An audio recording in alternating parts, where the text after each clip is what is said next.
So when you say I can address them, There's one, the first stipulation, we need to reword the first one, and we're working on that to provide to you. We can address that revision after opening. oh, okay. I mean, so we don't need to have that addressed before opening? No. Okay. All right, so then the rule of sequestration of witnesses, defense indicated that they wanted to invoke that. So do we have any witnesses here that I can instruct, or am I going to just rely on the lawyers to let the witnesses know and advise them they're bound thereby? I usually address the witnesses who are present, but do you have anybody? No, Your Honor, the two that we have are outside. Mhm. The only other individual, Carson Hughes, will likely be in attendance in the next 20 minutes. Yeah, so I indicated yesterday over defense objection that he could be present because of broader interpretation of next of kin having pertained to more than one or two people. All right, so the rule of sequestration of witnesses isn't invoked, and the lawyers know what that is, and all the witnesses other than Mr.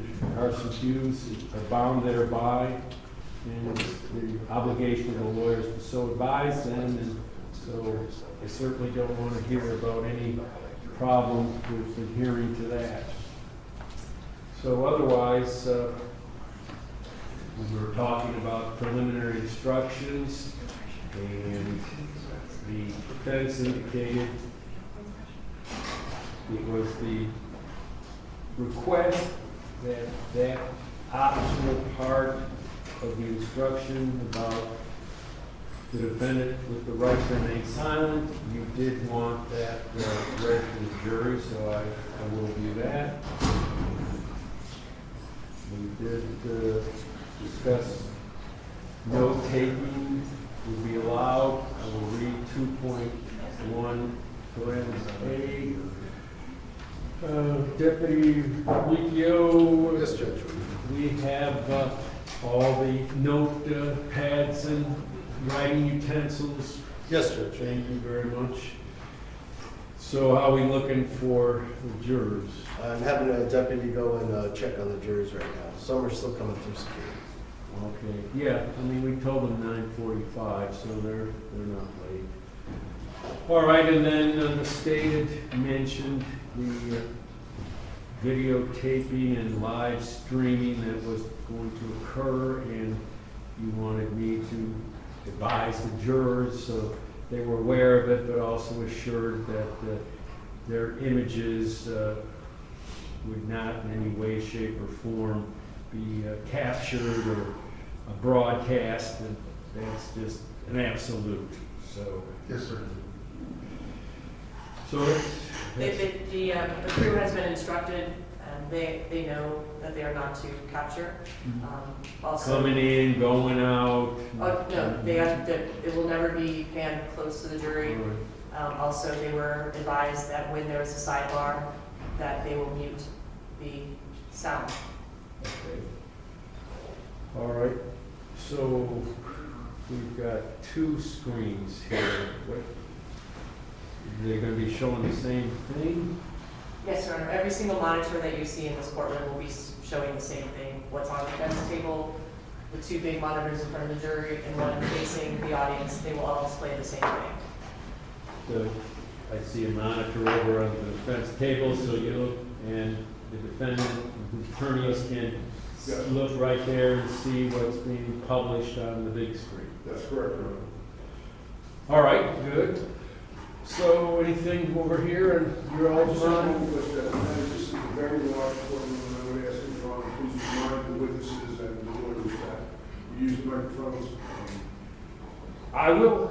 I'll repeat, this wasn't my first choice as to where to do this, but I acquiesced to the lawyer's desires, but to me, courtroom B actually, even though it's not quite as big, it's designed for a capital case. It's got the 14-member box, and it's just preferable. But in any way, here we are, and I will certainly endeavor to speak loudly and clearly.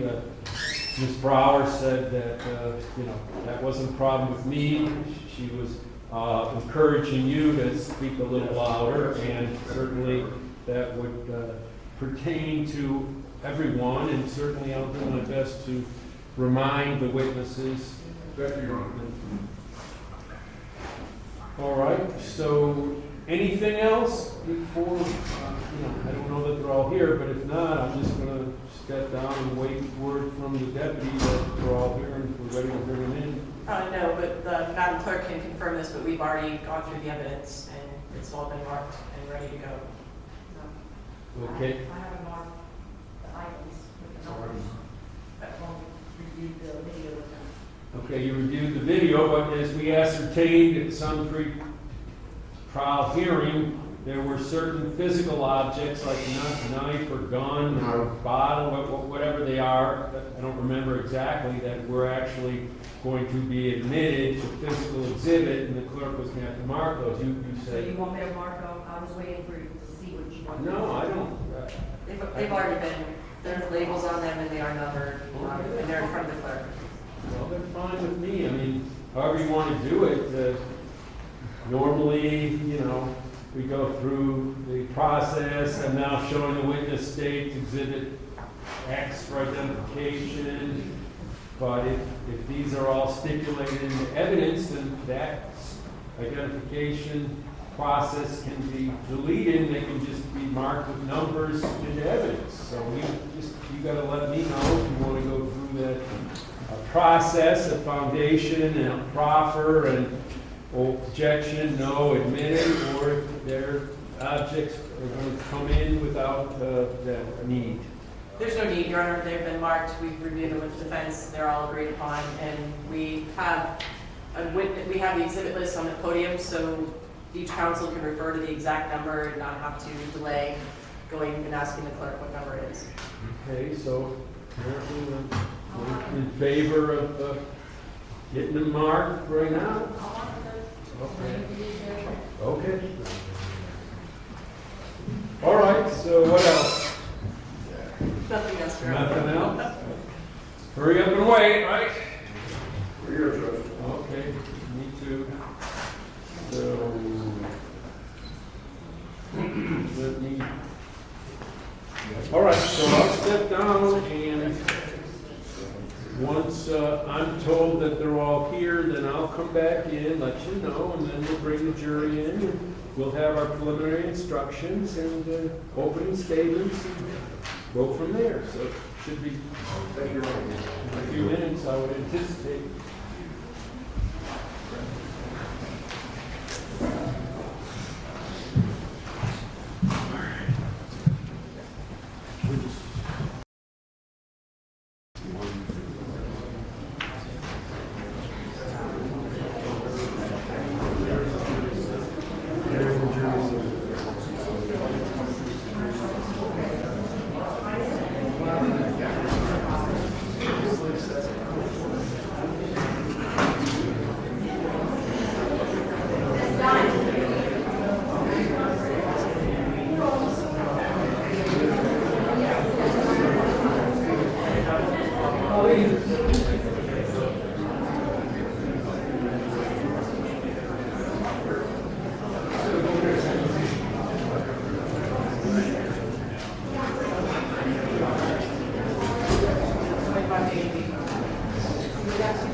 The lawyers for the defendant, court personnel are here.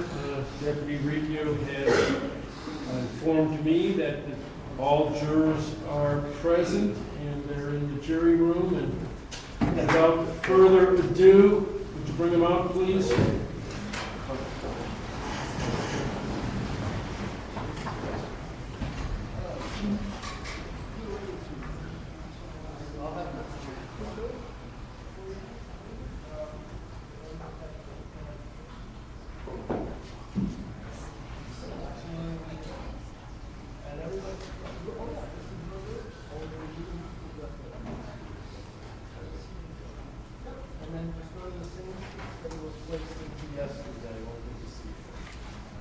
Sir, could you take pictures?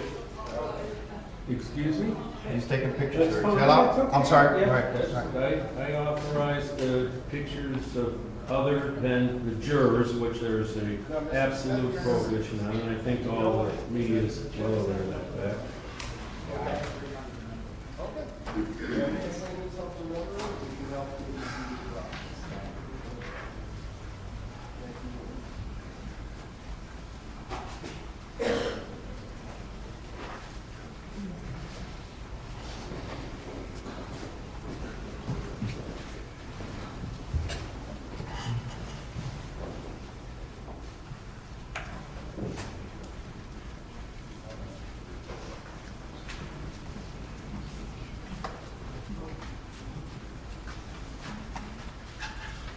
All jurors present in the courtroom, Your Honor. Please be seated, ladies, gentlemen.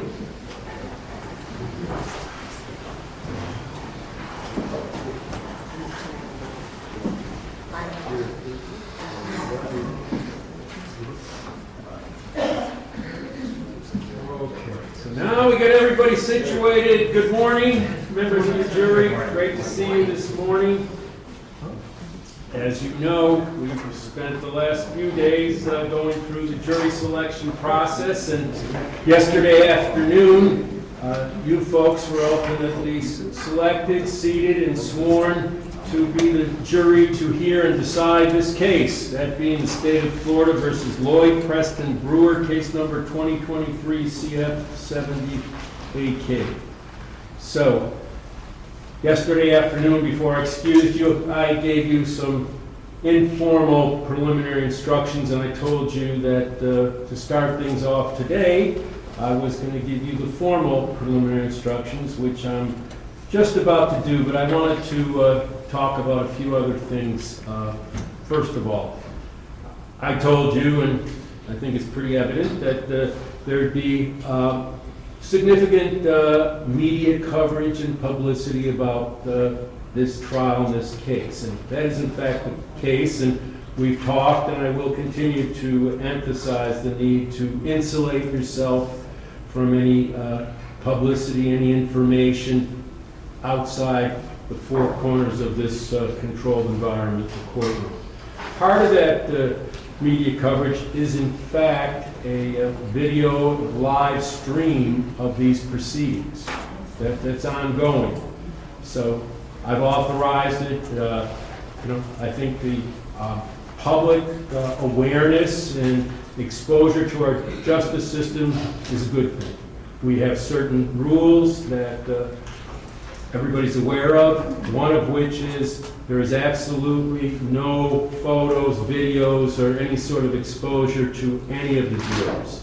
So you can be assured that that prohibition is going to be honored, and you don't have to worry about any sort of exposure, revelation of your identity or anything like that. But I do want you to be aware that it's being broadcast, if you want to call it that. There'll be some pictures, still pictures, again, not of any of you. So we're all aware of that. We got it under control. It's all been approved ahead of time. So, but I wanted you to be sure you were aware of that.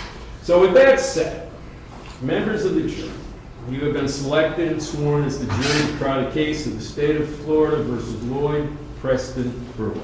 This is a criminal case. Lloyd Preston Brewer is charged with the crime of murder in the first degree. The definition of the elements of murder in the first degree will be explained to you later. You must decide this case based on the evidence presented in the law that I give you. Evidence consists of the sworn testimony of witnesses, exhibits admitted into evidence, and anything else that I tell you to consider as evidence. The state's charging document, which is called an indictment, is not evidence and is not to be considered by you as any proof of guilt. It is my responsibility to explain the law to you. It is your solemn responsibility to determine if the state proved its accusation beyond a reasonable doubt against Lloyd Preston Brewer in accordance with the law that I provide to you. Thus, the province of the jury and the province of the court are well defined. They do not overlap. This is one of the fundamental principles of our system of justice. Before proceeding further, it will be helpful if you understand how a trial is conducted. At the beginning of the trial, the attorneys will have an opportunity, if they wish, to make an opening statement. The opening statement gives the attorneys a chance to tell you what evidence they believe will be presented during the trial. What the lawyers say is not evidence, and you are not to consider it as such. Following the opening statements, witnesses will be called to testify under oath. They will be examined and cross-examined by the attorneys. Documents and other exhibits may be introduced as evidence. After the evidence has been presented, the attorneys will have the opportunity to make their closing arguments. Following the closing arguments by the attorneys, the court will instruct you on the law applicable to the case. After the final instructions are given, you will be released and you will retire to consider your verdict. The alternate will be released if they haven't been otherwise replacing one of the first 12. But after you hear the instructions, you will retire to consider your verdict. And we talked yesterday about how until I give you that word, that go, there's no deliberations or discussion about the case at all. You should not form any definite or fixed opinion on the merits of the case until you have heard all the evidence, the argument of the lawyers, and the instructions on the law that I give you. Until that time, you should not discuss the case among yourselves. Your verdict must be based solely on the evidence or lack of evidence and the law. Jurors must decide the case without distraction and only on the evidence presented in the courtroom. Jurors must not conduct any investigation on their own. This includes reading newspapers, watching television, or using a computer, cell phone, the internet, any electronic device, or any other means at all to gain information related to this case or the people and places involved in this case.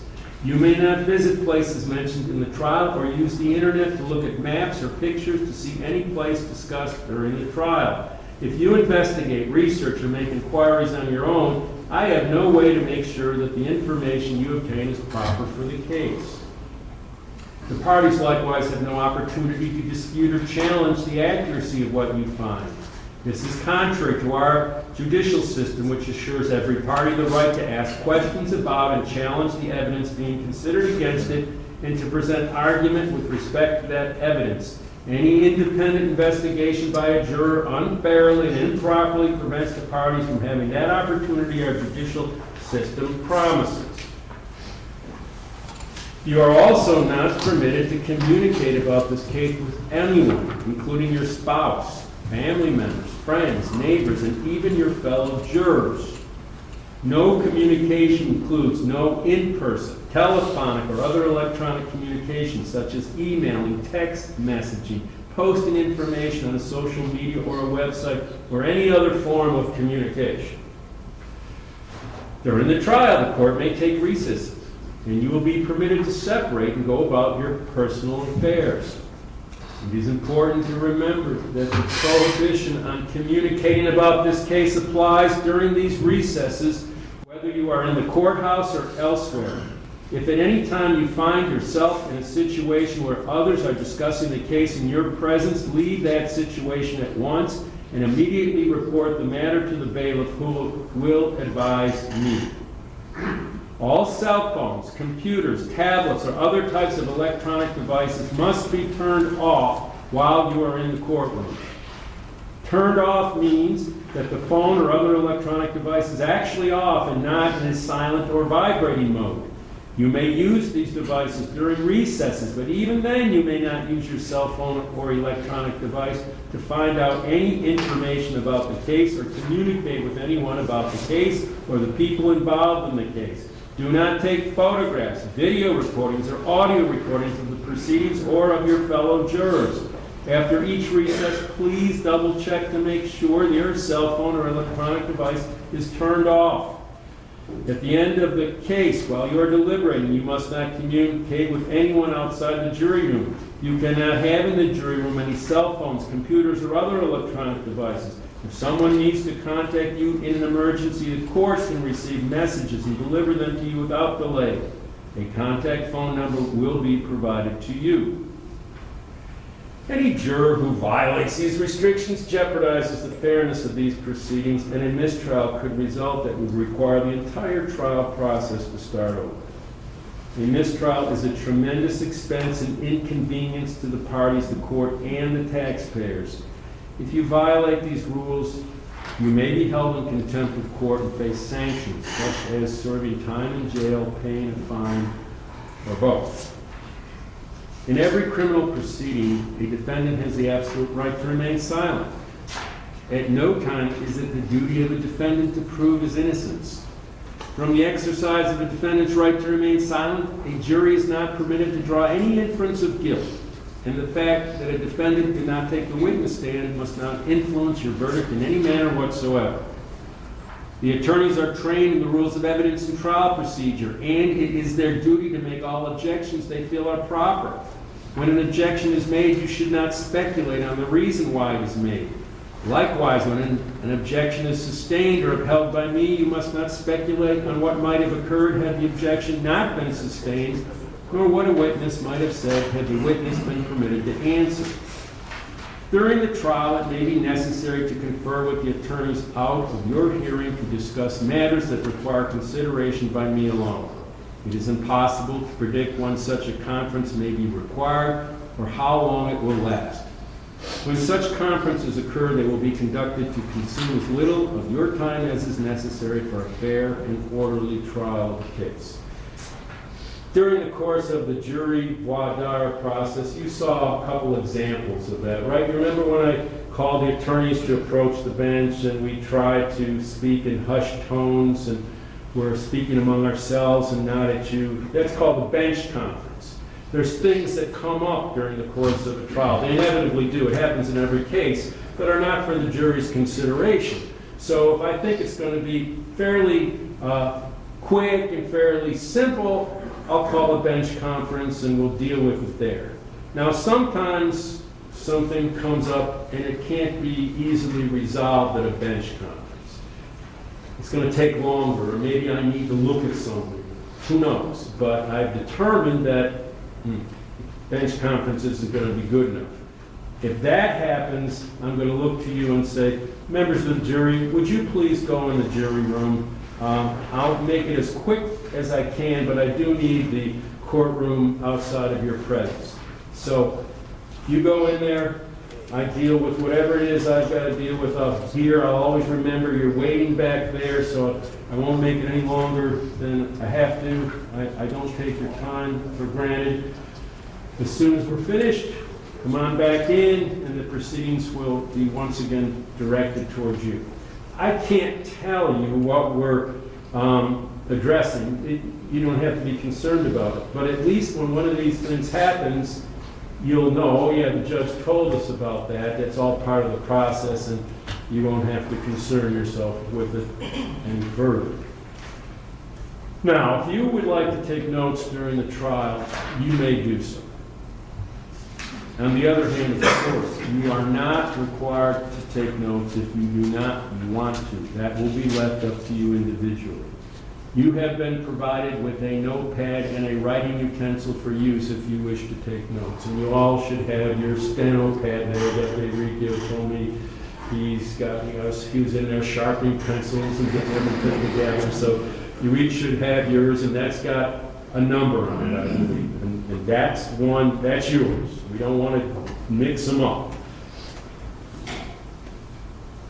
Any notes that you take will be for your personal use. However, you should not take them with you from the courtroom. During recesses, the bailiff will take possession of your notes and will return them to you when we reconvene. So, we take a break, we go for lunch, we're finished at the end of the day, just leave your notepad there on the chair. They'll be fine, they'll be safe, and then they'll be redistributed or they'll be available once you come back. And again, just be sure, hey, I've got my notes. After you have completed your deliberations, the bailiff will deliver your notes to me. They will be destroyed, no one will ever read your notes, and I do want to emphasize this point, that I respect, the team here, we respect the confidentiality of juror notes. I have a shredder in my office, I have plenty of things to read, believe me, so once the trial's finished, one of the first things that's done is to have whatever page may have any sort of marking on it whatsoever, just separated from the spiral ring and fed into the shredder, and that's it. So you don't have to worry about, the confidentiality, the privacy of your notes. They will be respected. If you take notes, do not get so involved in note-taking that you become distracted from the proceedings. Your notes should be used only as aids to your memory. Whether or not you take notes, you should rely on your memory of the evidence, and you should not be unduly influenced by the notes of other jurors. Notes are not entitled to any greater weight than each juror's memory of the evidence. So those are my preliminary instructions, and at this time, we're going to move into opening statements. So, State, would you like to make an opening statement? Yes, Your Honor.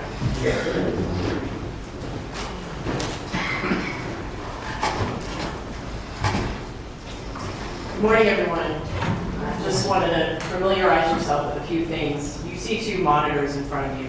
They show the same thing. So if you see me going to one, you can see it on the other. I'm not trying to play band of light and draw your attention, but just so you know, you can see everything is being viewed, even at the defense counsel table and even in the gallery. So anything that you see on a monitor is being shown simultaneously. Also just wanted to say thank you again on behalf of Dennis Ward, the State Attorney's Office, Chief Assistant State Attorney Joseph Mansfield, and myself for being here today. It is not lost on me that you've sacrificed your time to be here. You went through some pretty extensive days of I think a few of you said it was like a job interview where you had to come in and answer some questions.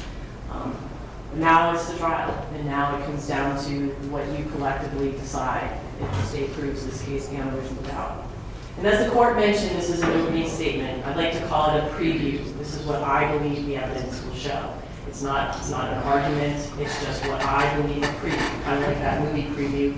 It won't be as cinematic, and it won't be very long, but I think it's important to give you a heads up as to some of the things that I believe the state will be presenting through the evidence and the witnesses, and also to give you a guideline of things that I'm going to ask you to pay close attention to.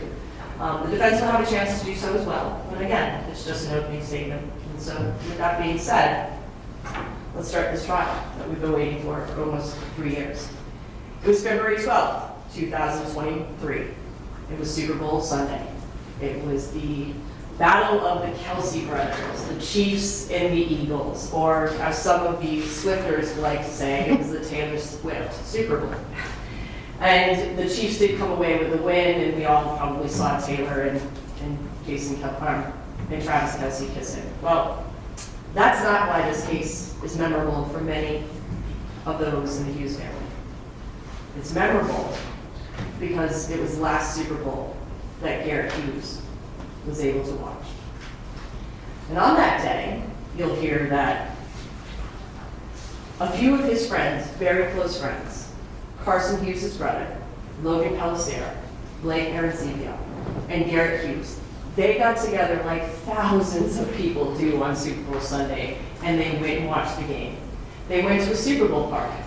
And they went to the Super Bowl party at Garrett and Carson's dad's house, Johnny Hughes, here in Key West.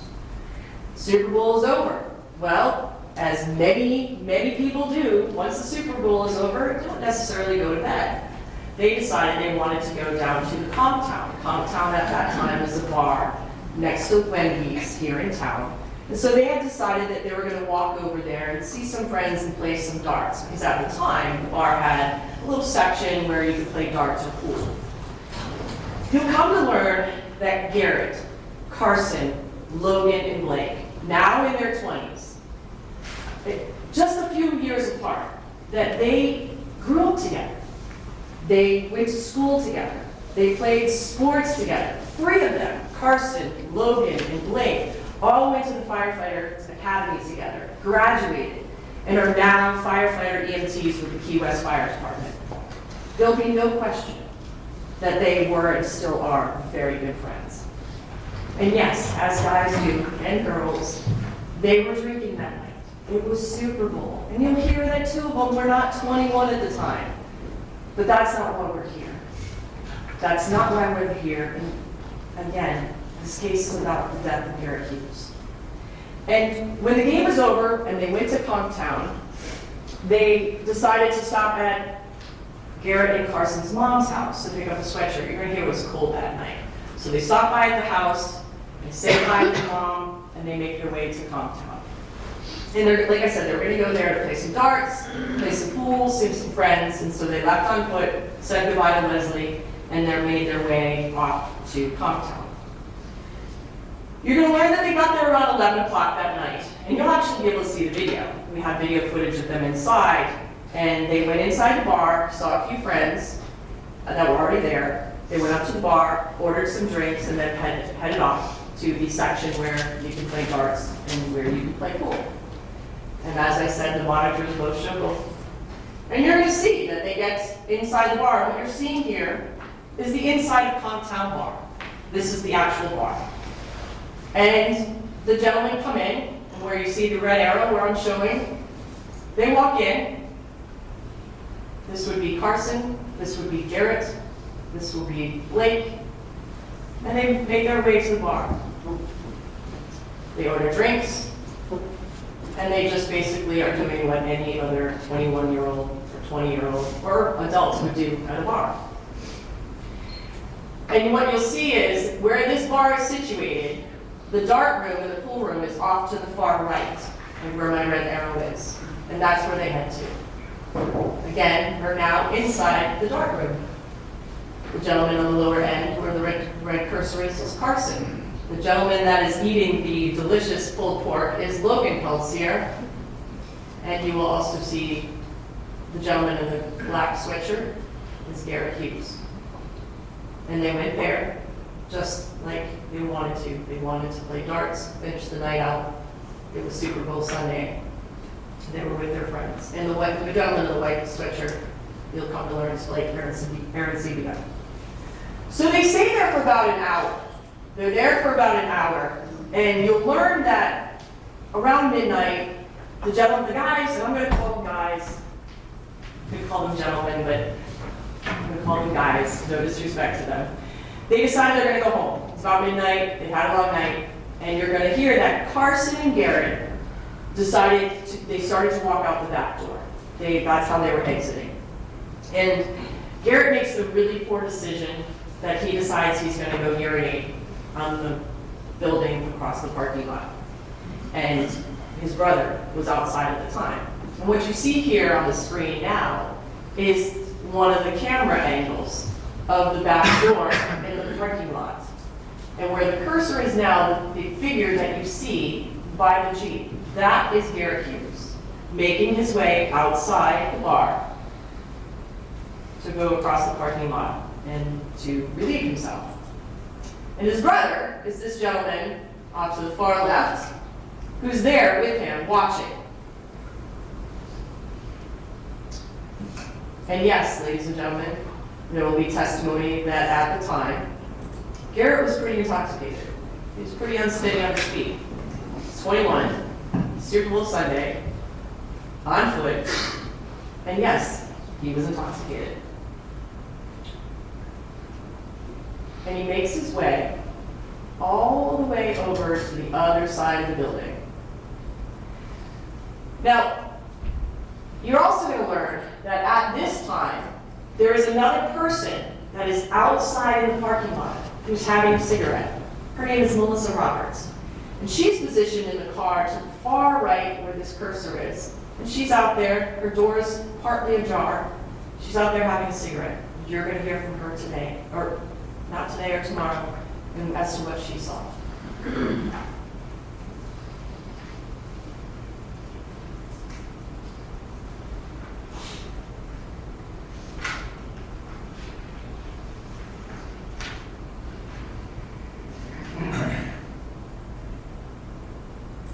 So what about the defendant? Where's the defendant? Mr. Brewer. Mr. Brewer. Well, Mr. Brewer is the owner of the establishment, and there was a Super Bowl party. You're going to learn that he was there all day, enjoying Super Bowl Sunday, and remained at the bar, was drinking that night as well. And he was there when the guys showed up. But ladies and gentlemen, you're not going to hear one person or see one piece of evidence showing that the defendant and any of the guys had any interaction other than to walk past each other, maybe when one sits down to have a beer, say hello. Absolutely no interaction. In fact, you're going to hear that they didn't even know each other at all. They didn't know Preston Brewer. Preston Brewer didn't know the gentleman. Nothing. They just passed by, no interaction. And where did Mr. Brewer, where was he hanging out? Well, around the same time that the gentleman walked in, he's at the bar. At the same time that Carson and Garrett leave the bar, you'll see from the evidence, which is showing the bar, that this, ladies and gentlemen, is the defendant sitting at the bar by himself. And he's going to get up and make his way out the back door, which is towards the lower right corner. And he walks out back to the same parking lot that Garrett and Carson are at.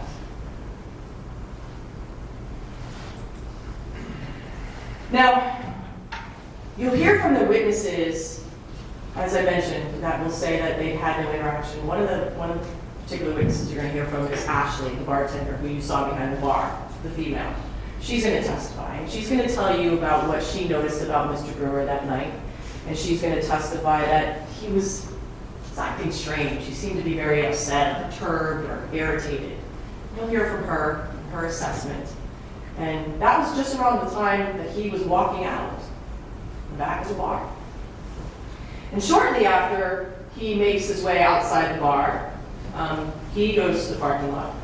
And the parking lot, ladies and gentlemen, is where the defendant fatally shoots Garrett Hughes in the abdomen.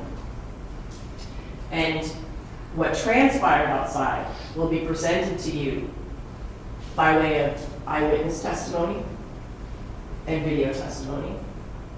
And you'll be able to see and also hear from the witnesses that were present how, within less than a minute of walking outside into the parking lot, the defendant took out his 9mm, aims it point blank at Garrett Hughes, and shoots him in less than 1 minute. You will see it, and you will hear it from the witnesses. So what's the testimony going to say? What's a preview of what you're going to hear from the witnesses? Well, what you're going to hear from the witnesses is that at the time that Mr. Brewer comes out, the defendant, it's going to get you a little acclimated of what you're seeing. This is an aerial view taken the day after the shooting. Law enforcement took from a drone an aerial view of the parking lot to acclimate you and position some people. Right here, ladies and gentlemen.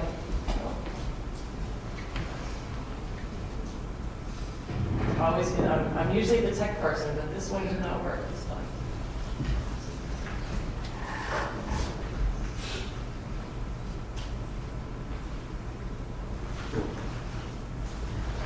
This is the door. That's the back door. That's the door that Mr. Hughes goes out of. That's the door that Mr. Brewer goes out. At the time that Mr. Brewer walks out the door, Garrett Hughes is over here on the far side of the opposite building, a building that Mr. Brewer does not own. He owns the parking lot, but he doesn't own this building. At the time that Garrett's outside, his brother Carson is outside as well. And you'll hear that Blake and Logan also make their way outside. So at the time that Mr. Brewer walks out, you have Carson, you have Logan, you have Blake, and you also have, not pictured here, but you have Melissa Roberts in her car. So what you're going to hear and what you're going to see is that Mr. Brewer makes his way out of the door and gets about right here, laser focused on Garrett Hughes. And you're going to see that as he's walking and he pauses, he like shakes his head, like he's thinking about something. He's looking right at Garrett. And then he decides he's going to turn back around and walk back towards the gentleman. Doesn't sit there for very long. No words are being said. Nothing. Nothing is being said at this point in time. But that's when the defendant does something that shows and will prove he had an intention for the next few acts he commits. He turns back around and makes his way in the direction of Garrett. And when he turns back around, ladies and gentlemen, he takes his right hand, puts it to his waist. In so doing, he lifts up his it's like a shirt that he has on, and now is exposing the butt of the gun to Carson, Logan, and Blake. And they see this action. Garrett at the time, still facing the wall. Mr. Brewer, the defendant, with purpose, with intent, makes his way back in the direction of Garrett Hughes. He gets about right there. You're going to learn, ladies and gentlemen, that from the point that he grabbed the butt of his gun to where Garrett was, that's about 48 feet. When he stops at this location, it's less than 18 feet. Now, he's not pointing the gun at this time. He still has it here. But as he makes his way towards Garrett, they start having words. Not friendly conversation. Garrett's intoxicated. Mr. Brewer is, for lack of a better term, pissed. And he's mad. He wants Garrett to stop. Ladies and gentlemen, you're going to hear from the evidence Garrett's no longer urinating on the wall. He's done. But he's mad.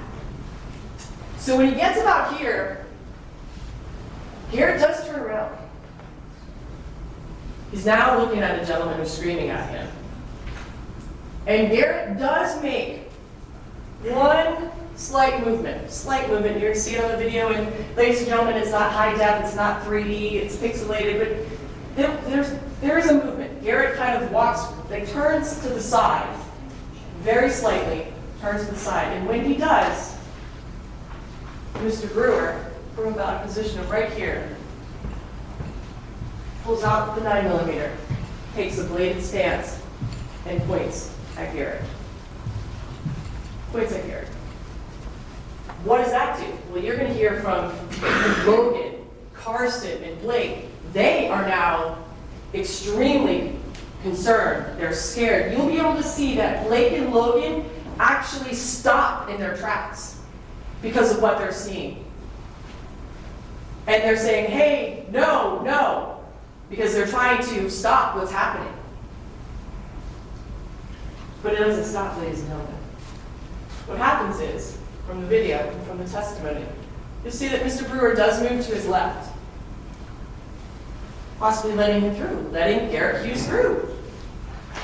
And when Garrett moves towards his left, as to walk through, having been trapped between two cars, what does Mr. Brewer do?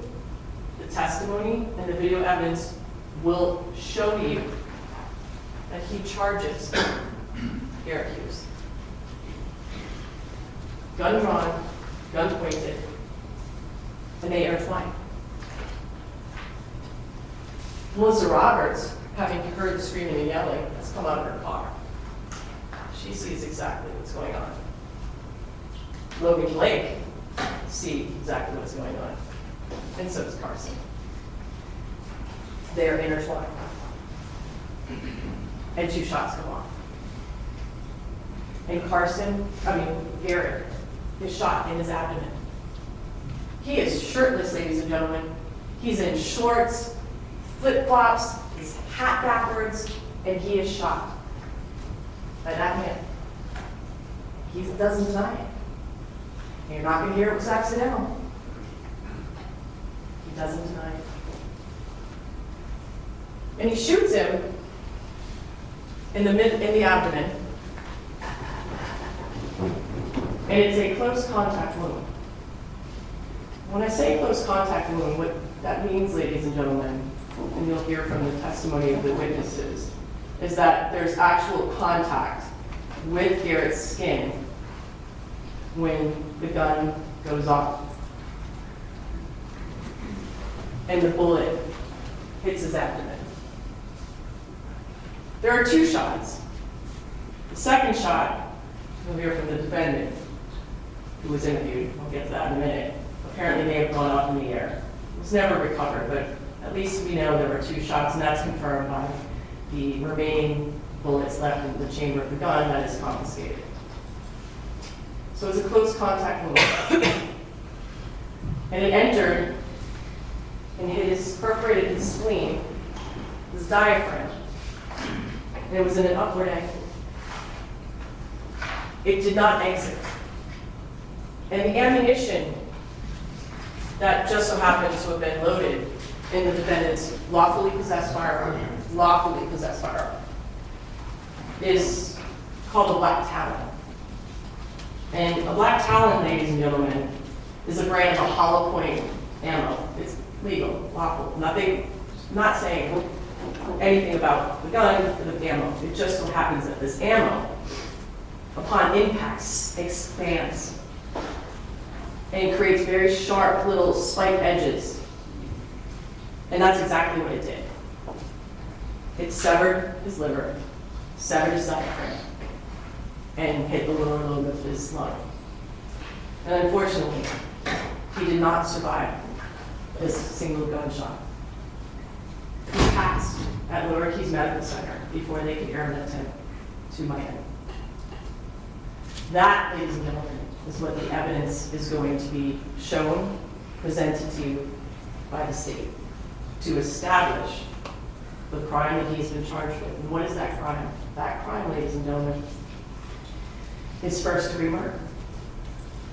And you're going to hear from the instructions of the court that to establish the crime of first-degree murder, there's three elements that the state must prove beyond reasonable doubt. And ladies and gentlemen, you're going to hear this at the end. I always like to think that I like to tell people what I have to prove, and rather in the beginning rather than the end, so you know what to look for.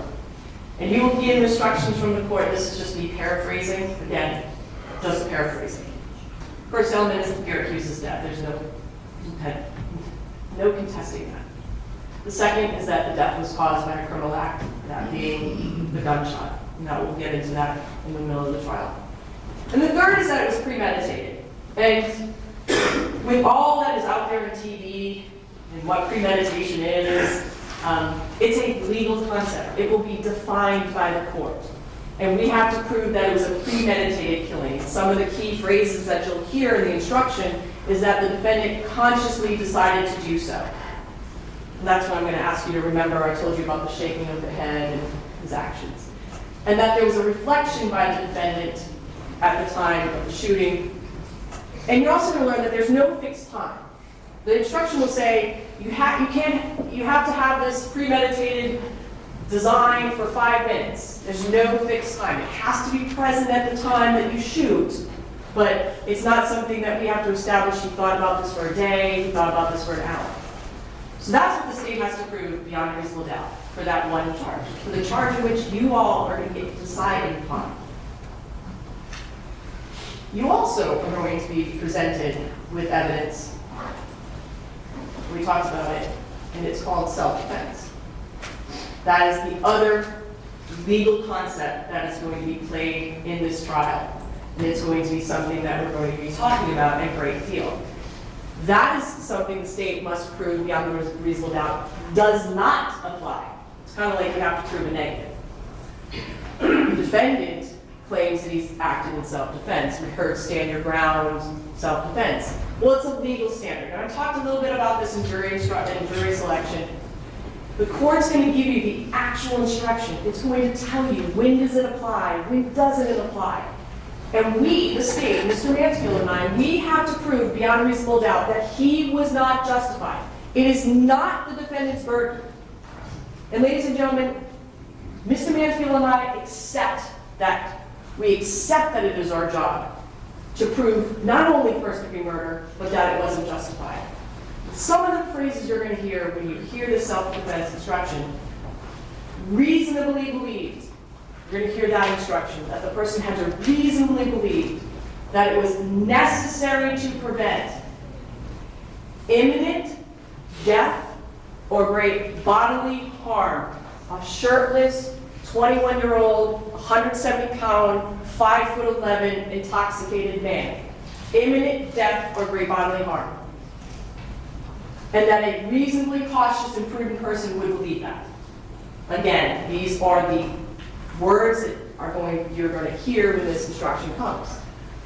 You're also going to learn, ladies and gentlemen, that there's exceptions to this rule, which means it doesn't apply if certain things are happening. The first one is if the person is the initial aggressor. Well, that means if the person created the aggression, if they're the ones that, I guess for lack of a better phrase, started it, and doesn't retreat or doesn't disengage, they're not allowed to use this legal concept of self-defense. And when you watch that video, when you hear from those eyewitnesses, I submit to you there'll be no doubt who the initial aggressor was, by all accounts. You're also going to hear that there's an exception that if the defendant was committing a forcible felony at the time, well, what does that mean? I told you, you're going to hear from the evidence that Mr. Brewer, in a blatant stance, pointed a loaded weapon at Garrett. That, ladies and gentlemen, is aggravated assault with a firearm. He was committing a forcible felony. And the law, as will be provided by the court, is going to tell you, in that case, a person doesn't get to use the justification of self-defense unless they retreat, unless they stop, unless they disengage. That didn't happen in this case. Again, I told you, it is our burden, and it's one we accept wholeheartedly in this case. I mentioned to you that you were going to hear from eyewitnesses. Well, I told you you're going to hear from Logan. I told you you're going to hear from Carson. I told you you're going to hear from Blake. Well, you're also going to get to hear, ladies and gentlemen, the defendant's story. You will be able to see and hear the story, his version, that he told that night. And I'm going to ask that you pay close attention to not only what he says, how he says it, and how he demonstrates certain things. You're going to actually watch the video of his interview. And between the evidence of the eyewitnesses and the video, and the physical evidence, that is all going to demonstrate that what the defendant claims happened does not add up. It's not consistent. Now, he does not have to prove anything. And ladies and gentlemen, he knowingly and voluntarily waived his rights to remain silent. He chose to make statements. He chose to tell his side of the story. And the law allows those statements to be presented as evidence for you to consider. So even though Mr. Brewer has an absolute right to remain silent and not testify in this case, he waived his right to give a statement that night. One other thing I forgot to mention. Garrett Hughes, no doubt, was intoxicated when he left that bar. You're going to hear that his blood alcohol level at the time he deceased was about a 0.25. Mr. Brewer, 7 hours after he shot and killed Garrett Hughes, his blood alcohol level was a 0.11. 7 hours from the time he shot Garrett to when his blood was drawn.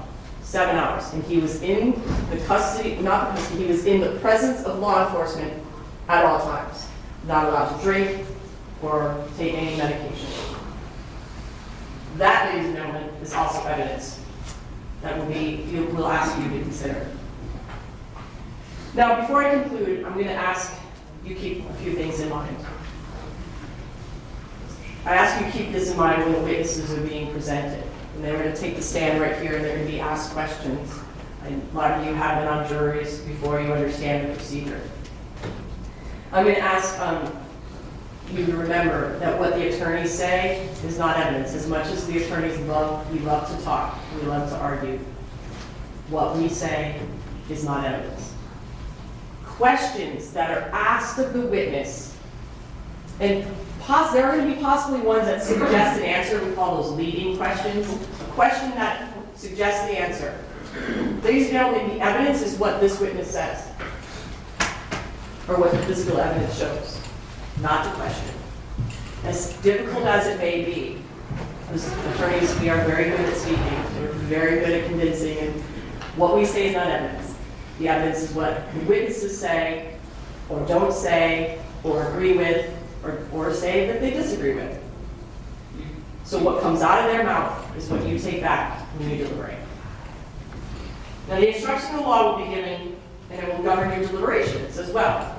And I'm confident when you get those instructions, and when you look at the evidence, and you take the most important and the most valuable element that each and every one of you possess, your common sense.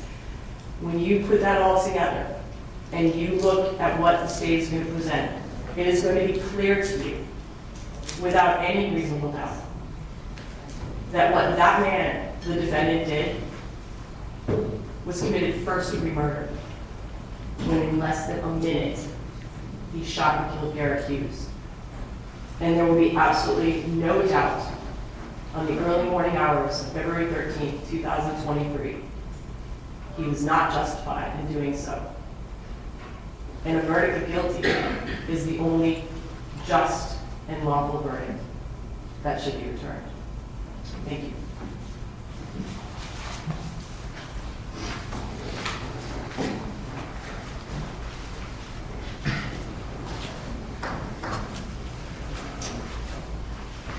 Thank you. Would counsel for the defendant like to make an opening statement at this time? We would. All right. You proceed.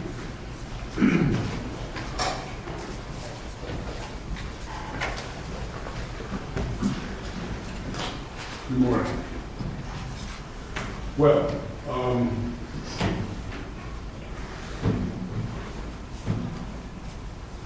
I watched you all very carefully. The prosecutor made her opening statement.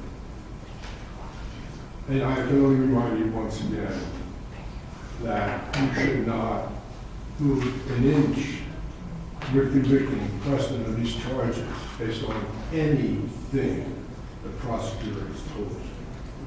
And that includes things that she thinks will be in evidence, and the things she showed you will be in evidence. Her little finger drawings, I suggest to you, will be replaced by the actual photograph of what happened that night. Okay? So it's not where she thinks everyone was and what happened, but you will have the opportunity to see the actual photographs of the cameras located in that parking lot.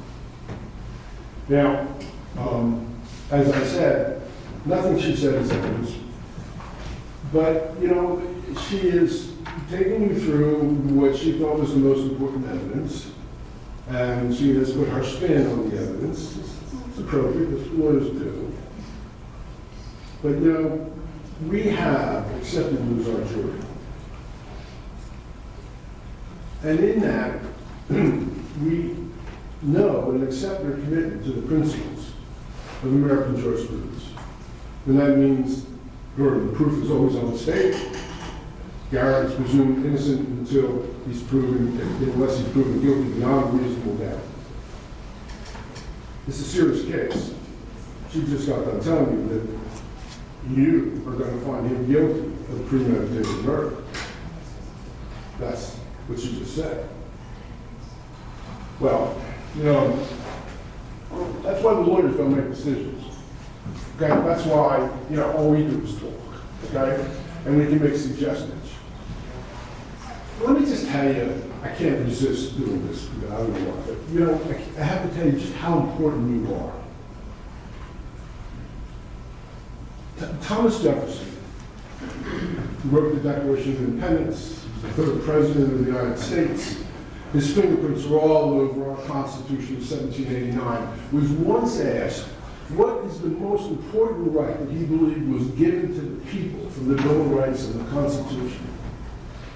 You know what he said? Of all the rights you have, freedom of the press, freedom of speech, freedom of religion, due process, equal protection, freedom to keep arms. Thomas Jefferson said it was the right to a jury trial. You know what? He said that it is because it is the best anchor that has ever been devised by man to hold the government to the principles of its Constitution. Why? He said that it was the most significant deterrent to tyranny and government overreaching.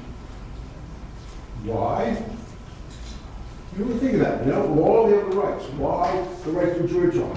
And it's astounding, but the reason is because it is the only time that the all-powerful government, with all their resources and all their power, and a defendant who's isolated, and now the accused, the citizen who sits there at the table, either by himself or with a couple of guys that he figures can help him, it's the only time when we're all on equal footing. We're all on equal footing. That's why we're all down here on the floor while the judge is up there. And you are separated from us in the box. It's the only time.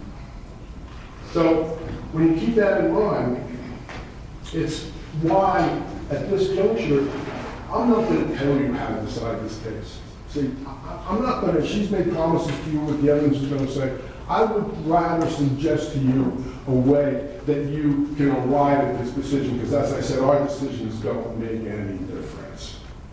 Right? But I'm going to suggest to you, some might say it's an old school method, to utilize the evidence, to cull through the evidence and arrive at what you feel to be a just decision in this case. For example, I'll say this right up front. There's a lot of facts in this case. There's a lot of evidence in this case. You're going to find that almost all the evidence in the case has been stipulated to, meaning that we've already agreed.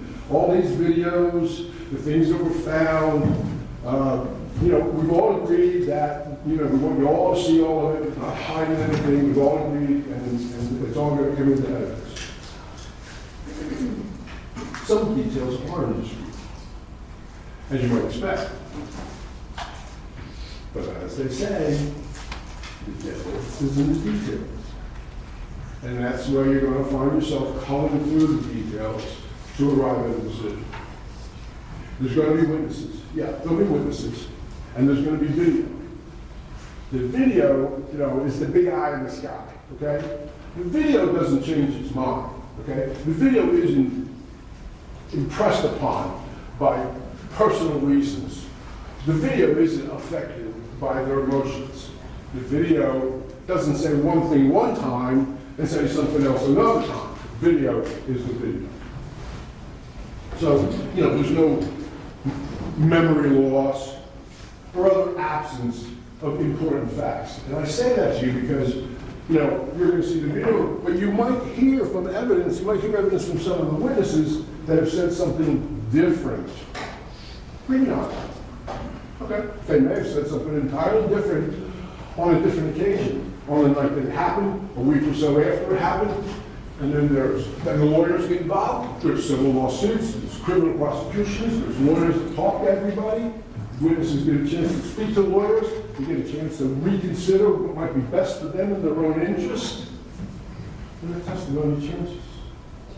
So anyway, I remind you of that at the moment. And you're going to have to make those determinations, but it's something you should look for. Now, let me suggest this to you.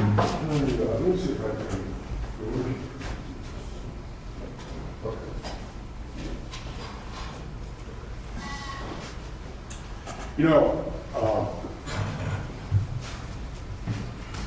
I suggest that while you listen to this evidence, remember to talk about this one with the jury selection.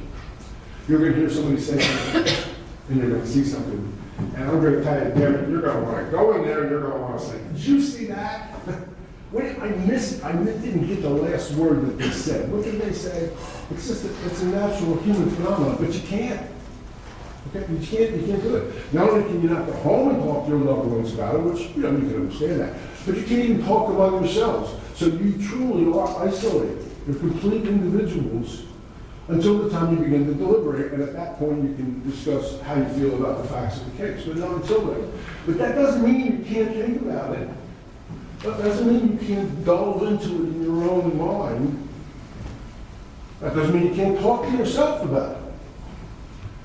I get some of my best ideas when I talk to myself. It works. So, think of this. You're going to figure out what went on, okay? You know, we've got Preston, and unfortunately, and I'm going to say this, okay, it's a travesty, okay? This young man lost his life, his family lost their son, and there's nothing good about this, okay? But we are here for a different reason.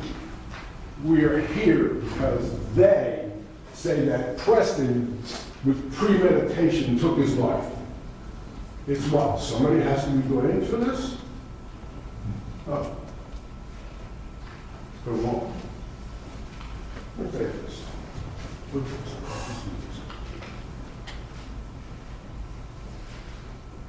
Who? I suggest to you that that might be the first question that you want to talk about. Who? You got Preston and you got Garrett. They described to you how Preston had a gun. Yeah. Preston had a gun. Preston was on his own property. Preston had a license to carry that gun. Yes.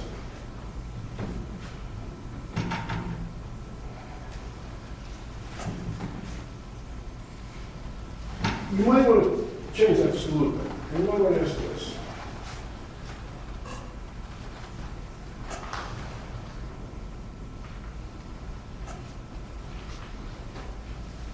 Mark, can you help me with this for a few minutes? Who else? And I went. You didn't hear anything like that from the prosecutor. Prosecutor was told me. Preston had a gun, and he said, yeah, we'll give you that picture.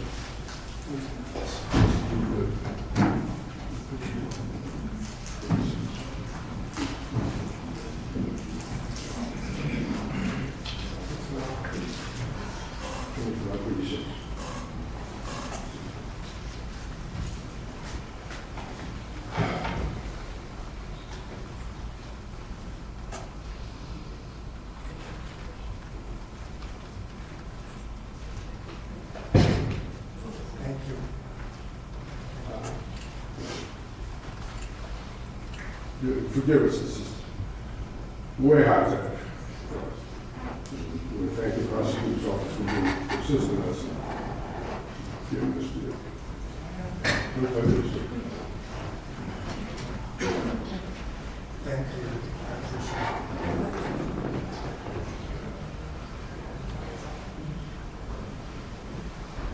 86, 1586. This is the evidence, by the way.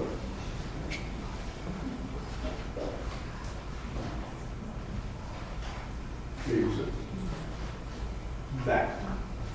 Stay there for a minute. That. Is this a dangerous weapon? Is it a deadly weapon?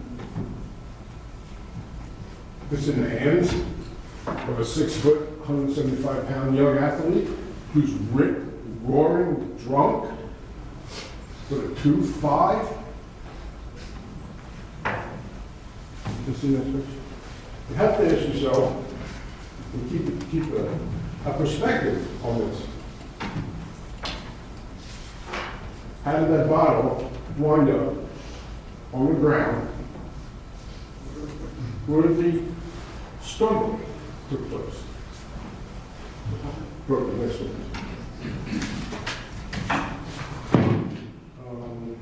None you want. None. Broken. None you.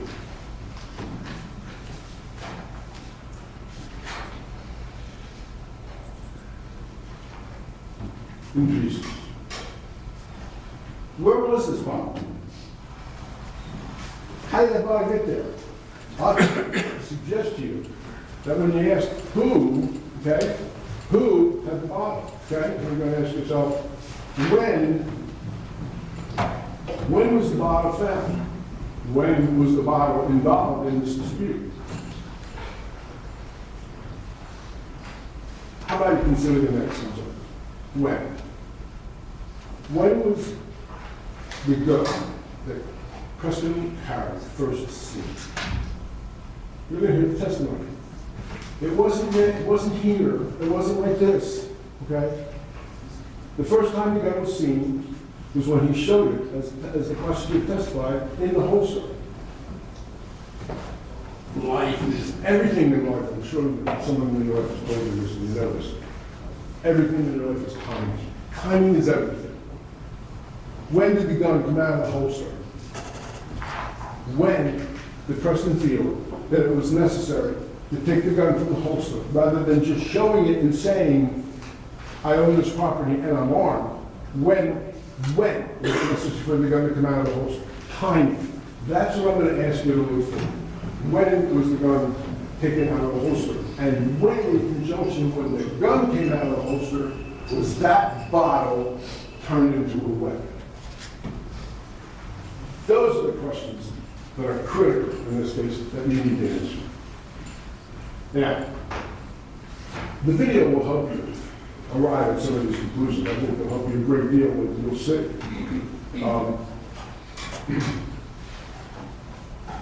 Now, in addition to when did the gun come out of the holster and when was the bottle turned into a weapon, you have to ask yourself, where did it happen? Where was Garrett and Preston when the gun went off? At some point, this gun fired. At some point, a round, a bullet came out of this round, and it clearly was the round that shot Garrett and killed him. You will see photographs, okay? You will see the MD, you'll hear the testimony from the MD about how the injury took place, how the shooting occurred. And you're going to have to decide whether or not how the shooting took place is consistent with the theory of the government of premeditation, that it was Preston's intention to shoot Garrett. And how was the way? There was a contact wound, okay?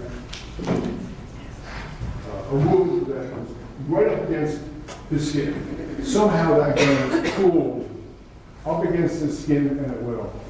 Now, keep in mind, while this is going on between Preston and Garrett, there are 3 other actors out in that parking lot, and they are not friends of Preston. And you'll hear that they're yelling and screaming, okay, and they're yelling at Garrett. Why are they yelling at Garrett? You'll hear from the testimony why. Because they knew that Garrett was drunk, they knew that Preston had a gun, and they knew that Garrett wasn't going to stand. They knew that a struggle was going to take place between Garrett and Preston, and they tried to stop it, but they couldn't. You're going to decide who really was who was the aggressor here. You see, as I said, it's all in the details. They're going to find from the testimony and from the video that this turned into what has been described by a couple of the witnesses of a wrestling match. Why? Because when Preston told Garrett that he owned the property and had a gun, watch the video very closely. Garrett comes out of the bar, he's got a bottle of beer in his hand. Watch the video, he guzzles and finishes the bottle of beer, and you'll hear see from the video and the testimony, he took that bottle of beer with him. They're gonna pee on the wall. With a bottle of beer on the roof of the car. Next, it's not in the photographs that the prosecutor used, because those photographs were taken the next day. With the bottle of beer on the roof of the car, right next to him. Preston came over and told him to stop, told him that he had a gun, and that, that he owned the property. Does Garrett do this? He said, does he put his penis away and put his hands up and say, I'm done? Watch the video. Garrett reached for the bottle.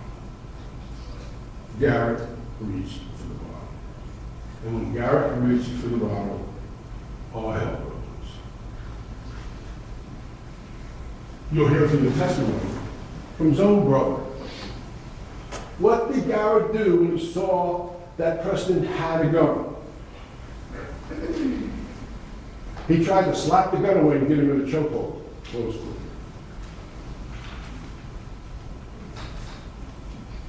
He tried to slap the gun away and get him in a chokehold. Now, the gun went off. Was the gun intentionally fired? Did the gun go off in the store? Neither is consistent with intent, premeditation, murder. You know the gun went off. You're going to have a couple of witnesses. A, as I said, the medical examiner is going to testify to you about how the injury was, the context of the wound. In addition to that, you're going to see the gun. It's a Sig Sauer, and you're going to hear from an expert, a gun expert, a man who's an official Sig Sauer armorer, and he's going to explain to you how that gun goes off. Okay, what happens when the gun goes off? We're going to talk to you about something called GSR, gunshot residue. Gunshot residue is this residue, this black residue that comes out from the gun when the gun is fired. It only comes out from a couple of different places. Preston was tested for gunshot residue, it was negative. Where did the gunshot residue go? Well, maybe we'll find out. But pay attention to that, because you're going to hear testimony about that GSR, and you're going to hear testimony about Garrett and GSR. And then you're going to hear testimony from a government witness who's going to come here and talk to you about DNA. The fingerprints of life. And pay very close attention to what they tell you about Garrett's DNA, in relationship to the slide, which is where the bullets go in and out on the gun. And you decide. Garrett had his hands on that gun. Garrett had his hands on that gun when the gun went off. Everything is tiny. So, anyway, I tried to, what did I try to do? I tried to tease your interest, okay? I tried to show you that there are some questions here, but this is not, look, if there was anything I suggest you, anything like the prosecutor opened on, there's no reason for me to say anything. I might as well just pack my little bag up and go home. Nothing is as it originally is perceived. Remember, things just are not current straight line. And in this situation, I suggest to you that when you pay very close attention to the testimony and the exhibits, that you're going to find that it's much different than the prosecutor has portrayed it, and it'll be up to you to make this determination. I will have the opportunity to address you again when this is over, and then we'll have evidence to talk about, rather than just a speculation. So, in the words of Hollywood's most notorious villain, turned good guy, I'll be back. Thank you. Thank you. Members of the jury, you've now heard opening statements from both the state and the defendant, and we're on the verge of commencing with the evidentiary portion of proceedings, wherein the state will go first, presenting their case in chief. But it seems to me this is a good time to take our morning break. I'd like to take a 15-minute break. You all leave your notepads there in your chair. Go in the jury room. If some of you care to stretch a little bit, you can go outside the jury room. Just let the bailiffs know who of you is going to go out. And it's 15 minutes. We got to be ready to go at 11:25. And remember the court's cautionary instructions about, no investigation, no talking, any of that things. You'll probably hear me say it many times, but please be mindful of it. Enjoy your break. We'll come back and start the case in.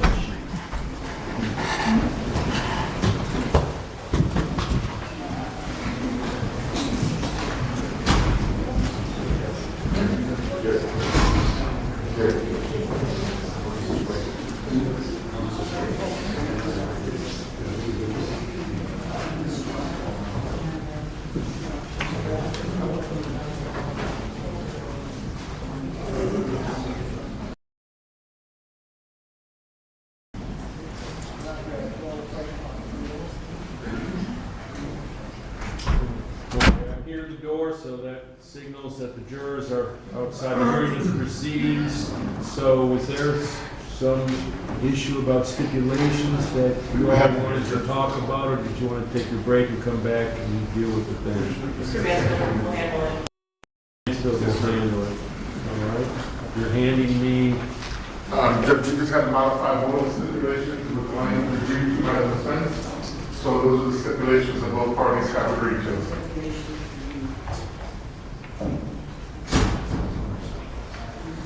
Okay.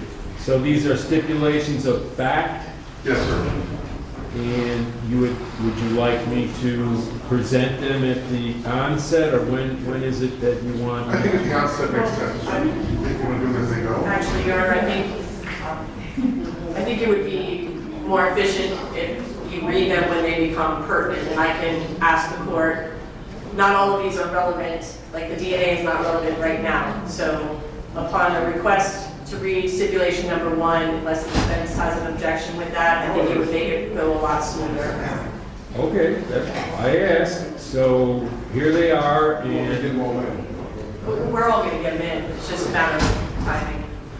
so here they are. It says amended states proposed stipulations, and there's 1 through 6, and it's signed by Ms. Johnson. So does defense counsel, the defendants agree that this is in fact the stipulations that you entered into? Yes, whatever the minutes you presented them. It's the same thing Okay. we agreed to. All right, and the stipulations of facts. Okay, so then you'll let me know, or when you want one of them Yes. presented, you'll give me the word. Yes. All right. I think for you on the record, right, we've stipulated the admissibility of all the evidence, so there's no need for It's all in. identification, it's all in. But it's good to, never hurts to repeat something and make it clear. So the evidence on the disc or whatever is driving that screen, and the exhibits have all been agreed as exhibits and evidence. Yes, sir. Okay, that's fine. So let's take a break till 11:25, and we'll, presumably the state will be ready to call their first witness. We will be, Judge. All right.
So, seeing that I'm not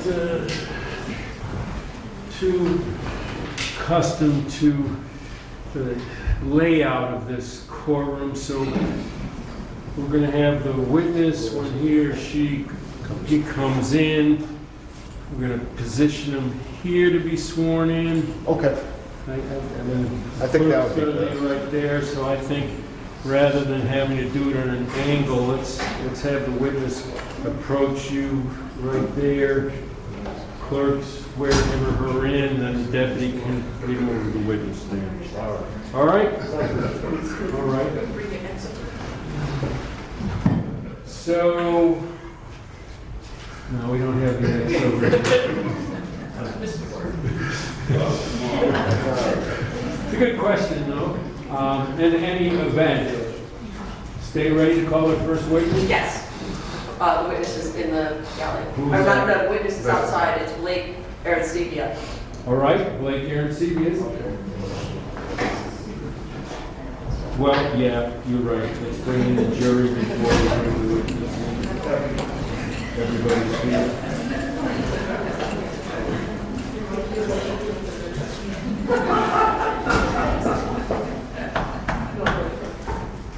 All right, we are ready.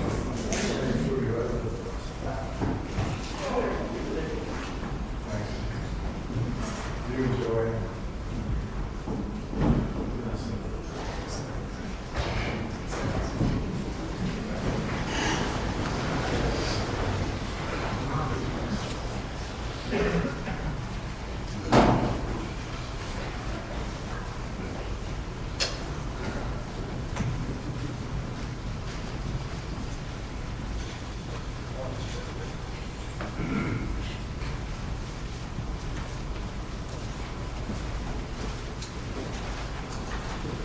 All jurors are present in court, Your Honor. Thank you. Please be seated, members of the jury. Welcome back. You had a pleasant break. So, already this morning, you heard the preliminary instructions from the court. We've heard opening statements from both the state and the defendant. And now we're ready to begin the evidentiary portion of the trial. As I mentioned before the break, the state goes first with presentation of evidence in their case in chief, just for planning purposes. Depending upon how the presentation goes, we are going to take lunch sometime during the noon hour here. Looking somewhere around 12:30, but it's variable depending upon how the testimony plays out. But at this particular point, the state prepared to call their first witness? Yes, Your Honor. State calls Blake Aristevia. All right. So, nice.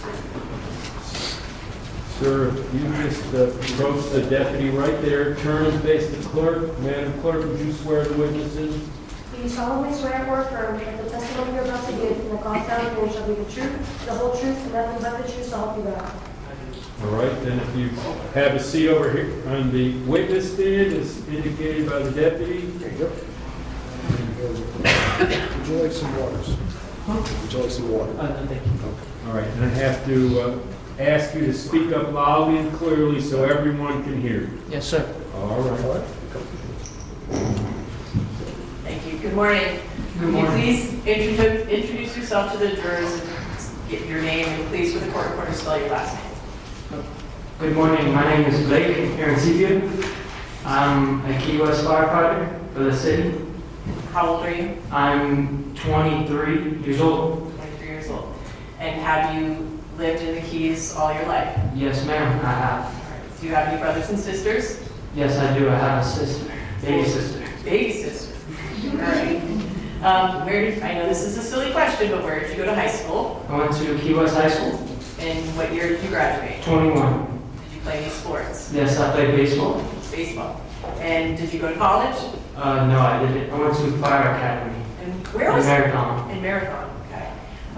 And is that the career that you successfully went on to now have? Yes, ma'am, right out of high school. Right on. And what's your title? Are you a firefighter, paramedic? Can you tell I'm me? a firefighter EMT. Okay. And you work here in the city for the Key West Fire Department? Yes, ma'am. How long have you been doing that?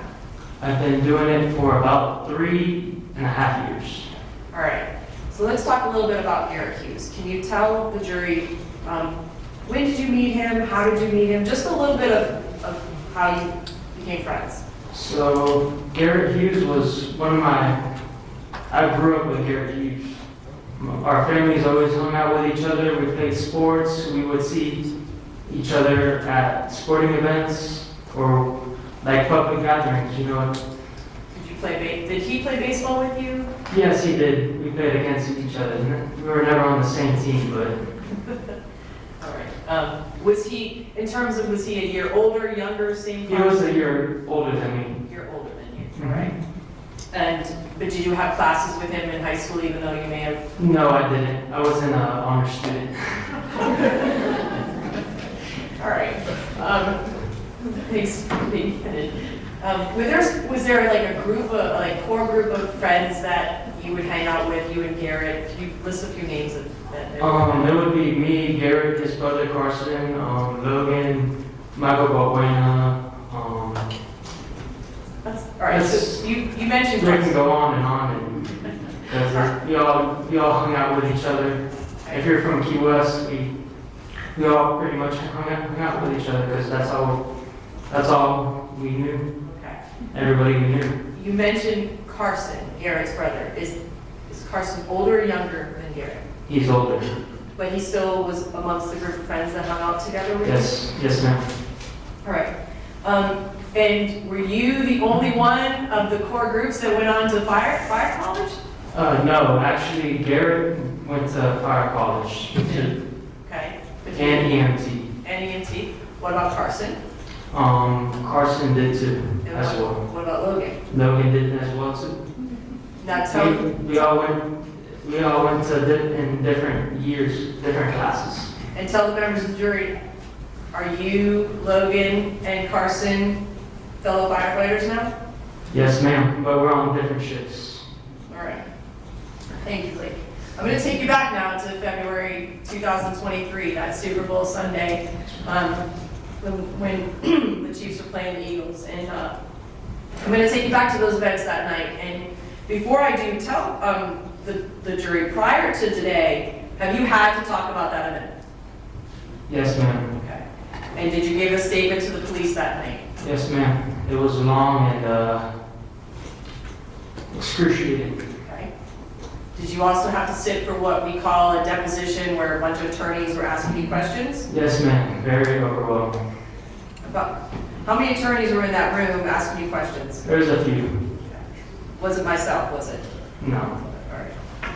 And was it easy to talk about the situation and answer those questions? Not at all. Why? Because Because you didn't want to, or you didn't have the answers? I just didn't have the answers. Okay. What about today? How are you feeling today? I feel fine. Okay. Is this the first time you've had to testify in court? Let me ask you this. Is it the first time you've had to testify in front of the jury? Yes, ma'am. This is my first time. Okay. Well, it might be good practice for down the road. Oh, for sure. All right. What did you do? I want to talk about you. What did you do for the Super Bowl back in 2023? So I went to the Hughes' house And which for a Super Bowl party. whose house specifically? Johnny's. Okay, and that's Garrett and Carson's That's house. Garrett's father. Okay. And at the time, were you 21? No, I wasn't. Did you drink alcohol that night? Yes, I did. Okay. And did you see Garrett drink that night? Yes, I did. How about Carson? Yep. We all had beers. And how about Logan? Yep. Okay. All of us. And after the game, tell the members of the jury, what did the four of you decide to do? So we decided to go to Conchtown to play darts, just hang out. We just wanted to be somewhere different, so went to Conchtown. All right. And were you going to drive there, or were you going to walk? No, we walked, but we actually, while we were walking, one of my friends that I graduated with, he picked us up and took us to Conchtown. He seen us walking, so he wanted to give us a ride. All right. Prior to you getting picked up by your friend, did you stop anywhere else after you left John Hughes' house? Yes, I did. I stopped at Miss Leslie's house. And is that Garrett and Carson's mother? Yes. All right, so you stopped there before you went to Conchtown. Yes, ma'am. Now, you said you were going there to hang out with your friends. Had you been there before? Yes, ma'am. Is it somewhere that you and your friends would go to play darts and pool on any given night? Yes, ma'am. Okay. So I'm going to show you some clips of inside the bar. And for the record, I'm showing now what's in evidence as State's Exhibit 7. The time, Your Honor, I apologize. At this time, I'd ask you to read stipulation number 1. That is in our packet. Sorry, I should have asked that first. Members of the jury, both the state and the defendant have entered into what is called a stipulation of fact. That is, without further proof, both sides agree that what I'm about to read to you is a fact, or facts in the case, and you are to accept it as such without necessity of any further proof. A stipulation of fact as follows. The bar and dark room videos are synchronized to each other, and the outside videos of the parking lot are synchronized to each other. However, the timestamps displayed for the videos inside are about an hour and 20 minutes ahead of the correct time. That's a fact in the case, accepted as so stipulated. Thank you, Your Honor.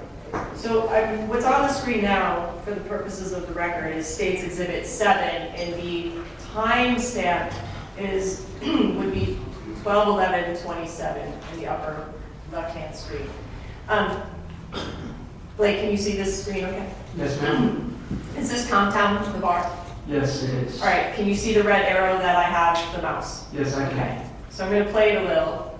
We're going to go a little further, and I'm going to ask you to identify individuals.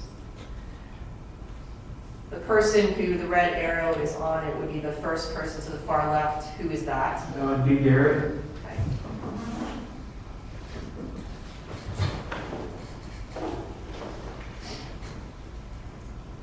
And I think I missed his brother, so I'm going to go back to the beginning. And the person that's walking away from the group with my red arrow, who would that be? That's Logan. Okay, all right. So you're inside this bar. I'm now showing what's in evidence as State's Exhibit 8. Who's the gentleman in the white sweatshirt? That's me. Okay.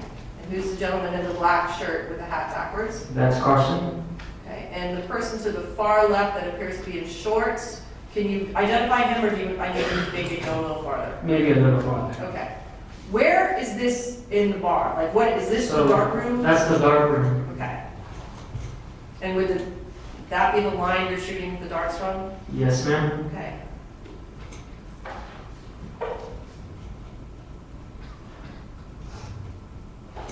Okay, the gentleman that is to your right that seems to have a jacket on that's unzipped, who is that? That's Logan.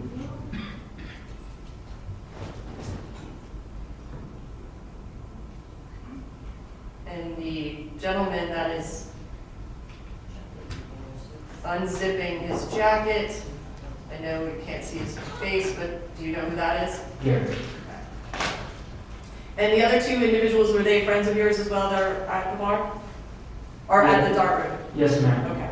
Were they the people that picked you up and gave you a ride home, or ride to Conchtown? The one in the blue jacket. Okay, all right.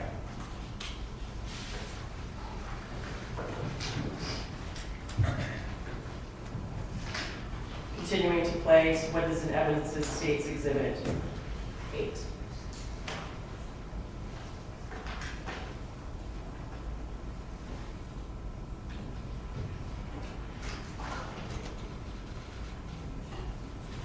Stopping the person that is shirtless. Can you identify him for the jury? That's Garrett. Now, how long do you think you stayed at the bar? About an hour. Okay, all right. And when you left, prior to leaving the bar, do you remember at any point in time seeing the defendant, Mr. Brewer, having any words with him? No, ma'am. Okay. I'm going to show you what's, again, back in Evidence of States Exhibit 7. The time on the screen says 12:45 a.m. I'm going to ask you to pay attention to the far right link of the screen. I'm going to ask you to identify individuals that you may see.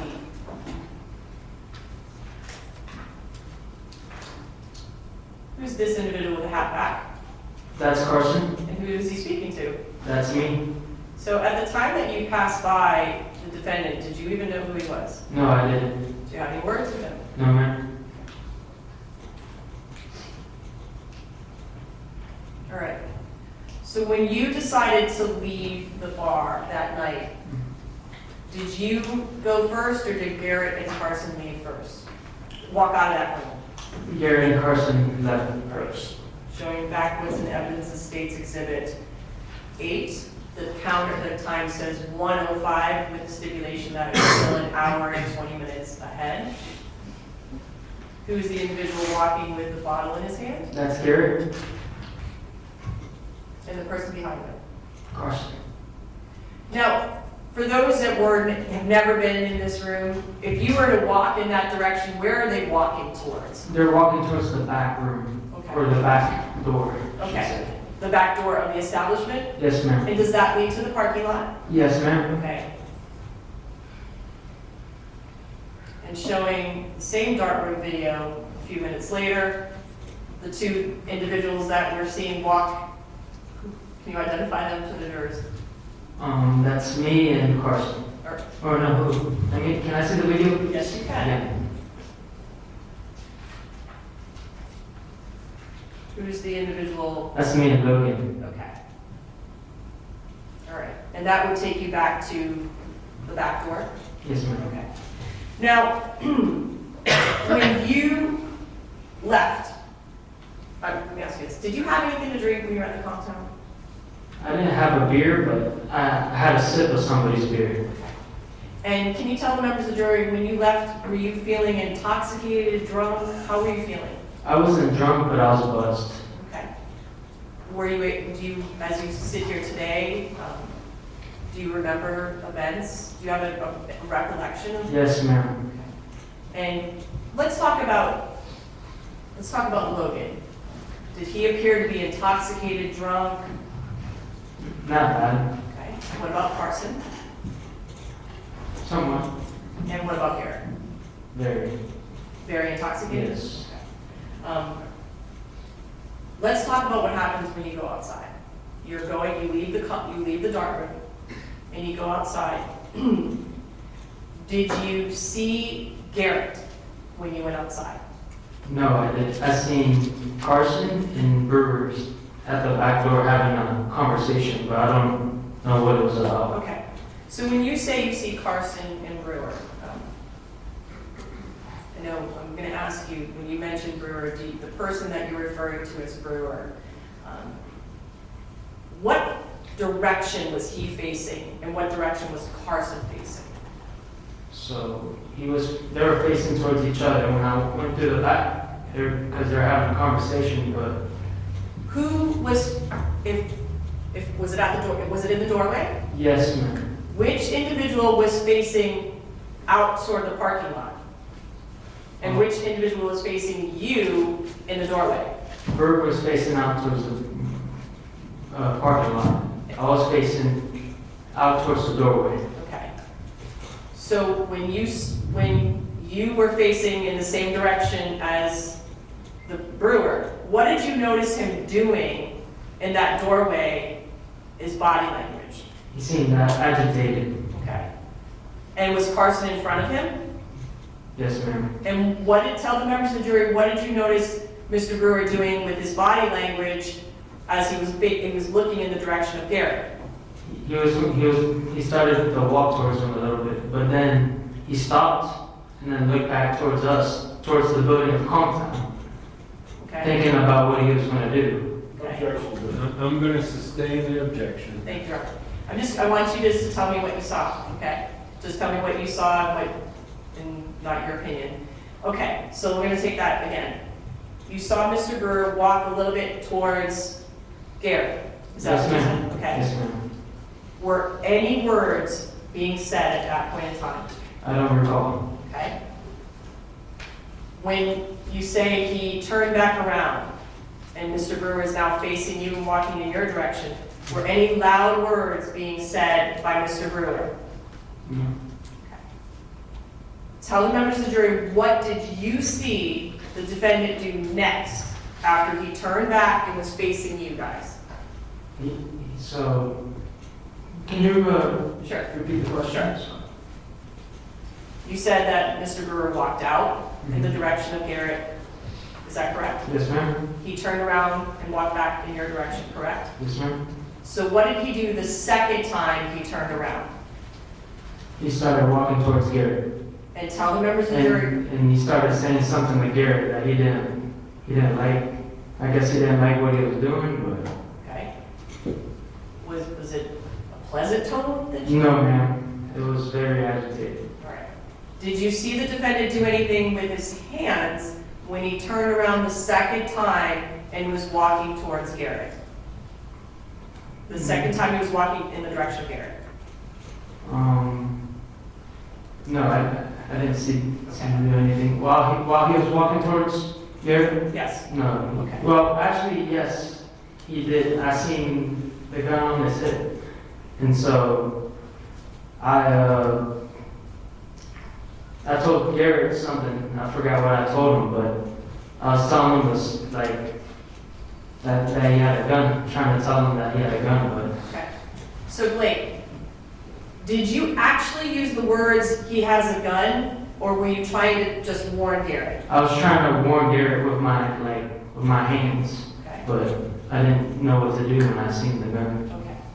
At any point in time, did you hear you or anyone else use the phrase "gun" out loud during this interaction? No, ma'am.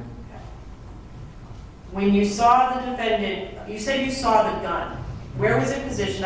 The record can't see what, I can't show what you did, but can you demonstrate to the jurors what you saw him do and how it was you saw the gun? Like this. For the record, the witness is using his right hand and holding it onto his waist. All right. At the time that you saw this, what direction was the defendant walking towards? Who was he walking Walking towards? towards Garrett. Okay. Was Garrett saying anything back that you recall? I don't recall. But did you hear Garrett? I heard them having a confrontation about something, but I wasn't sure what it was about. Okay. At any point in time, did you hear the phrase, "I'm armed," being yelled by the defendant? No, ma'am. And was the defendant speaking in such a tone and volume that you would have been able to hear that? Objection to I'll sustain the objection. So let me ask it this way, Mr. Arancibia.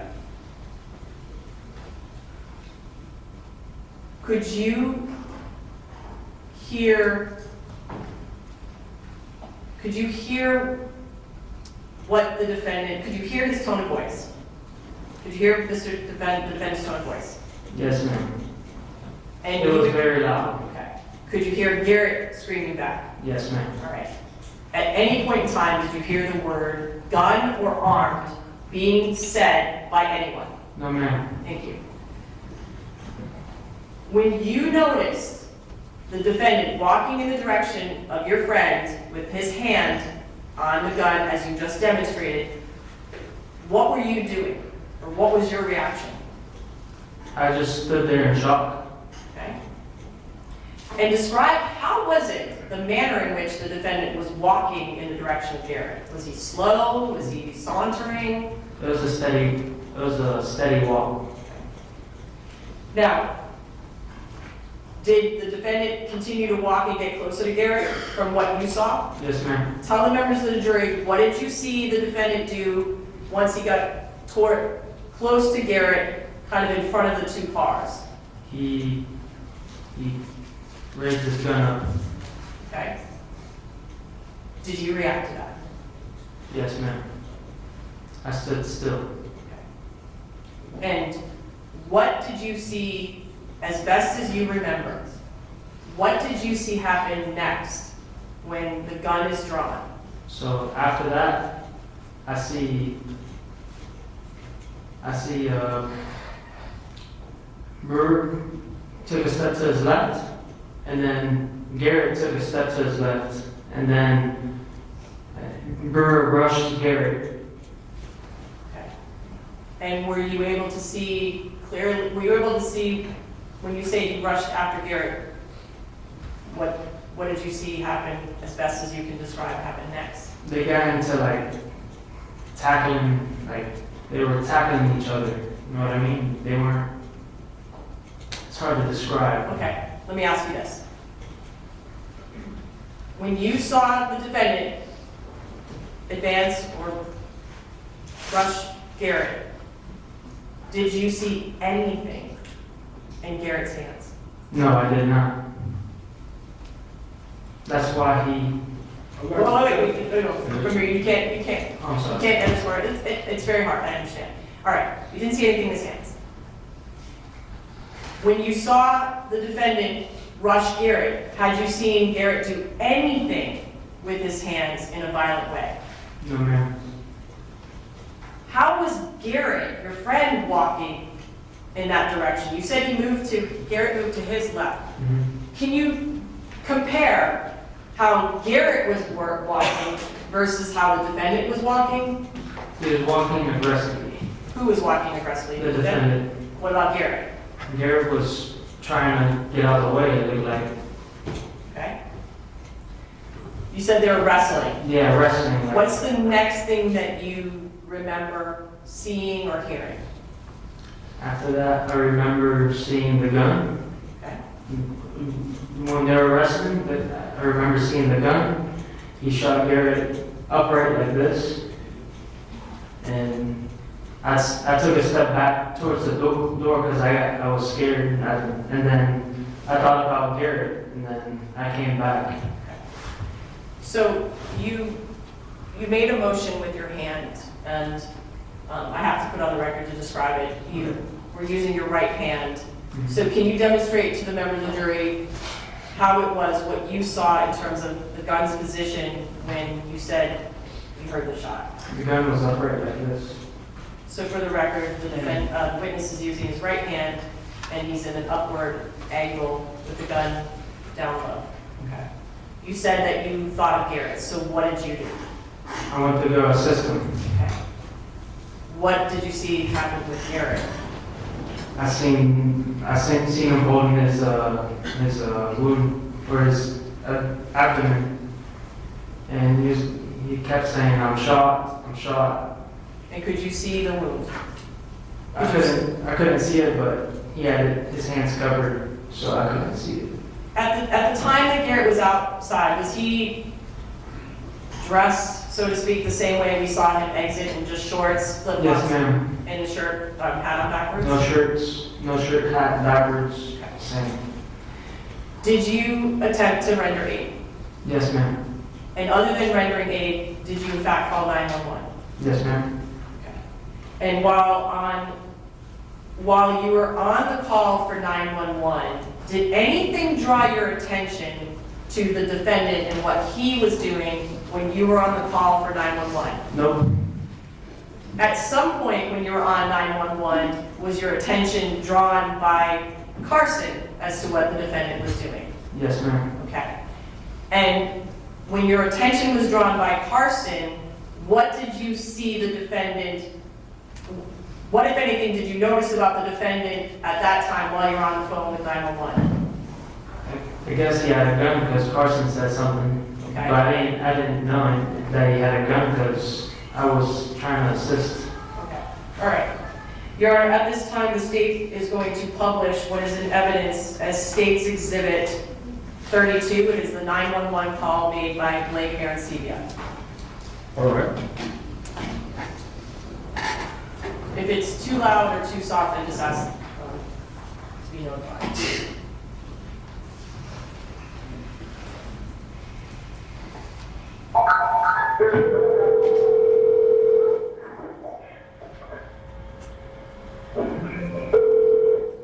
What's the address emergency? What's going on at Conchtown? I got a person in that shop. Okay, stay on the line for me, do not hang up. Okay.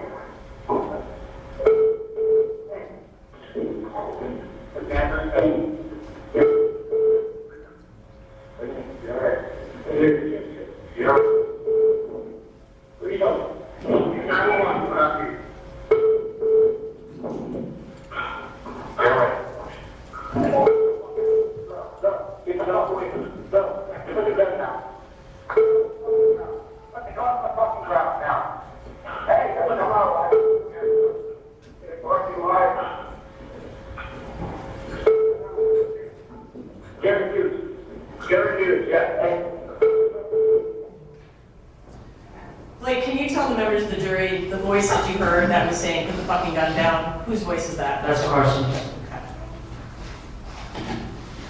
So at some point, you're rendering aid. Did the police arrive on scene? Yes, ma'am. And did paramedics arrive? Rescue came. And did you accompany, I'm assuming they took Garrett to the hospital? Yes, ma'am. Okay. Did you go to the hospital at some point? Yep.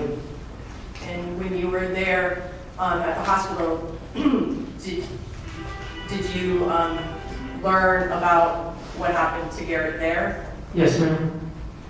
And is it at the hospital that you gave your first statement to the police? Yes, ma'am. And was it after you learned that Garrett had passed away? Say it. Was it after, did you give your statement after you had learned that Garrett had passed away? Yes, ma'am. Did they take a photo of you that night to see what you looked like and to memorialize? Remember having a photo Yes, taken? yes, ma'am. They did. I'm showing what's in evidence, State Exhibit 21. Is that you, Blake? Yes, ma'am.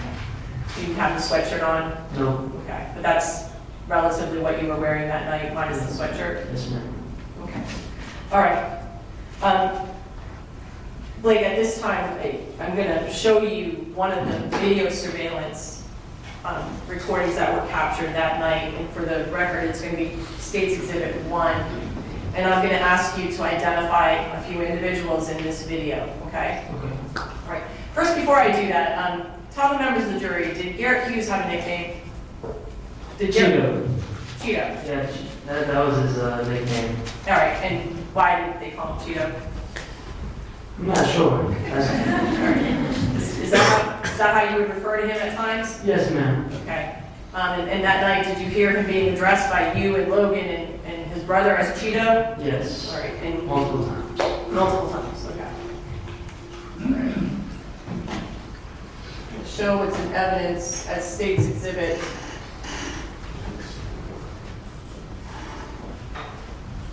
State's Exhibit 1. For the orientative members of the jury, would be, this is the back parking lot, correct? Yes, ma'am. All right, I'm going to play it a little. We're starting it at the evidence counter on the VLC at 0. I'm going to play it, and I'm going to stop it for the record at 1:21. Who's the individual walking through the parking lot right now? That's Garrett. Okay.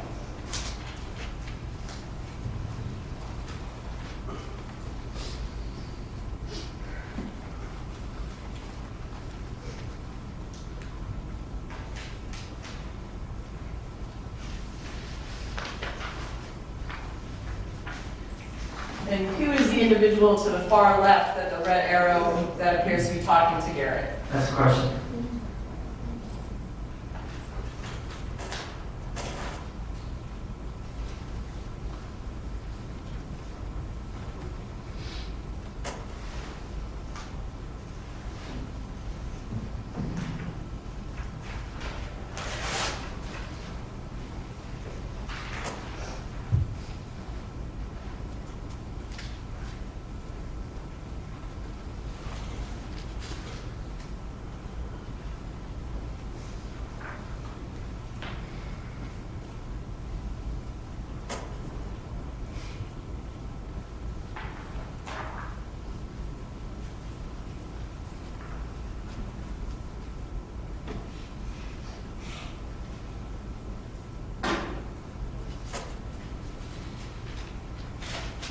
Stopping it at 121, can you tell the members of the jury who is the individual that is walking, that's right alongside this white Jeep that I have the red cursor on? That's the defendant.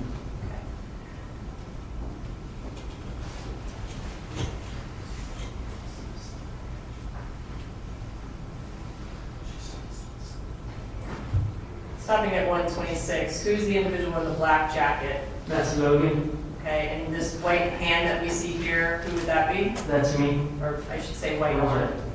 Arm. Arm.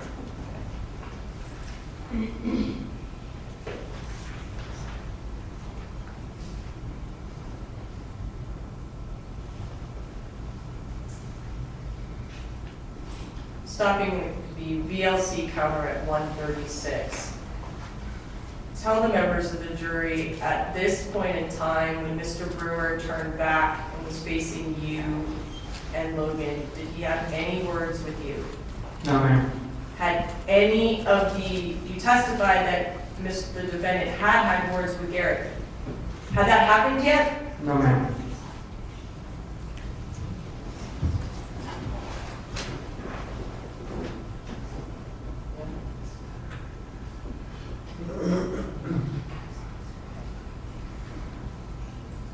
Stopping it at 149, did you see, can you tell the members of the jury, you testified that when you saw the gun, you started to warn Garrett? Yeah. I tried to get his attention. Okay, what were you doing with your hands? The action that you were, Like this. okay. Starting again.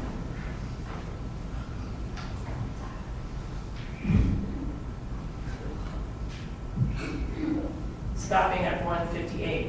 Tell the members of the jury, why did you start walking in the direction that you did, which was in the direction of the defendant and Garrett? To see what was going on. Could you still see the gun at this point in time in his waist, on his waist? Yes, ma'am.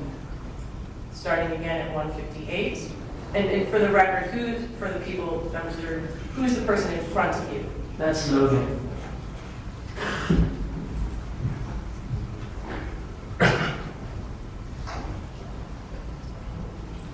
Stopping it at 203. Tell the members of the jury, why did you suddenly step back at that point in time? Because I seen him raise the gun.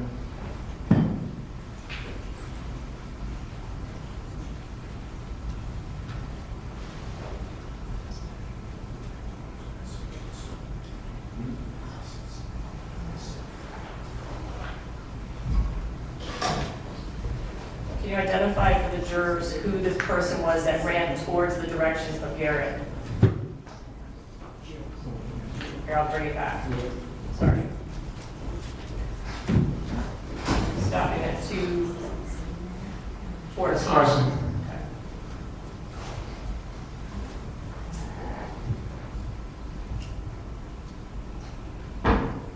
Who is the individual that was walking around the car at this point where the red arrow is? That's Cheeto. Garrett. Yep, Garrett. And who's the individual with the white? That's me.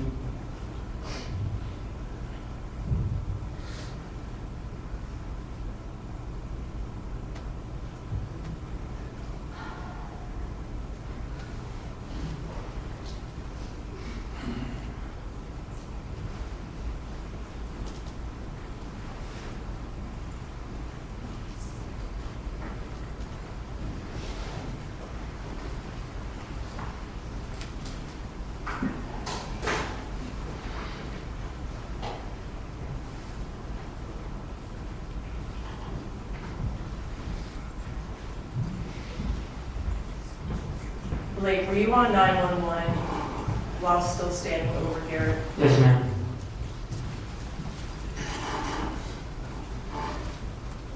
Did you see where the defendant ultimately placed the gun? No, I didn't.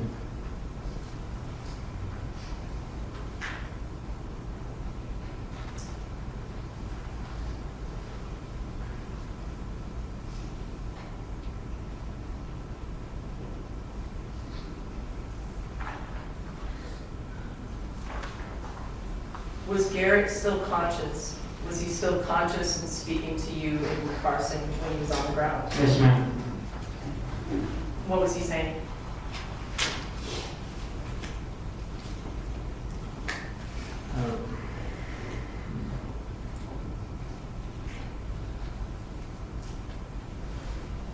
That he knew he was gonna die.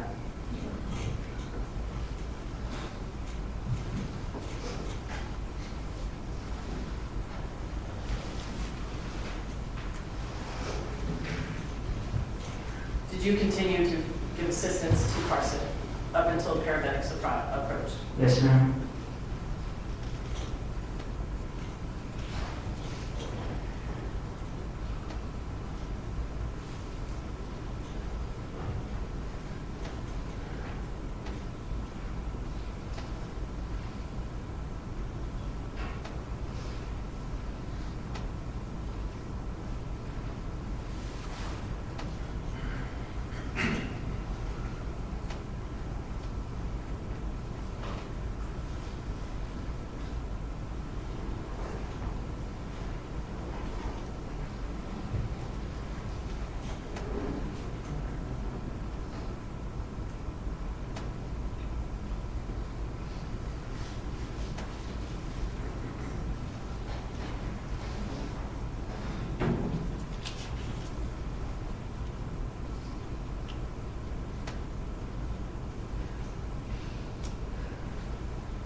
Like the figure that came from the lower right of the screen, is that a police officer?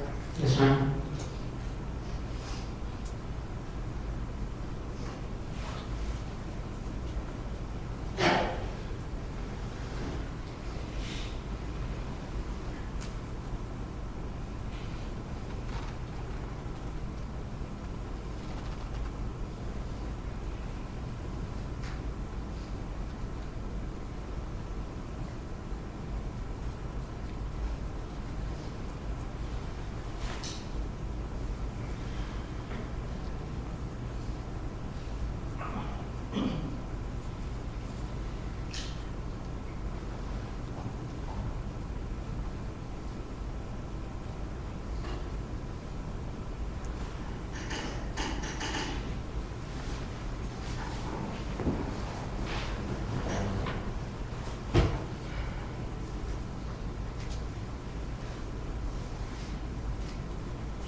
Like having been there, having had an opportunity to see both your friend Garrett and the defendant, tell the members of the jury who was the aggressor that night. Objection, Judge.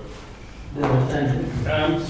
I'm going to sustain the objection, I can please. rephrase, Your Honor. That's for me.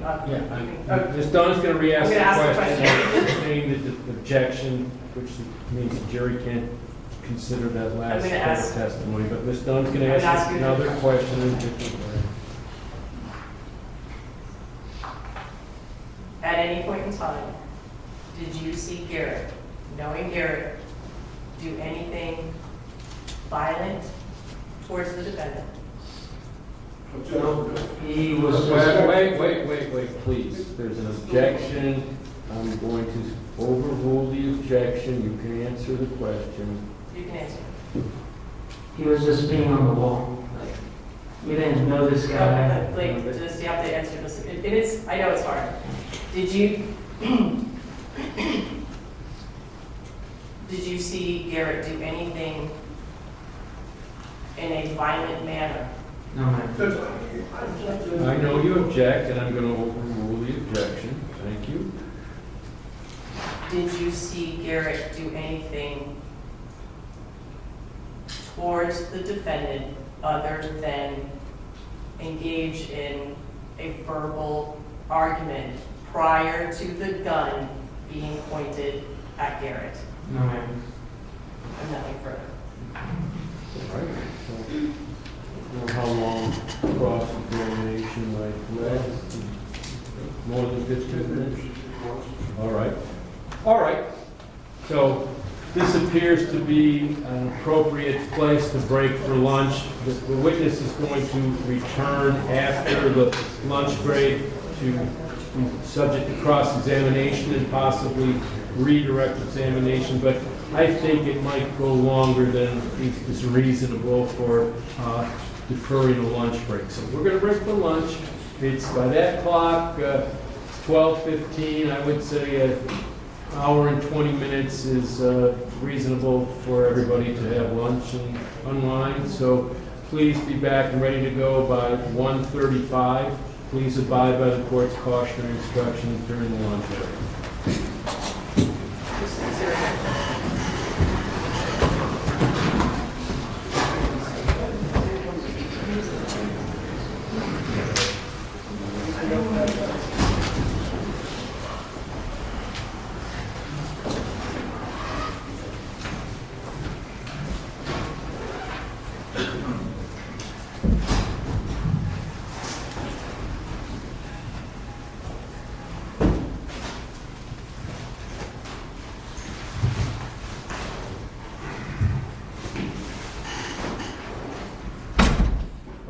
Jurors are outside the proceedings. There's just a couple of things. First of all, I don't know what any instruction you want me to give Mr. Sebia. We have another issue to address about the rule of sequestration with somebody else, but we'll deal with this first. So the rule of sequestration of witnesses has been invoked. What that means is that because you're a witness here in the case and you're in the midst of your testimony, you can't discuss your testimony with anyone. Yes, ma'am. And so I know, you've testified, but you're going to be back on the witness stand, back under oath. The defense counsel has some questions. The state might have some follow-up. So please don't discuss your testimony with anyone. That doesn't mean you have to maintain silence. It's just about the case of your testimony. All right? Yes, sir. Is that sufficient? Yes, sir. All right, thank you. So you can step down. Everybody can be at ease, but unfortunately it was brought to my attention that during the testimony, at least in part of Mr. Arancibia, there was a state witness who was back in the gallery, and I certainly wouldn't know who that was and the like, but apparently it came to the attention of some of the court personnel. Jesse Riccio, upon being made aware, went and spoke to, I guess, the state's witness coordinator back there, and the woman was asked to leave, but she was there for a period of time, as far as I know. I don't know who it was, but Ashley Whalen. Ashley Whalen. Okay. So, I just came to my attention. As I said, I wouldn't know her from any other observer. So, I'm sure the prosecutor. oh, I'm sure they didn't know. I'm just saying that now that it's been brought to my attention, I can't just ignore it. I want people to know. I don't know what, if any, what if any remedy there is, but so if you want to talk to her, if you want me to talk, I don't know, or just leave it as it is. I don't know. So we think about it much. yeah, we can think about it. We will ascertain from the witness as to what she heard, and that way we can report it back to the court to best advise. As I said, I just was made aware of it, and I can't just keep it under my hand. So we'll see it at 1:35. All right. Court order, one to go to now.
Good afternoon, everyone. Please be seated. Everyone but the defendant. Okay. So we'll wait.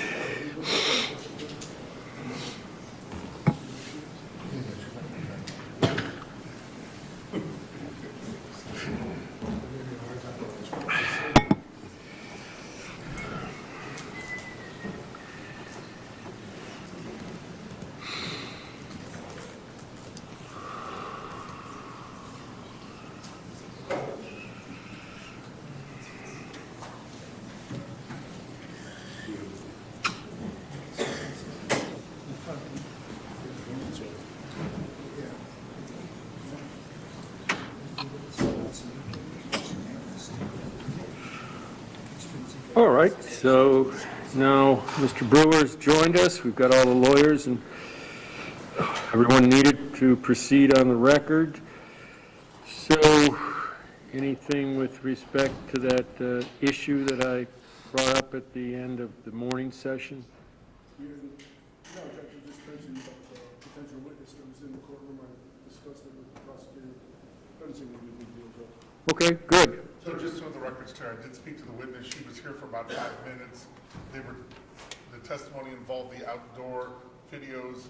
She's the bartender, so her testimony is pretty much contained within the bar. So she didn't really even understand what she was seeing, but that's the extent of what she saw.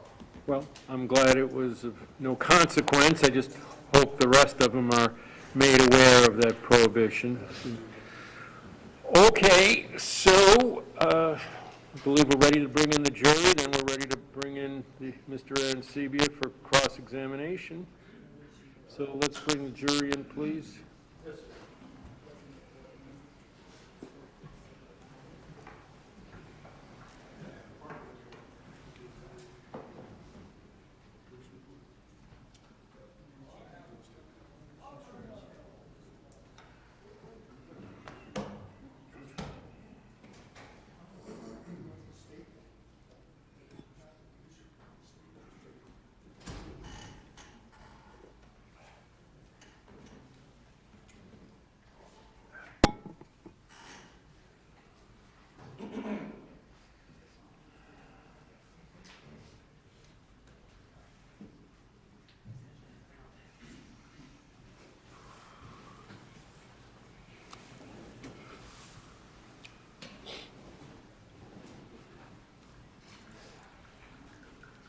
All jurors present in the courtroom.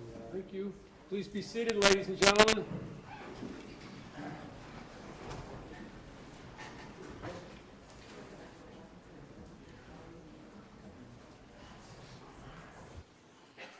Welcome back. We're on the record. You're all here. Everybody else who needs to be here is here. I hope you enjoyed your lunch. And right now, we're ready to pick up from where we left off. Mr. Arancibia had completed his direct examination, so he can come forward right back on the witness stand.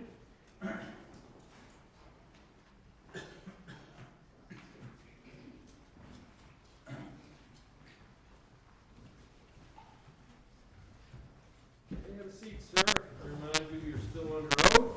And now, would the defense counsel like to cross-examine the witness? Yes, Your Honor, thank you. Yes, you may.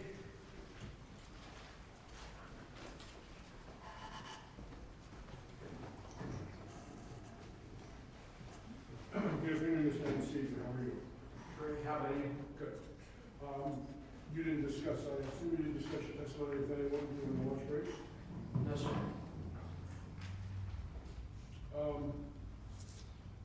You have testified about this matter on a number of occasions, is that correct?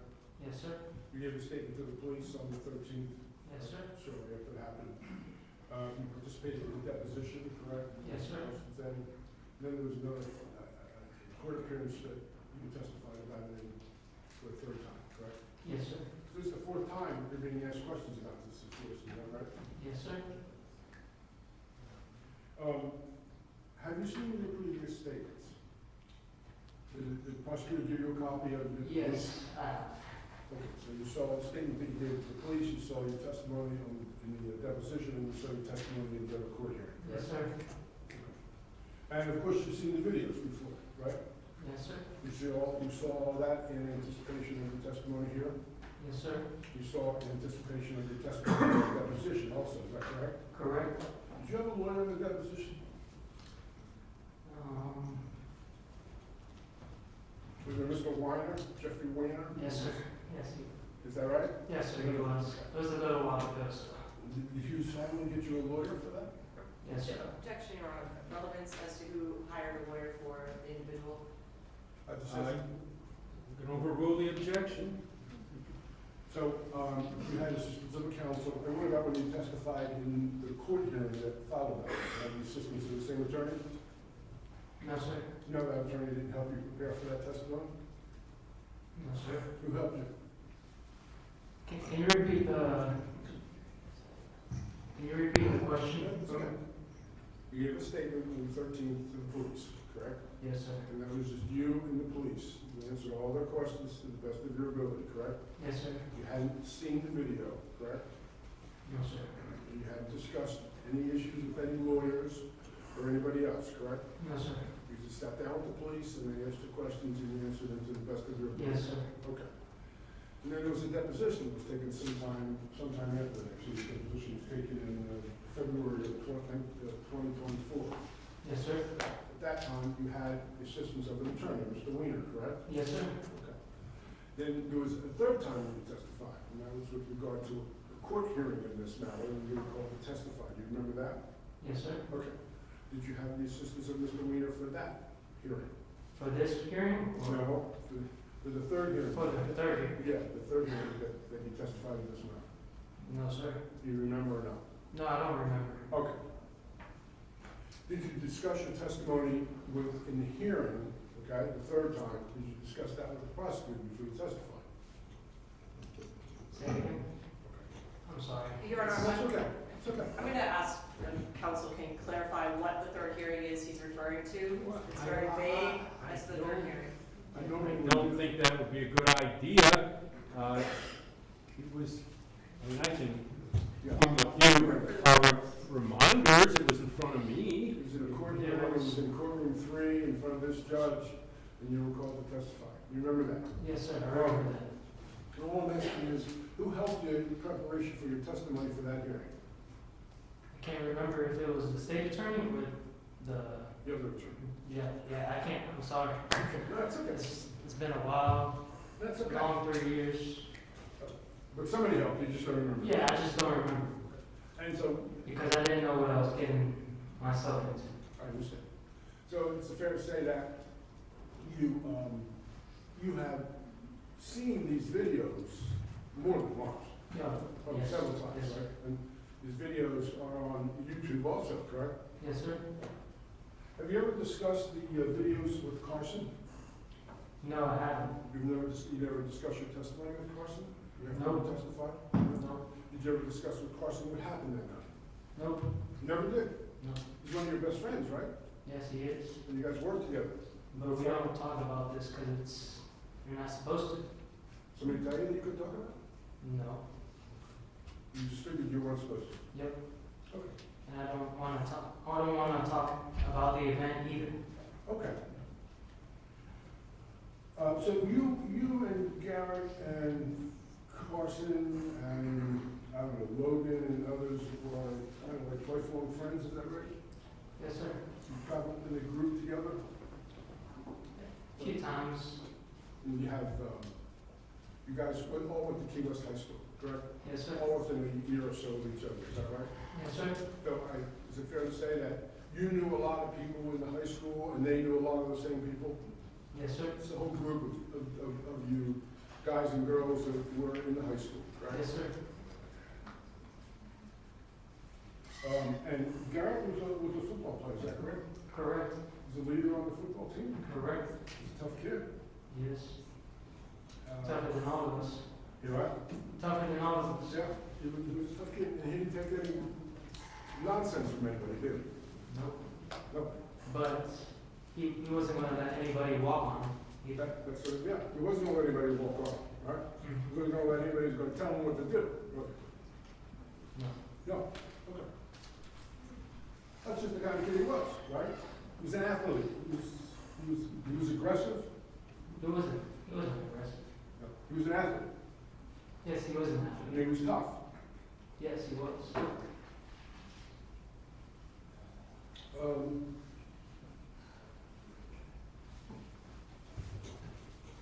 Okay. When all this was happening, there came a time when you yelled, cheetah, cheetah, no, correct? Yes, sir. Right? You saw Preston walking in the parking lot, is that right? Yes, sir. You had seen the gun on his hip, correct? Yes, sir. Right. And that's when you started yelling, cheetah, cheetah, is that right? Yes, sir. Or did you wait? Was it later when they got closer? It was as he was walking towards. As it was walking? First you started waving your hand, correct? I was trying to get Garrett's attention. Okay. And Cheetah was his nickname, is that right? Yes, sir.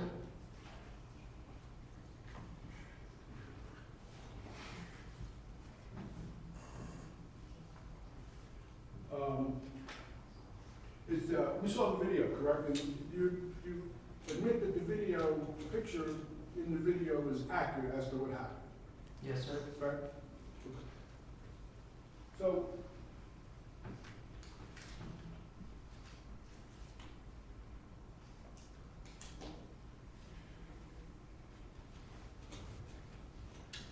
when Garrett and Preston were close, you saw them come together, correct? Yes, sir. And you saw them, I think you may have previously described it as wrestling, is that right? Yes, sir. They were fighting together? Yes. Yes. I don't want to put words in your mouth. No. That's true though, right? They were Yes, fighting. they were entangled with each other. Right. And that was shortly after that Preston arrived at Garrett's location, correct? Correct. Is it fair to say that prior to that you heard them yelling at each other, right? Yes, as he was walking towards Garrett. Right. Yelling at Garrett, right? And you heard an exchange between the two of them, correct? Yes, sir.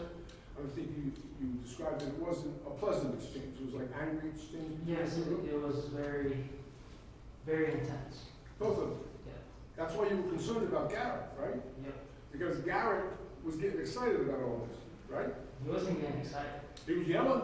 He was trying to defend himself. But before that happened, when Preston yelled at Garrett, Garrett yelled back. Isn't that right? Yep. That's why you said, Cheeto, Cheeto, stop. Is that right? I said stop because I knew something was going on. Right. You said something was going on. When you said that they, is it true that they were wrestling, correct? Right? After he got the gun pointed at him, yeah. Yeah, okay. But And is it true that you saw Preston take the gun and try to hit Garrett with the side of the gun? yes, Yes. he tried to, but he didn't. I understand. So, it wasn't, why do you keep looking at the prosecutor? I wasn't. Your Honor. I wasn't looking at it. I was looking at you.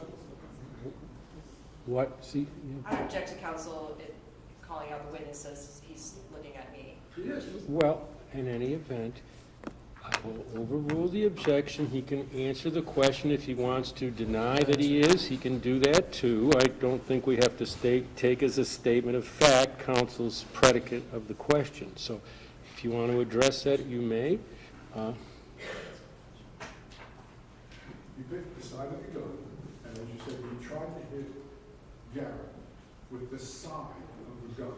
Remember that? Yes, sir. I think you may have used the word pistol. Remember that? Yep, I remember. That's what you saw, Yes, sir. right? So if this is the gun, it was the side of the gun, correct? Mhm. Yes, Not the sir. barrel of the gun, the side. The of side. That was before that happened. I'm sorry? That was before any of that happened. Well, that's when they were tussling, when they were wrestling, when they were fighting with each other, Yes, correct? correct.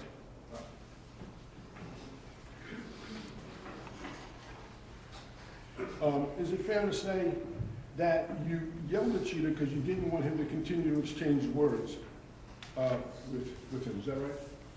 Yes, sir. Do you remember that you said that this was you were concerned because Cheetah was just being Cheetah, right? Yes, Did you sir. say that? He wasn't being Cheetah. Cheeto. Cheeto. What do you call it? Cheeto. Cheeto, right. You were concerned because you told the police that he was being Cheeto. Remember that? I said it because, I said no, because I seen what was going on, and I seen the gun that he had. You said to the police, why were you yelling Cheeto? And you said he was just being Cheeto. That's how you described it, correct? Yes, sir. And you remember, they asked you, what did you mean? What's the just being Cheeto? You remember what you said? No, I don't. I'll use your words. You said, you know, it was be like, fuck you. Well, Hold on. You remember saying that? yes, I remember saying that. Right. And that was the way you described Cheeto's attitude when when Preston was telling him to stop peeing on the wall. I'm saying, what I meant by that is that he wasn't gonna let, Yeah, hold on. He can answer the question, he can give him, I'd like an answer to the question first, and then you can explain. well, I think he did, so I'm gonna let him go ahead and respond. Go ahead. Thank you, Your Honor. So, what I meant by that is he wasn't gonna let somebody take advantage of him, or and to defend himself. Yes. That's what you meant. what I meant. I didn't mean that he was that kind of person. Well, you don't want to use the word, but what you meant when you said he was just being Cheeto, you meant like. Yes, sir, I did say that, but, Okay, but that's the way you described his demeanor, right? yeah. Okay.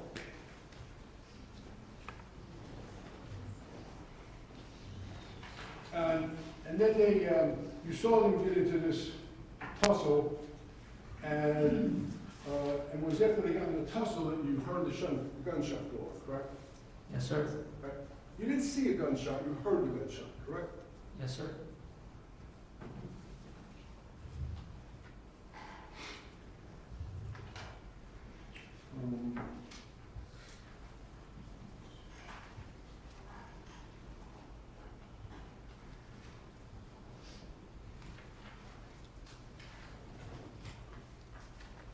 Okay.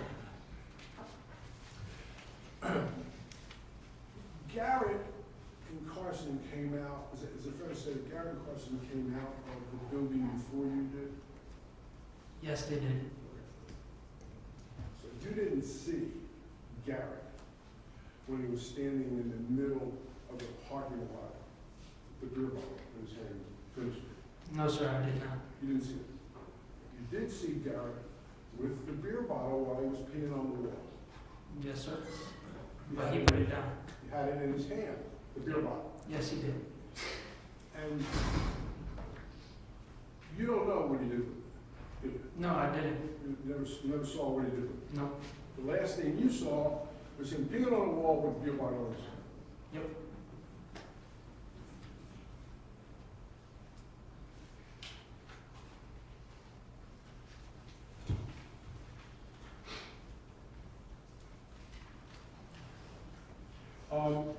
I believe you testified that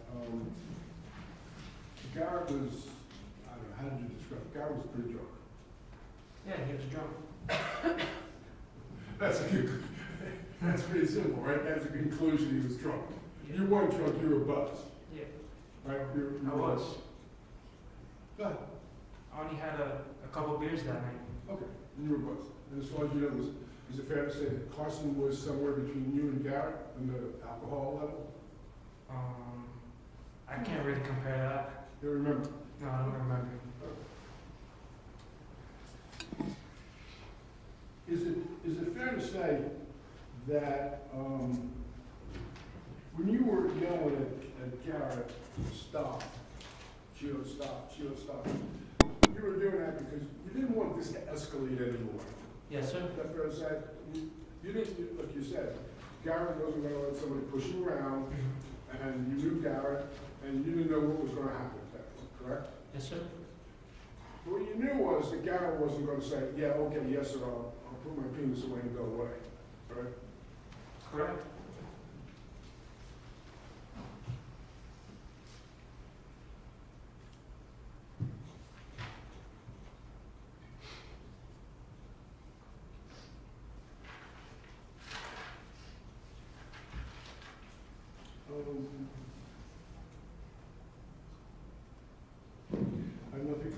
Your Honor. All right. Redirect examination? Good afternoon again, Blake. I'm going to let you explain a few questions or answers, okay? So let's start with, in the beginning, you gave an answer that Garrett wasn't going to let him be walked on him. You said that walked on him. And when you said that, you made a motion and you pointed in the direction of the defendant. Explain to the members of the jury your answer when you said he wasn't going to let him be walked on or him walk on him. Explain what you meant.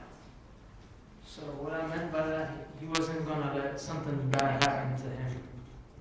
He wasn't gonna be taken advantage of, or if something bad was gonna happen, he was gonna act up on it. Now, you were asked numerous times whether or not Garrett was aggressive. You used the word tough. Can you explain to the members of the jury, how are you using that word? What does that mean when you use the word Garrett was tough? To be tough, you don't have to be aggressive. That's how I use, Okay. You use the word, let me just get my notes. You were asked about the bottle, this beer bottle. You started to say something about where you didn't see Garrett as he walked across drinking out the bottle, but tell the members of the jury, what did you see Garrett do with the bottle or when you went to go pee? you put it down. Okay? And did you ever see that bottle in Garrett's hands again? No, ma'am, I don't. So when you answered the question, you don't know where the bottle went, can you tell the members of the jurors, was it in his hand? No, ma'am, it was not.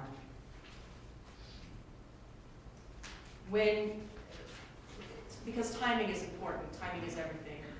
Let me ask you this. At the time that the defendant was walking towards Garrett, and they were having words, and he was getting close to Garrett, was Garrett done urinating on the wall? Yes. When you saw the gun up against Garrett, and you demonstrated that to the members of the jury, did you see it up against his stomach in an upward angle? Is that what you demonstrated? Yes, sir. Yes, ma'am. Sorry. That's okay. It's a long day. Yes. And was that after you saw what appeared to you like the defendant trying to hit him with the gun? Yes, ma'am. You were asked whether or not you saw the gun being shot. How quickly after you noticed the gun being pressed against Garrett's midsection did you hear the gun go off? Repeat the question. Counsel made a point to say you didn't see the gun go off. You didn't see the shot. Did you hear it? I heard it. And how close in time did you hear the shot after you witnessed the gun being placed up against his abdomen and pointed in an upward direction? So you're asking how long? I mean, was it simultaneous? Simultaneous? Yeah. All right. Now, I'm going to go back to give you an opportunity to explain when you met with the police officers that night. Counsel asked you about a statement where you indicated you may have used the phrase "fuck you." Yeah. Can you tell the members of the jury what you were saying, what you meant at that time? So what I was saying is that he's trying to defend himself. He's not gonna let, because once Brewer got close to Garrett, he had to defend himself, right? You can't just let somebody walk on you with a gun. And that's what you meant when you were making that statement to the police that night? Yes, ma'am. Okay. You are also asked about you saying, no Cheeto, no Cheeto. Was he the only one you were saying no or stop to? Yes, he was. Okay. Were you also trying to stop the defendant from? Objection, Judge. Yeah, I'll sustain the leading question, Sure. sustain the objection. When you were saying, and just to be clear, when you were saying stop or no, at no time did you use the word gun, did you? Nope, I did not. I have nothing further. All right, so you wish this witness held subject to recall, or may he be excused? He is released from a subpoena, Your Honor, so he can. All right, thank you. You Thank can you, step Your down and be excused. Thank you, Your Honor.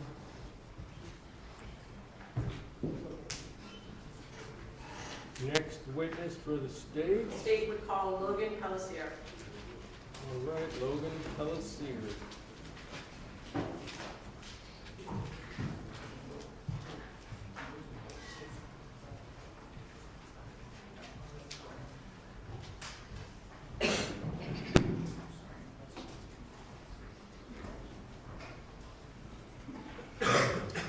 Okay, sir, come on forward, right through the gate there.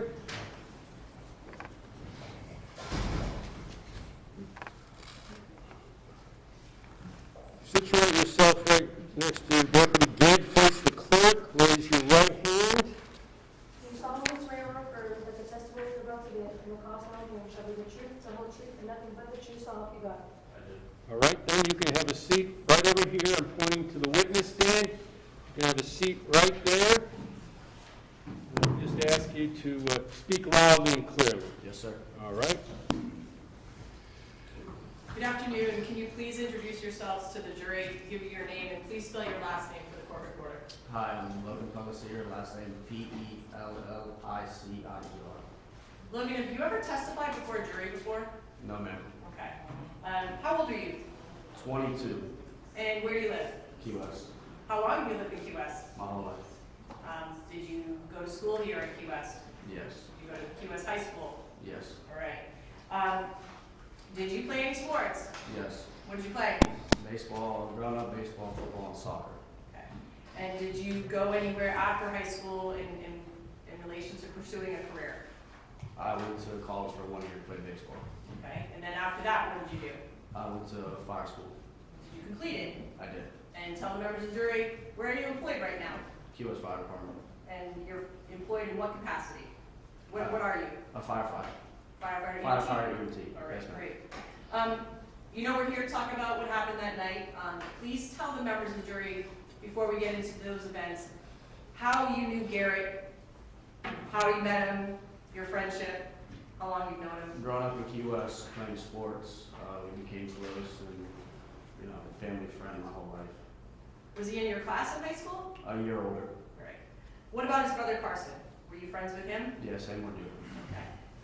And Blake, you saw Blake leave the courtroom. Are you friends with Blake? Yes, ma'am. No, we heard that all three of you work at the fire department. And just to clarify, are you all in the same station or a shift? Me and Carson are on the same shift. Blake's on a different shift. Okay. Did you work last night? No, ma'am. You off? Yes, ma'am. All right, great. Now I'm going to take you back to February, the Super Bowl, that February 2023. Tell the members of the jury, what did you do that day? Not at night, but what were you doing during that day? During the day, I went and got lunch with Blake and then just hung out waiting to go watch the Super Bowl And where did you watch the Super Bowl? at Coach Johnny's house. Would that be Coach John Hughes, Yes, ma'am. Garrett and Carson's father? Yes, ma'am. Okay. And were you 21 at the time? No, ma'am. And did you have any alcohol that night? Yes, ma'am. Okay. And when you, let me ask this just to get this out of the way. Did you give a statement to the police that night after this happened? Yes, ma'am. And where was that, at the hospital? Yes, ma'am. All right. Did you also have to give a statement or sit for a deposition with, related to this case and have to tell what happened and answer questions? Yes, ma'am. How comfortable was that? I've been more comfortable before in a situation. Okay. And how are you feeling today? I feel good. Okay. Nervous?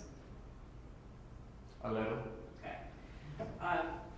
When you gave your statement to the police that night, had you been advised that Garrett had passed? Yes. Let's talk about that night. So you're at Coach Hughes' house, you're watching the game, you've had alcohol.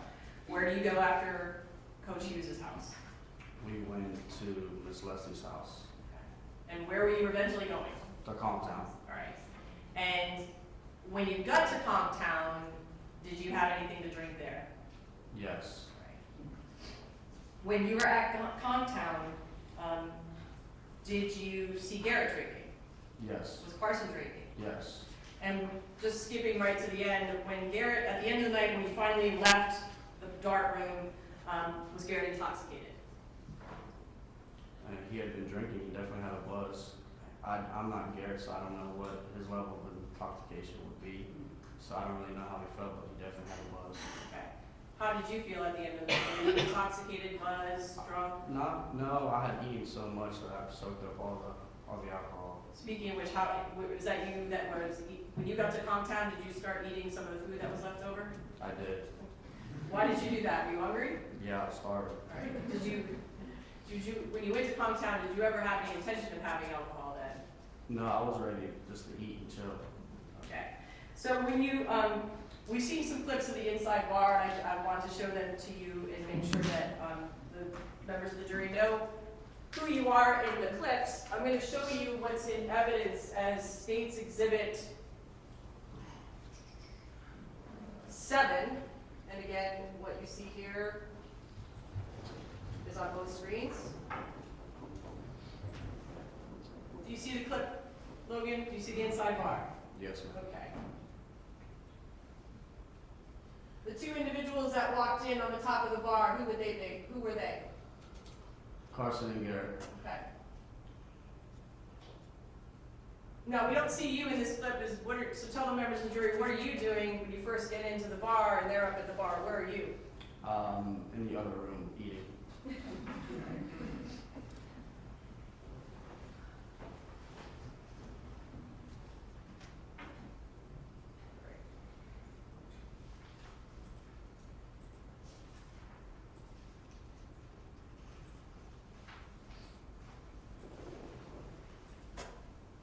Showing what we're called the dart room video, which is exhibit number 8.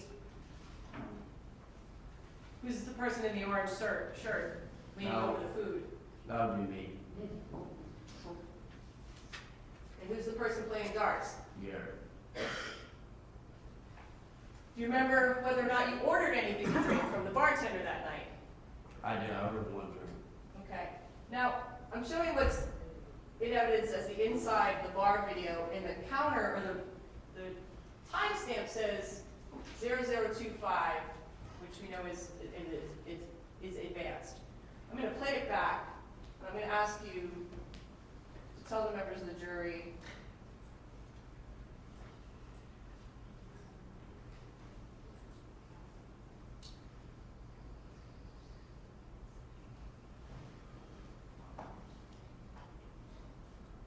when you sat down, did you say anything to the person that would have been to your left? No, ma'am. Okay. Did you recognize the person that was to your left, which is on the far end of the screen, the far right, the screen where my mouse is? This person right here? Did I recognize him? At the time, did you recognize him? No, ma'am. Had you had any words with this individual? No, ma'am. Did you later come to find out who it is? Yes, ma'am. Who is it? He's sitting over there in the corner. Brewer. Mr. Brewer? And the person that you called Brewer, that you pointed out is in this video, for the record, do you see that individual in the courtroom today? Yes, ma'am. In the corner. And can you describe what color coat he may be wearing? Right now? Gray. Yes, right. Let the record reflect he's identified the defendant, Your Honor. Record shall so reflect.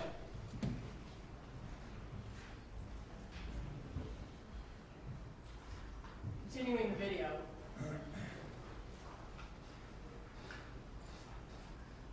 Do you remember what you may have ordered, may have had to drink? I think it was a vodka Red Bull. Okay.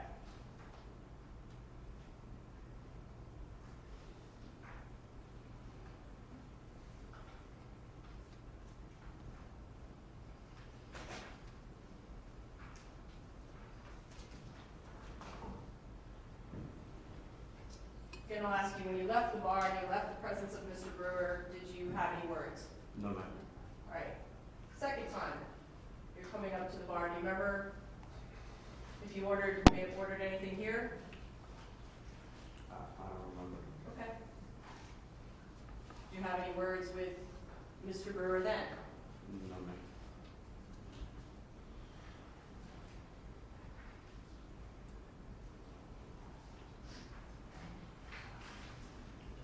How long do you think you were at Conchtown that night? Maybe an hour.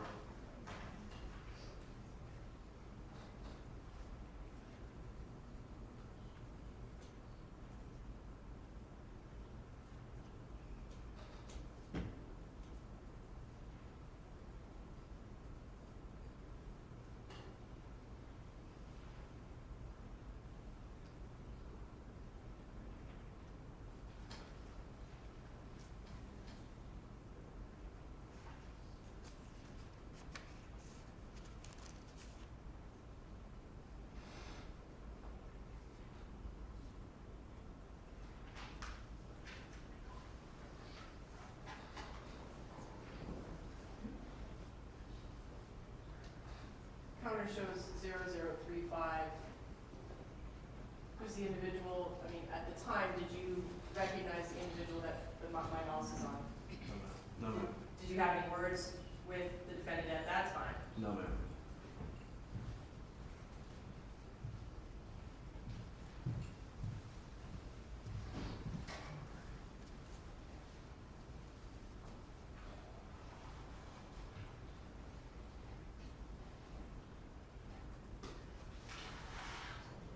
Now showing what's in evidence as State's Exhibit 8, counter 105. And now 106.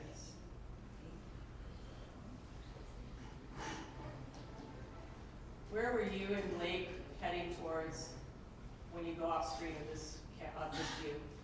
The back door of Conchtown. Okay, all right. So you get to the back door of Conchtown. Sorry. Sorry. When you get to the back door of Conchtown, what did you notice? Tell the members of the jury, what did you see when you get to the back door leading into the parking lot? Me and Blake were just waiting to leave. I see Garrett across the parking lot. I'm sorry, can you ask the witness to use the microphone, please? Yes, I will. Make sure you use. Okay. Sorry. Maybe we can get a little closer and you can pull up a little bit, but we want to be sure everyone can hear you, so Yes, sir. thank you. Okay, let's start again. You get to the door leading to the parking lot. Please tell the jurors, what did you see? Me and Blake were in the back, and Garrett was across the parking lot, and we were just waiting to leave at that point. I wasn't really being too observative with anything besides our group until everything else took place. Okay, so let's take it step by step. You're at the doorway. At some point, you make your way into the parking lot. I did. Okay, tell the members of the jury, does anyone else come outside other than Blake and Garrett? Was Carson outside? Yeah, Carson was outside, and Brewer came out after. Okay, tell the members of the jury, what did you see the first time, when Brewer first comes out of the parking lot, what do you see him do? He looked agitated, looking over towards Garrett, kind of pacing back and forth, looking over. There was no words exchanged. I could just see his demeanor at that time, like he was agitated about something. I'm going to overrule the objection. I think he's connected his assessment of his state with a visual cues. So you said you see him walk in the direction, you walked in the direction of Garrett. What did you see him do after that? What did I see? Well, let me take it. You said you saw him walking in the direction of Garrett. Mhm. Did at any point in time, did he turn back to you? To you guys? He did. All right, and when he turned back to you guys, did you have any words with him at that point in time? No. All right. What's the next thing that happens after he walks back in your direction, doesn't have any words, what do you see him do next? He approaches Garrett. And tell the members of the jury what you noticed when he turned and approached Garrett. I noticed he pulled his shirt up and I could see a gun, and at that point I followed behind him trying to get the attention of Garrett. Okay. Do you remember what you were doing when you say you were trying to get the attention of Garrett? How were you doing that? Well, I was waving my hands in the air. I knew Garrett didn't know what this guy was coming out of the floor, so I did, so I was trying to warn him what was coming, because we were all confused, and I'm sure Garrett was more confused, because he was across the parking lot, we were right there with the defendant. The words that you used that night, did you ever use the word gun when you were yelling at Garrett? No,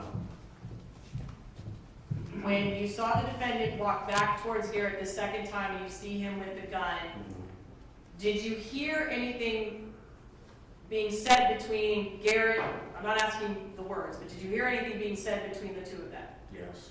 And what type of tone of voice? It wasn't nice, or it wasn't nothing greeting, it was more aggressive on the aggressive side. Okay. And was Garrett responding back to the defendant? I couldn't make out what anybody was saying. I could just tell there was an interaction. Garrett seemed more confused than anything. Okay. Why do you say you seemed confused? What did you see in terms of what you noticed Garrett doing that led you or leads you to say he looked confused? He just was kind of stuck at one point. He had a gun out and he didn't know what was going on. He kind of just was lost at that point. Okay. Judge, I object, that's all speculation. I will sustain that part about lost. I will sustain that objection. Don't consider that testimony, members of the jury. Logan, when you saw the defendant with his hand on the gun walking towards Garrett, describe the manner in which the defendant was walking towards Garrett. With intent, aggressive. Okay. And at the time you watched him walking towards Garrett, was Garrett still urinating on the building? I don't think so. Okay.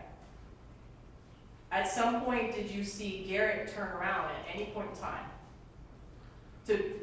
Turn around and being, now that he's facing, I didn't. okay? When you saw the defendant walking with his hand on the gun, did you see the defendant do anything else with the gun?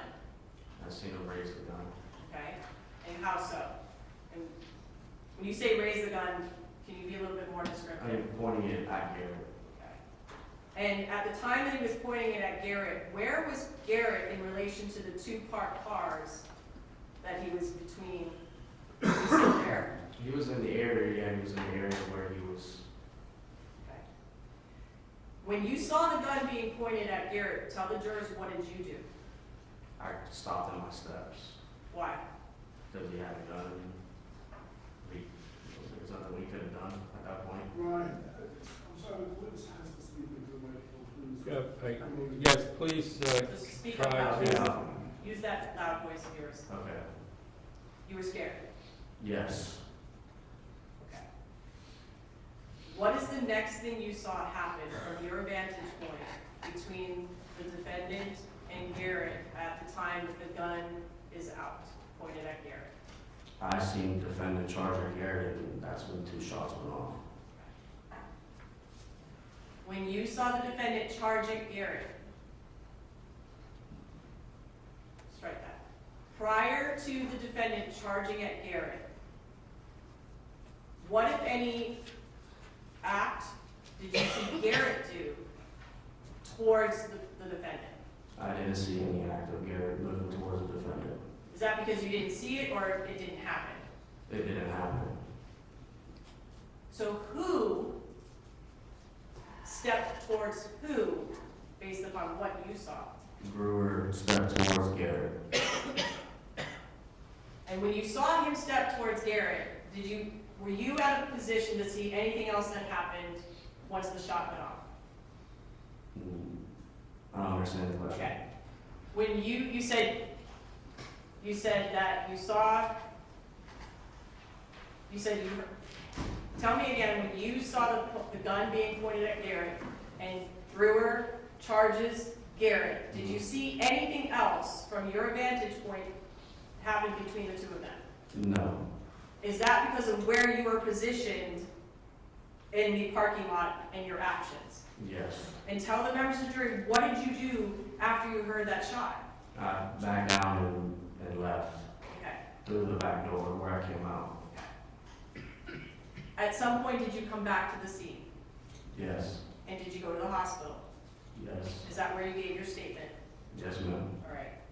Did they also take a photo of you that night to see what you look like and your physical appearance? Yes, ma'am. All right, I'm showing what's in evidence as State's Exhibit 20. Is that you from the hospital room that Mhm. early morning hour? Yes, ma'am. Okay.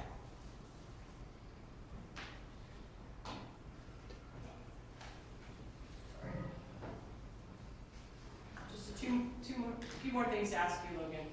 I'm now going to show you two of the videos from that night. The first one is in it's in evidence in State's Exhibit 1.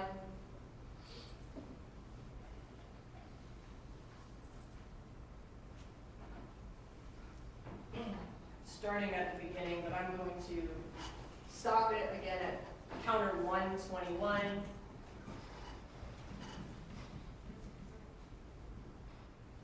Or actually 128.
Stopping at the VLC cover 27. Who's the individual by the side of the Jeep with the appears to be a black jacket?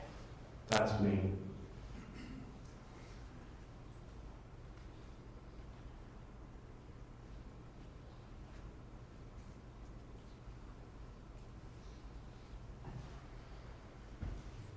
Stopping at 138. Were any words exchanged between you and the defendant or the defendant and Garrett at this point in time? No, ma'am.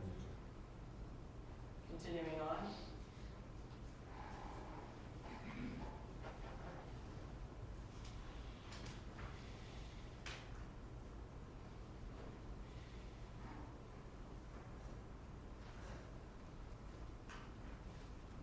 Stopping at counter 157, tell the members of the jury, why are you walking in the direction of the defendant and Garrett at this point in time? To warn Garrett that the defendant had a gun.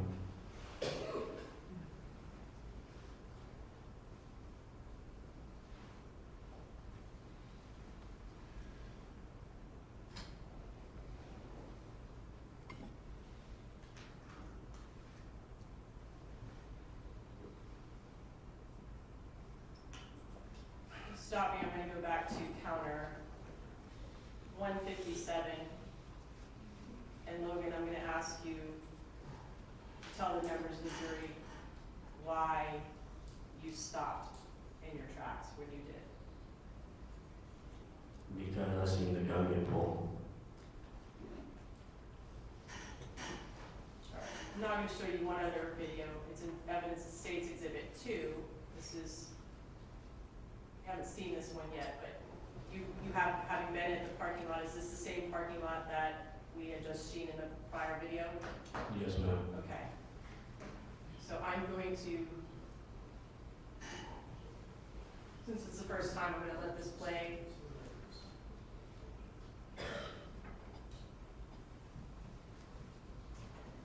We'll stop it at VLC counter 159.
That looks like me.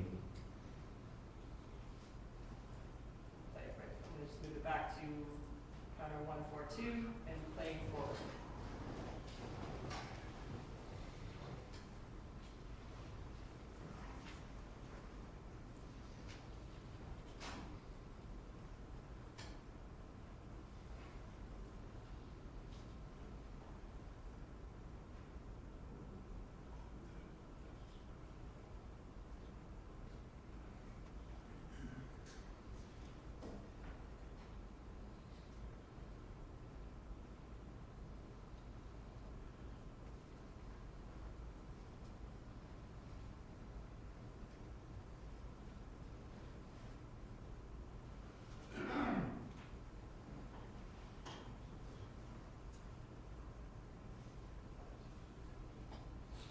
Stopping at 2:30. Now, Mr.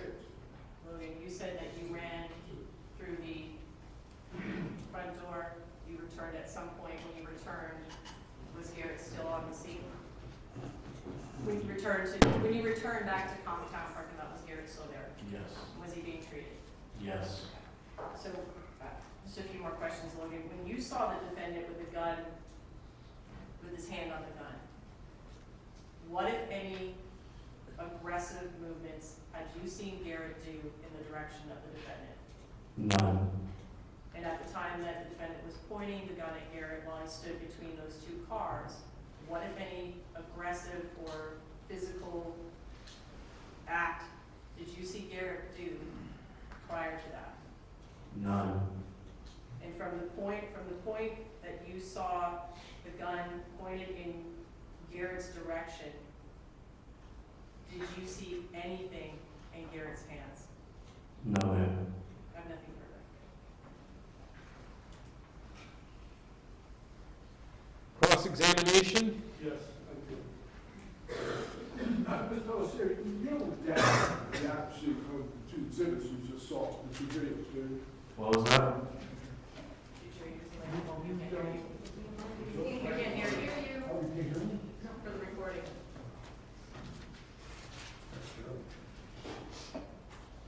Mr. Pellissier, my question to you is, you don't question the accuracy of the videos you just saw. No, I don't. Okay. So it's your testimony that, I'm not asking you what you saw in the video, I'm asking you what you saw that night, okay? That night, you didn't see when Garrett left the building with the bottle of beer in his hand, did you? I didn't see him walk out the back door. So you didn't see that, okay? Not what's on the video, you didn't see that yourself, right? Correct. When you saw him, he was already over on the wall, peeing on the wall, is that right? Correct. So you don't know anything about him having a beer bottle, not having a beer bottle, having it in the parking lot, you don't know anything about that, correct? Correct. Okay. When you just saw that video, when he was giving the second video, the last video, there was a point, did you ever, now I'm not talking about the video, but what you saw, you never saw Garrett, after he was confronted by Preston, turn to his right and reach to the car on his right, to the top of the car on his right. You never saw that from your vantage point in the parking lot? To my recollection, no. Your recollection, no. Could it have happened, you didn't see it? There could be many things that happened I didn't see, but from what I see, I don't remember seeing him do that. Okay. You saw it in the video though, didn't you, just now?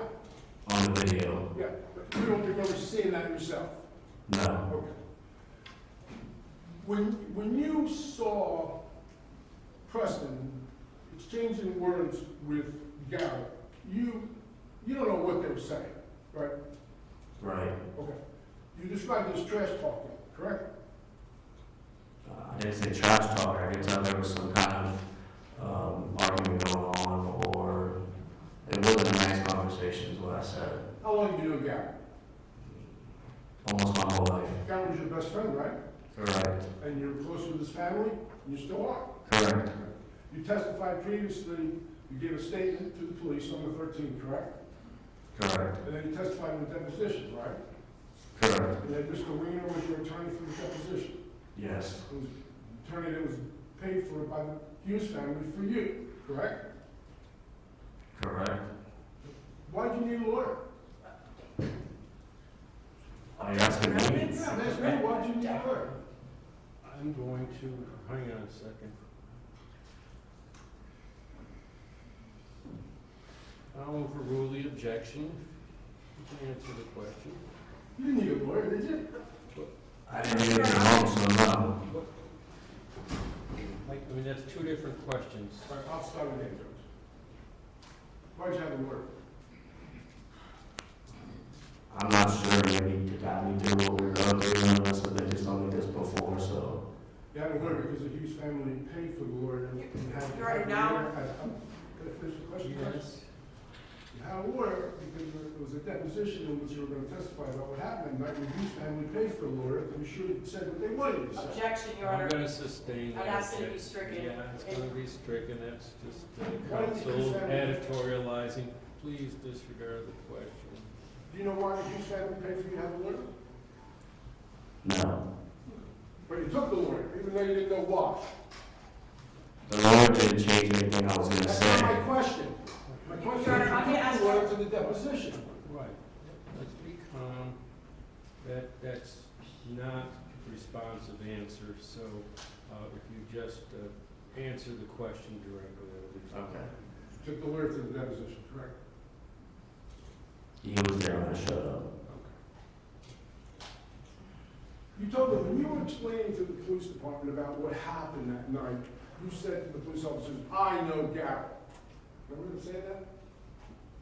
Don't remember who saying that. You said that. I know Garrett when you were explaining about exchanging words with Preston. I Yeah? don't remember saying that. You don't remember saying that? Can I have that one?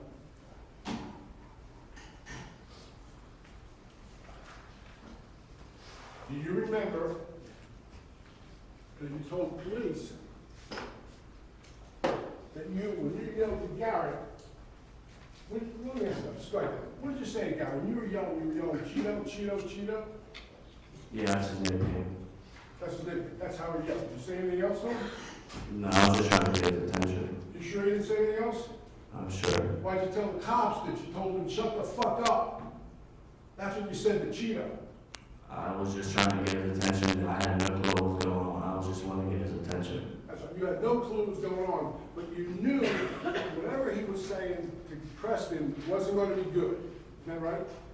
No, that's not right. Why did you say, Cheeto, Cheeto, shut the fuck up? Why did you say that? Because Brewer had a gun and he did it, so he's defenseless, so. Yeah, I understand. Why Right. didn't you say, he's got a gun, he's got a gun? You didn't say that, did you? I wanted to get his attention. Did you say, he's got a gun, he's got a gun? No. You said, Cheeto, shut the fuck up. That's what you said, right? I'm not too sure about what I said. I was just going to get his attention. All right. You don't remember saying that to the police? Are you denying that you said that? I'm not denying anything. I just don't remember. All right. If I showed you the transcript, would you remember? Would that refresh your recollection? Probably not. Probably not. You just don't know. I just don't remember. But you might have said it to the police. You can't say yes or no. Is that what you're saying to us? Correct. So let's just assume for a minute that you said that. You told him, let's even take out the expletive, and you just said, Cheeto, Cheeto, shut up. Why would you say shut up? Because Brewer had a gun. Right. It wasn't just that Brewer had a gun, it was because Cheeto was saying something to him. Not that I could hear.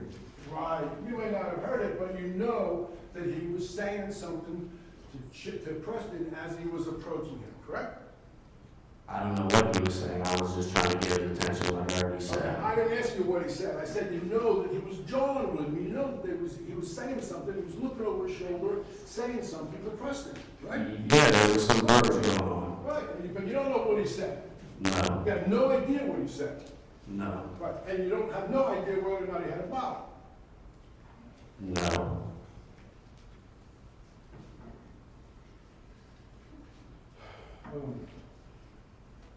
Okay, so let me ask you this.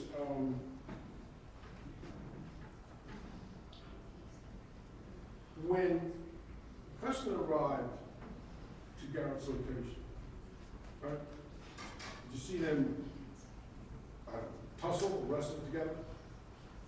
No, You didn't see that at all? I didn't see that part. You saw it on the video, but you didn't see it yourself. Correct. So you don't know. At some point then, when Preston was approaching, you stopped seeing what was going on while you were blocked. No, I wasn't blocked. To my recollection, I just don't remember seeing any kind of tussle. Okay, so you don't remember seeing anything. Even though you saw it on the video, you don't remember seeing it. Correct. So, and you don't remember seeing the body either, correct? Correct. So, what,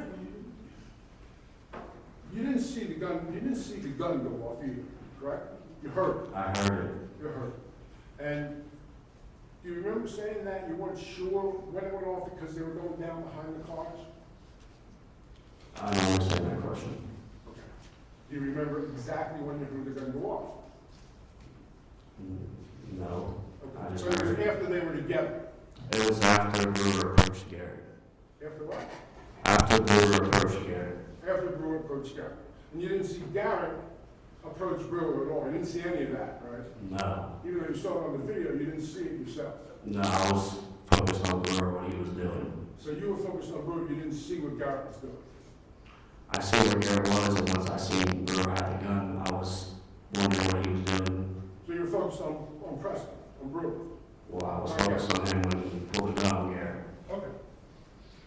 The gun didn't come out until it was within just a few feet of Garrett, correct? Correct.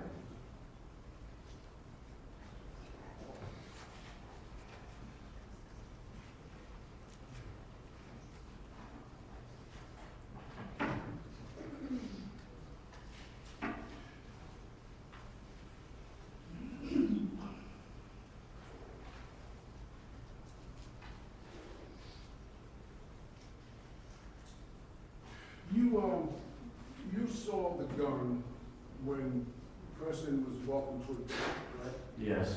You lifted his shirt, is that right? Yes. And that's when you saw the gun. That's when I knew he had the gun, yes. And the gun was in the holster, or it was either in the holster or it was in his belt. Yes. It wasn't out. Not yet. It didn't come out until much later, right? Correct. Thank you, Your Honor. I have nothing further.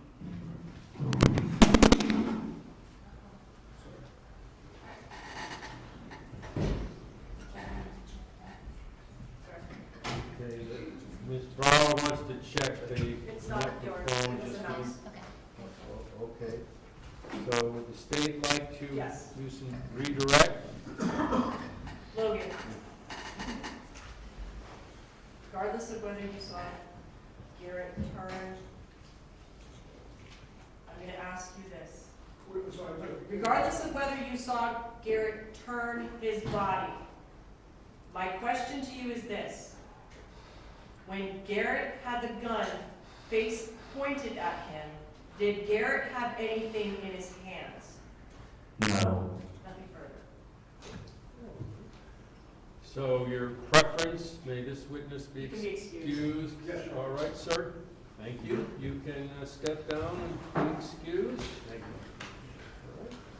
Have another witness for the state. Yes, Your Honor. Before we do, I do have to ask counsel to step up to sidebar for just one quick second to notify them. Okay. It's very quick. All right.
please come forward, ma'am?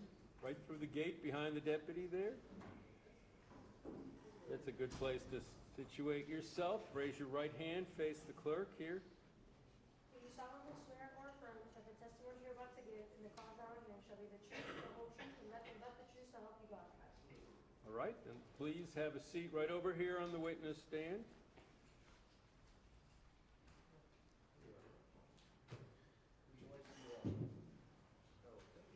Please speak closely to the microphone and loudly and clearly, all right? Yes, sir. Okay, thank you. Good afternoon, Melissa. As best you can, make sure you keep your voice up. I'm going to ask you to introduce yourself to the members of the jury and please spell your last name for the court reporter. Melissa Roberts, Roberts. And Melissa, how do you currently live in the Keys? Yes, ma'am, I do. And how long on and off have you lived in the Keys? I have been back in the Keys for over 10 years. I was Okay. born down here. You were born down here. Yes, sir. All right. Where have you lived before? I always lived up the Keys. I was in Big Pine. I live in Little Torch currently. Okay. And you, what do you do for a living? Right now, I work in a restaurant. Okay. Now, I'm going to take you back to this Super Bowl Sunday, February 12th, 2023. Melissa, did you watch the Super Bowl? No, ma'am, I did not. Were you down in the Keys, Key West area, attending any Super Bowl parties? No, I was not. I was actually up the Keys, and I made plans to pick up a friend of mine who was attending such festivities. Okay, I'm going to make sure that you speak up Yeah, you loud get- because I see the court reporter, and if you have to get closer to the mic, Sorry. use that. I was voice. not watching the Super Bowl festivities. I had made plans the day prior to go pick up a friend who was in festivities. Okay. And at some point, did you come into town to pick up this friend? Yes, I did. And what is your friend's name that you picked up? Her name was Eve Medlin. She was at Jack Flat's for a Super Bowl party. And when you picked her up, tell the members of the jury, where did you go? After we picked her up from Jack Flat's, we went to Tattoos and Scars, and then when we left there, we went to Conchtown. And when you were at Tattoos and Scars, did you have anything to drink? No, I did not, because I was a designated driver. Okay. And so, did you bring something along with you for the trip down to Key West to pick up your friend? I had my dog with me, that's about it. That's what I was wondering. Yeah. You see that on the video. All right. So, prior to that night, did you know a Garrett Hughes? No, ma'am, I didn't. No, ma'am, I did not. And did you know the defendant, Mr. Brewer? No, ma'am, I did not. Any of his brother, or any of the people that you then later saw that night? I didn't know anybody in bar other than my friend that I picked up. Okay. So when you got to the bar, which parking lot did you park? Where did you park in the parking lot? Parked in the back. Okay. And did you enter through the back or the front door? I entered through the back door. And when you got to the bar, were there people at the bar? There was, but just not very many. It was very few people there. Did you know anyone other than your friend that you brought with to the No, bar? I did not. Did you see the defendant at the bar when you walked in? Yes, I did. Okay. Describe the demeanor of the defendant that you noticed when you went into the bar and you noticed him. When I went into the bar, I noticed that his demeanor was not very positive. He looked very down and angry or irritable. He just did not look like he was happy to be there. He did not look like he was happy to be there at all. He was very negative looking. And a friend tried to speak to him and he kind of like brushed her off. Okay. So Melissa, we have a video of the inside the bar and you've seen it prior today, correct? Yes, ma'am. I'm going to show some clips to the members of the jury, and I'm going to ask you to identify a few, okay? So I'm showing what's in evidence as the state's exhibit number 7.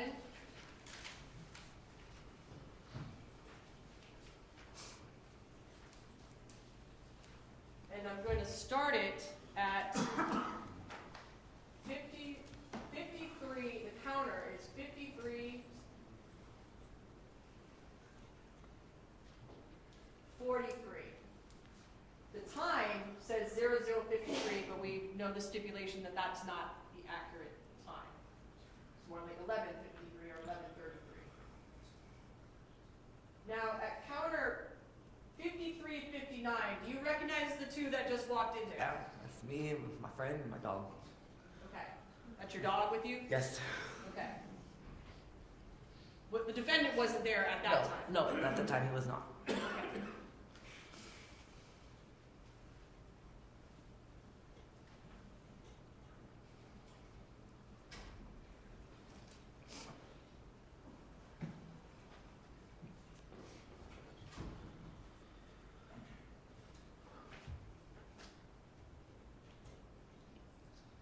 going to stop you here. Melissa, the video cuts off, but for those that haven't been in the bar, are there more chairs on There's the a couple, there, right there's, side?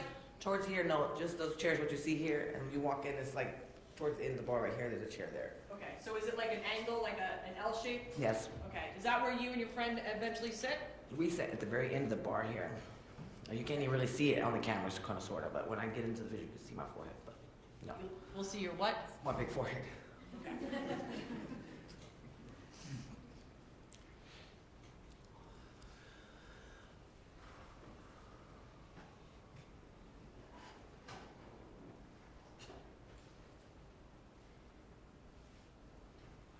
Stopping at 5450, the gentleman that is walking from the bottom of the video in the direction of the front door, who's that?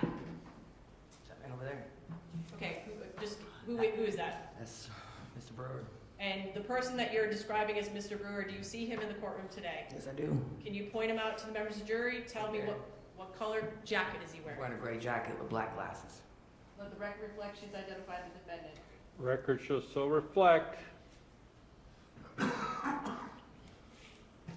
going to stop it again, Melissa, and I don't know if you can see it, but on the corner where the words are CAM 01, is that the general area where you Yes, ma'am.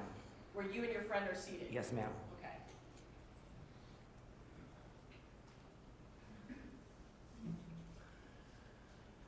The female that's in view, is that your friend? That's my friend Eve, yes. And would you be to her left? Yes.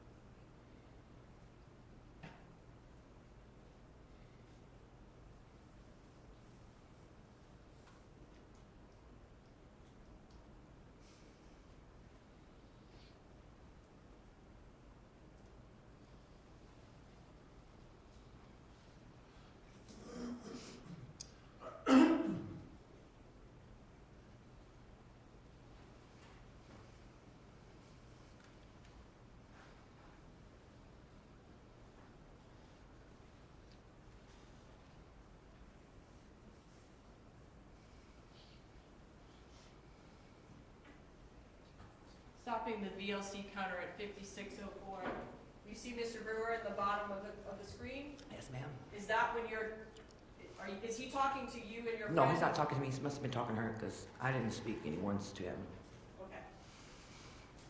And is this when you were describing his demeanor and tone? When I came in, and when he was seated when I came in. Okay.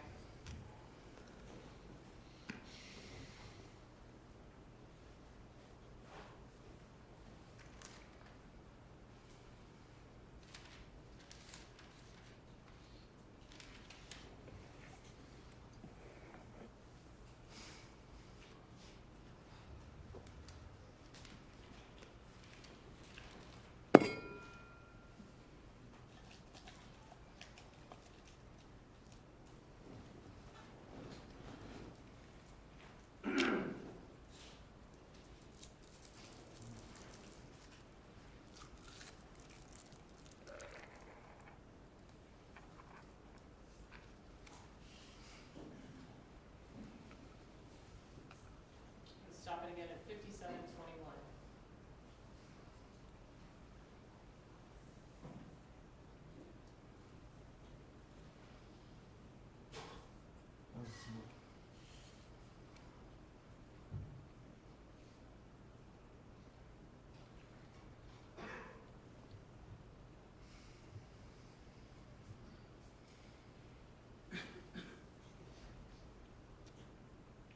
All right, I've stopped the video at 5721.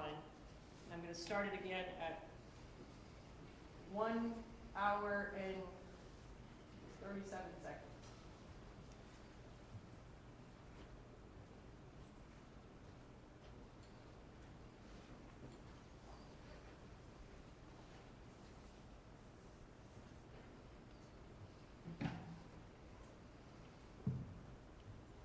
Is this the position that you, Yes, ma'am. and were you still seated at the end of the bar like you mentioned? I don't really believe her and I ever really got the chance to really actually sit down. honestly. I think we were standing. I mean, maybe we sat briefly, but yes, that's exactly how I remember him sitting.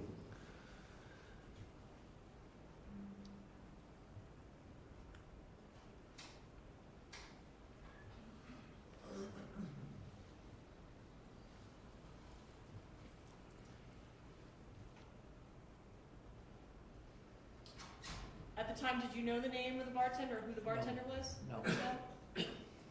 She was friends with Eve.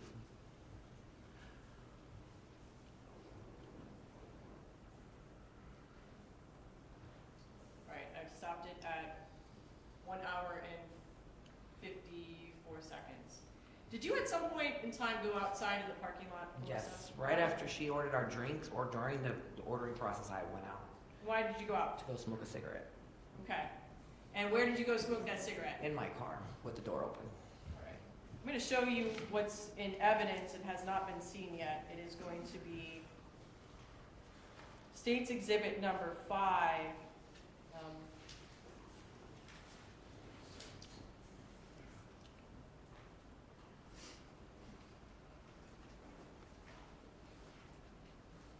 Now, I'm going to stop it. And do you see your car in this video? Yep. My And- car is the one way to the right there. Is that where the mouse is? That's where my car is. Yep, Okay. that is my car. All right. That's me.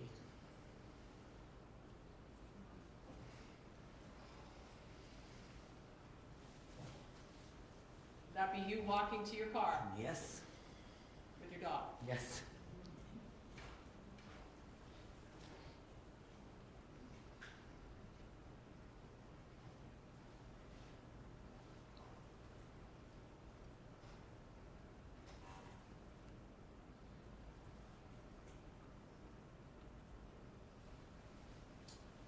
Stop it at 32.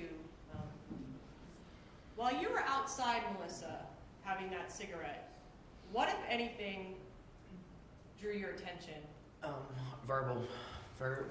Louder verbal altercation. That's what caught my attention. It was a loud, or yelling, or audio that's loud enough where I can hear. Okay. And when you heard this, what did you do after hearing this? Get out of my car, trying to figure out what was going on. Okay.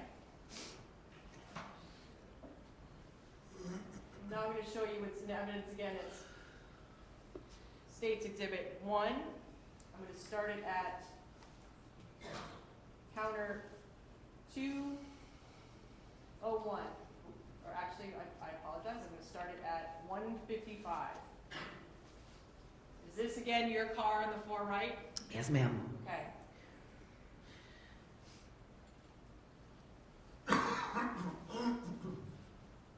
Melissa, I've stopped it at VLC counter 202.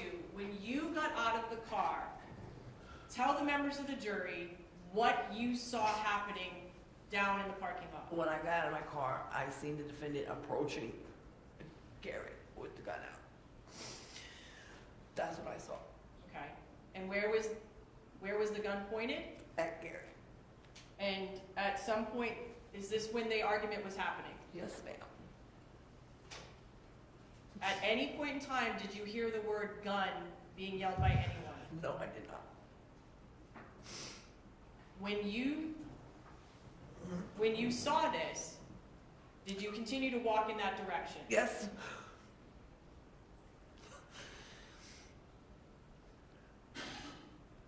Melissa, when you saw the gun being pointed at Garrett, what, if anything, did Garrett have in his hands? Not anything. Describe what you saw happen between the two of them while you were standing in the parking lot.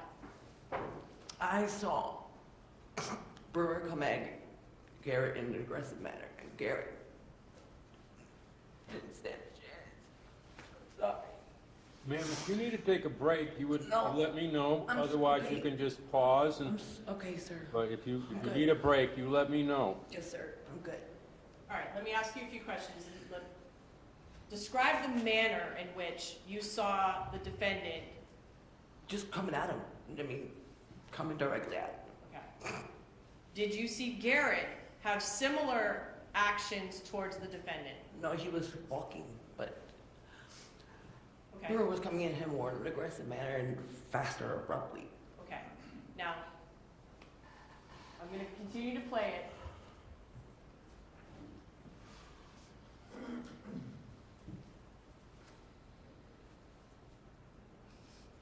Stopping at 2:13. Describe to the, why, tell the members of the jury, why did you run in the direction of This the is when door? when I ran, I had already heard the gunshots, and I was trying to get away, get out of the way. What did you do after you heard the gunshots? Did you leave No, I completely? stood right there.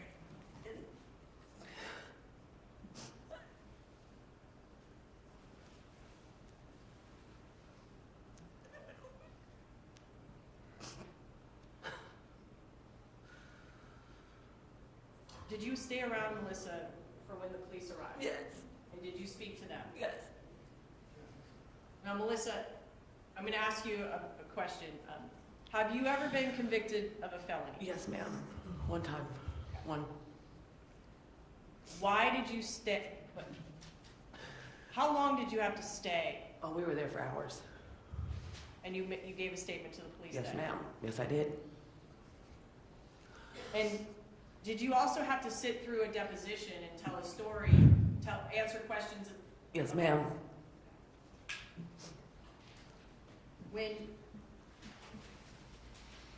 Did you come back out?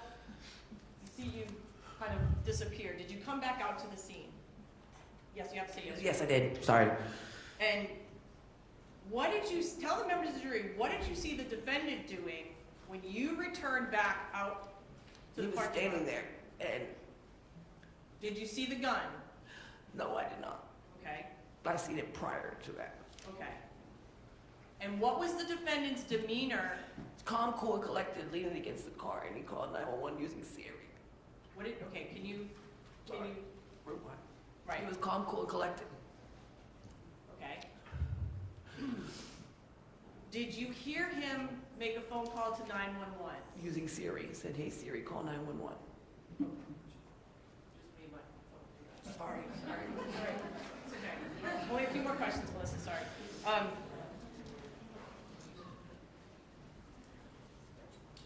Describe the defendant's demeanor between the time you heard him, the verbal exchange with Garrett, and when the police arrived. It was calm, cool, and collected, scariest, Okay. coldest blooded thing ever. Okay, and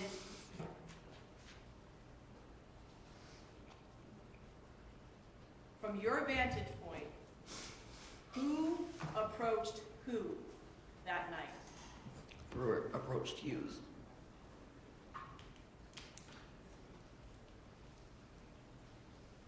Did you hear the defendant make any statements that night while on scene as to what he did or why he did it? No, I don't think. He said the boy came out in an aggressive manner. He stated that Garrett came after him in an aggressive manner, but that was not the case. Did you hear the defendant say that either into 911? Yes. Or? And based upon your eyewitness seeing it, did Garrett, Absolutely not. I have nothing further.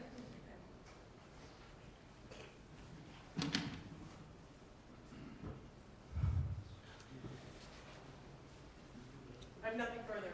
Cross-examination?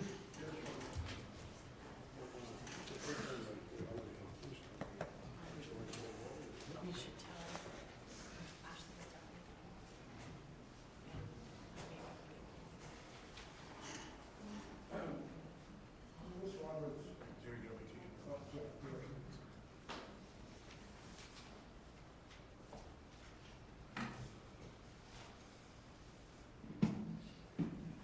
Ms. Roberts, you said here just now that Garrett didn't have anything in his hand. No. I can't hear you without being on mic. She didn't close the phone and change. Okay. Can you hear me? Yes, I hear you.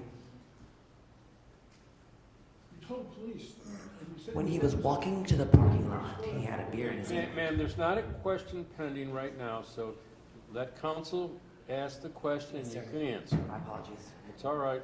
You remember you gave a statement to the police? Absolutely. And you remember you testified in a deposition. Yes. That was in the civil case, correct? Yes. Did you have a lawyer? No. When you testified in a deposition, you were under oath. Yes. Okay. In the deposition, you were asked, and you said that... I asked for, Yeah, we have to page and line if we're going to... Hold on. Did you ever say, ever, that Garrett had a bottle in his hand? Yes, I did. When he went out to the parking lot prior to him being murdered, he had a beer in his hand. But I suggest probably when he went to use the bathroom, he didn't have his beer in his hand any longer. You saw him, when you went out into the parking lot, the video shows you are in your car, correct? Correct. When you got out of your car, he was already up against the wall. Yes. Right? Correct. And you don't remember, okay, hold on, let's go to the definition.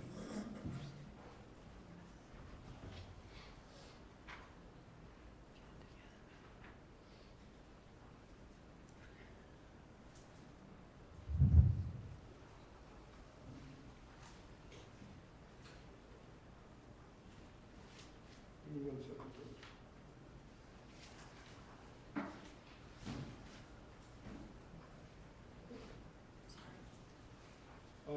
Page 11. Bottom of page 11. line. And it was, you can read the paragraph, 19 to 25.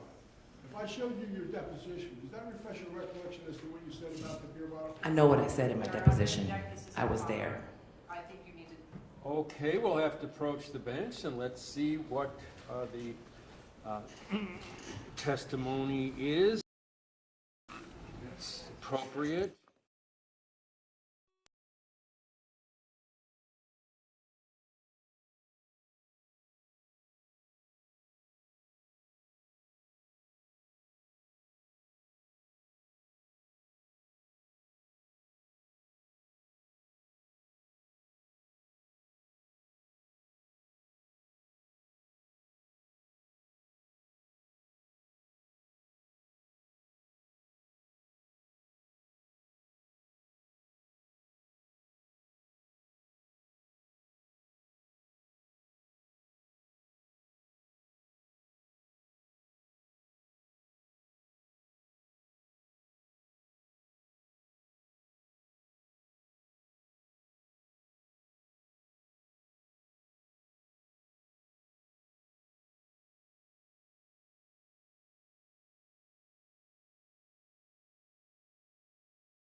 Court.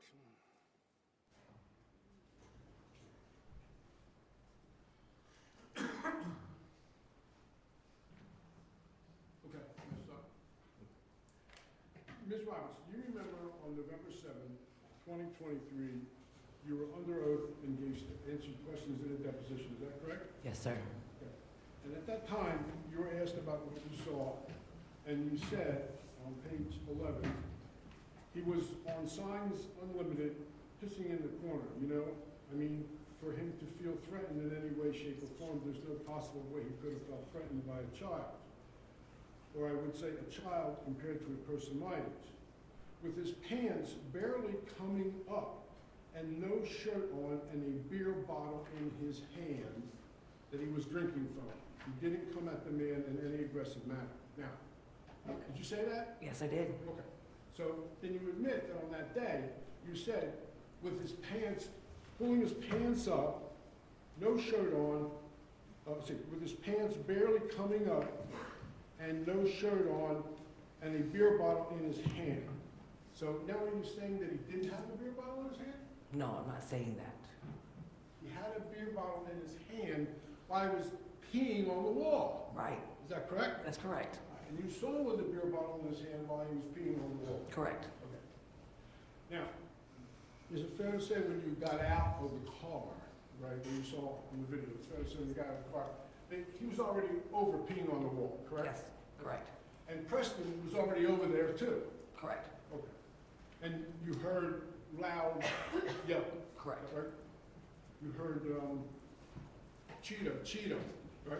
Well, it was Chico, but I mean, it's misprinted, but Cheetah, yes. Cheetah, whatever Yeah. you thought it was. Okay. And do you know who was yelling that? No, I do not know who was yelling at it. Okay. But you heard that Yes, when you got out of your car? yes, I heard it. Now, when you got out of the car, you saw him with the beer bottle over peeing on the wall, correct? Correct. Do you know what he did with the beer bottle, or do you not know? Put it down, Well, no, no. because he didn't have it in his hand after the fact. I'm not asking you to speculate. I'm asking you, Okay. what? No, I don't know what he hold on, did. wait. Please, let's just do a complete question and a complete answer so we don't talk over one another. Yes, sir. Okay, I'll try to be patient. You be patient. Go ahead. Okay. Had the beer bottle in his hand while he was peeing on the wall. Is it fair to say you don't know what he did with the beer bottle after that? It's fair. Is that right? Yeah, that's fair. Okay.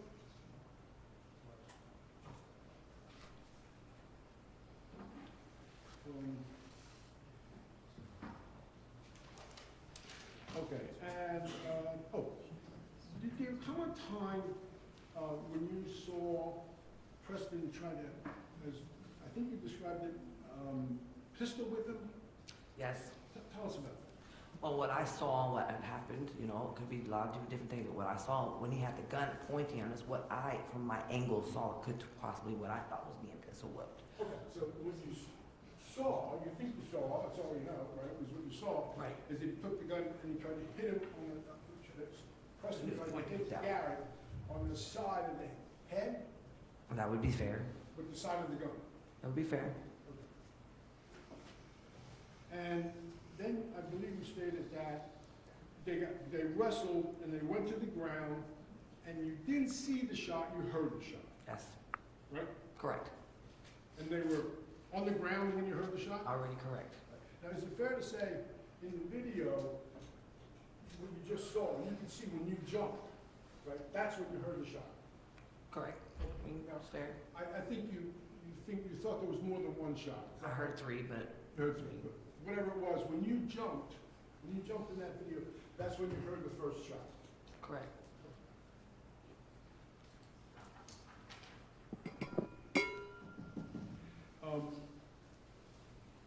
You know, you said that you thought that Preston was in a bad mood. We just summarize what you said when you saw him in the bar, right? Yeah, correct. But, you know, you could have been in the bar more than 4 or 5 minutes, max, right? Correct. And part of the time you were in the bar, Preston wasn't even there. Correct. And you didn't talk to Preston, No, I did not. but you concluded that he was in a bad mood. When my friend tried to speak to him, and I didn't know, I didn't hear exactly what was said, but she said, "Oh wow, someone pissed in his Cheerios." Oh, So, So he was upset because, I mean, apparently because she don't say stuff like Oh, that. yeah, no, that's a close to the mark. But the fact of the matter is, what you're saying to us, is that you didn't even make the determination that he was in a bad mood. You came here repeating what your girlfriend told you. I was sitting right next to her, like, Listen to what you just said. You just said, you never spoke. You never spoke, is that correct? you're right, but I could tell by his demeanor and how he was seemed like, he just didn't seem like he was in a good So mood. we're talking 3 minutes, you got by his demeanor that he was in a bad mood. Is that right? Right? Yeah.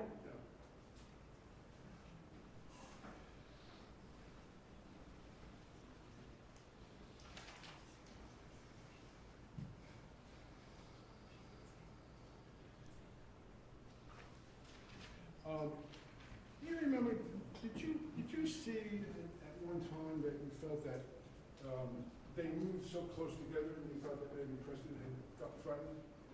No, I never said that. I never said that. I said that he claimed that he felt threatened. No, I'm not talking about what you said you saw. Did you ever see Preston and Brewer come together? No. Well, you saw when they were wrestling with Yes, their friend. yes. You saw that, right? Correct. Preston and Garrett. So, You said Preston and Brewer.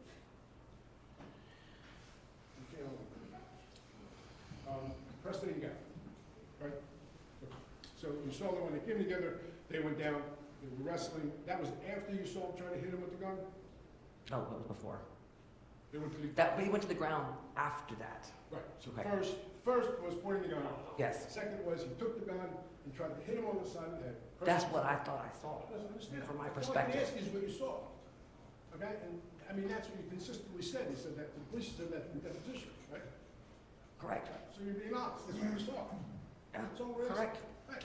So the gun was pointed, then you saw Preston take the gun and try to hit Garrett on the side of the head with the side of the gun.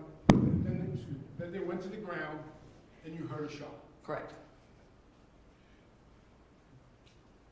By the way, I know you didn't know any of these people, but since then you found that you did have some relationship with or some connection to the Hughes family, is that right? Not really. I don't have really a Your best connection to friend? them. My brother's good friend was dating his daughter. I mean, he was dating a good friend of my brother's daughter. And since all this. But I'm not connected no kind of way. I'm not close to them people. Have you seen the Hughes since? I've just now met his mother and his family for the first time today. Thank you, Your Honor. One second. Oh, and you heard Preston called 911. Via Siri, yeah. I have nothing further, thank you. Redirect examination. Just a few questions. Ms. Roberts, clarify a few things. You were asked briefly about, did Preston feel threatened? Did you tell the police that Preston felt threatened? I'm going to give you an opportunity. Tell the members of the jury what you're referring to and put it into context to them as to that statement that defense only read part of. All right, well, when the police showed up there, they were asking what was going on, and I said, well, apparently he felt threatened, and I said, there's no possible way that he could feel threatened because... That's Okay, I'm going to overrule it. I think the door was opened, and we just have to have it ruled. I apologize. complete. I can't- Ma'am. Let me finish, and then you can speak. All right, I'm overruling the objection, giving the rationale therefore. Now go ahead and finish your... Let me make it easier, so you just listen to my question and answer my question, and I may have a follow-up, okay? Yes, ma'am. Did the police ask you questions about what happened that night? Yes, they did. And during the course of answering those questions, did you repeat what you heard the defendant say? Yes, I did. And tell the members of the jury, what did you repeat that you heard the defendant say that you were saying to the police? And he said that he felt threatened, and it came at him in an aggressive manner. And for clarification, that's what you told the police that Preston said, correct? Yes, ma'am, correct. It was not your impression, and it was, let me finish. It was not your impression, and it's not your opinion that there was any feeling of pressure. Correct. Threat. Correct. Okay. When you described I think they were called the pistol whipping, or at some point did you see the gun in the air or like in a pointed up direction? Yes. Is that the mannerism, or is that the motion that you were looking at when you characterized it as a pistol whipping? Yes, ma'am, you're correct. All right. And that was before you heard the shots? Yes, ma'am. Right. Correct. When you were sitting in the car of your car, did you see Garrett drinking his beer on Yes. his way to the parking lot? Yes, I did. You don't know what happened with the beer, but when you saw the gun pointed at Garrett, did he have anything in his hands? No, he did not. Nothing further. This witness may be excused? Yes, Your Honor. Yes. All right, ma'am, thank you. You can step down and be excused.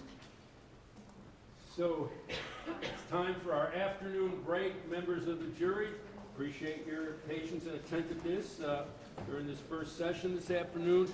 Break until 3:40. Usual rules apply. Ready to go back at 3:40, and we'll go from there.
Listen,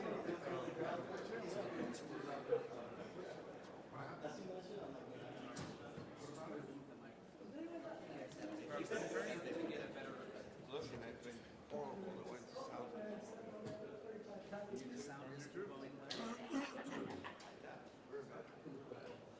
That's how we got people. I've been getting comments. Yeah, comments are bad. I've been knowing this morning.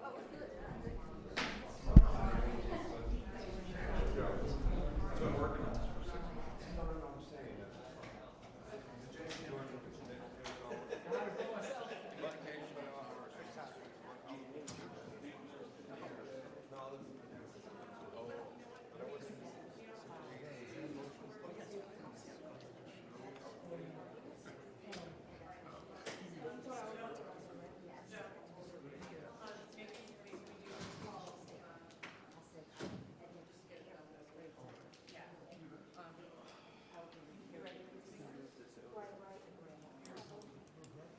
Because he's got to play a clip. Oh, no, I'm good. I did a little practice at lunch.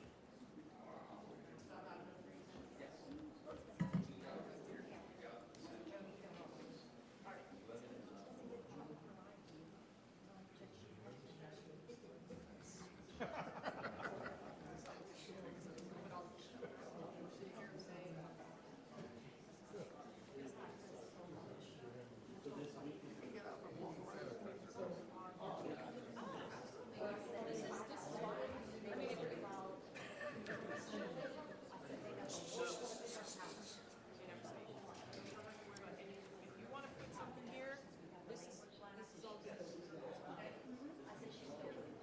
Yeah, absolutely.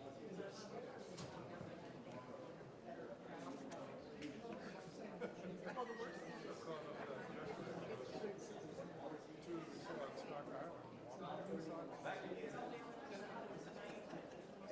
So, does Jerry have to call these people back again, or are they done?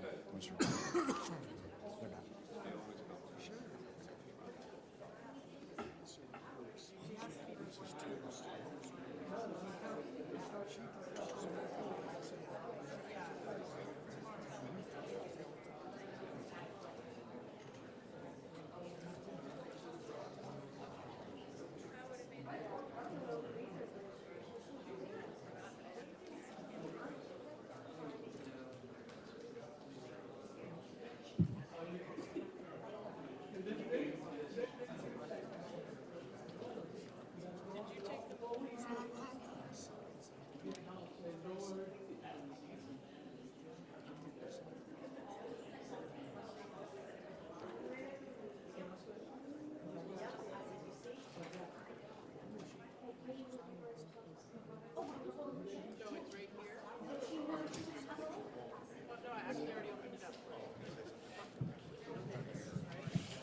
I don't. I mean, if you have to put it here, it doesn't bother me because I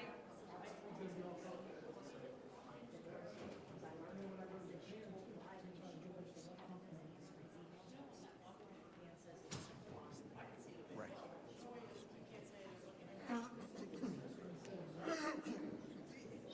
And then he had to mark it. There they are. Did they say that?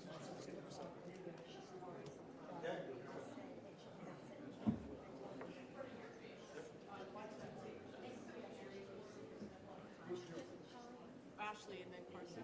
Actually, we can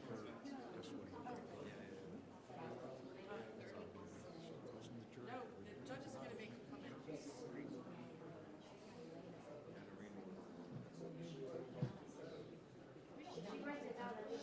The problem is I don't want it in front of Joe and I. You're not going, I mean, I got your college date, so you don't want to. I didn't say you were my boss, counsel. You don't want to have a bad transcript.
Check 1 2 1 2.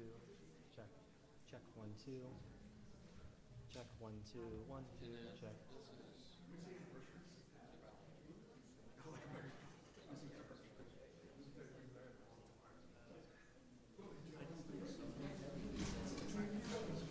Check 1 2. Can you hear me? Good.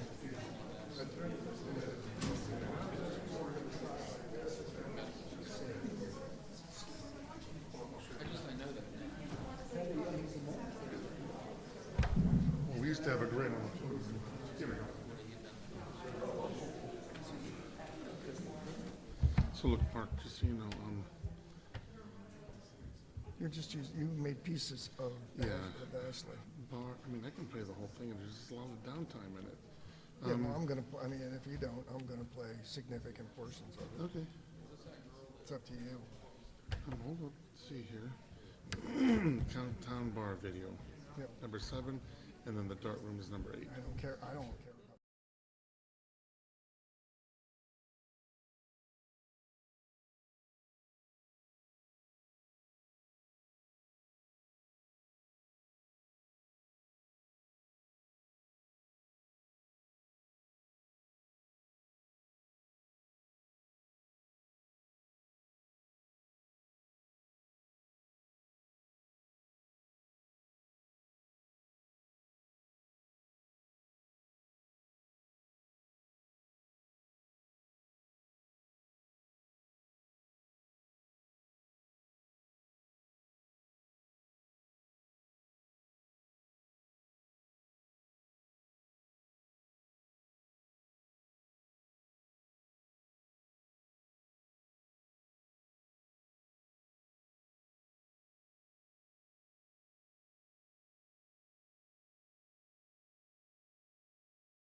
And then, please.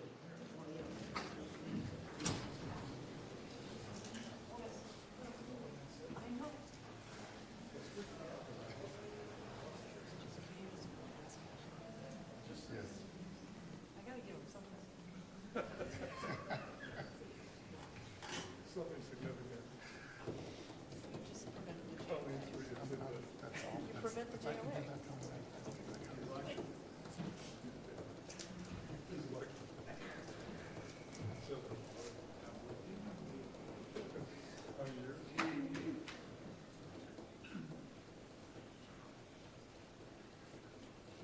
All jurors are present according to the Welcome back, members of the jury. Please have a seat. And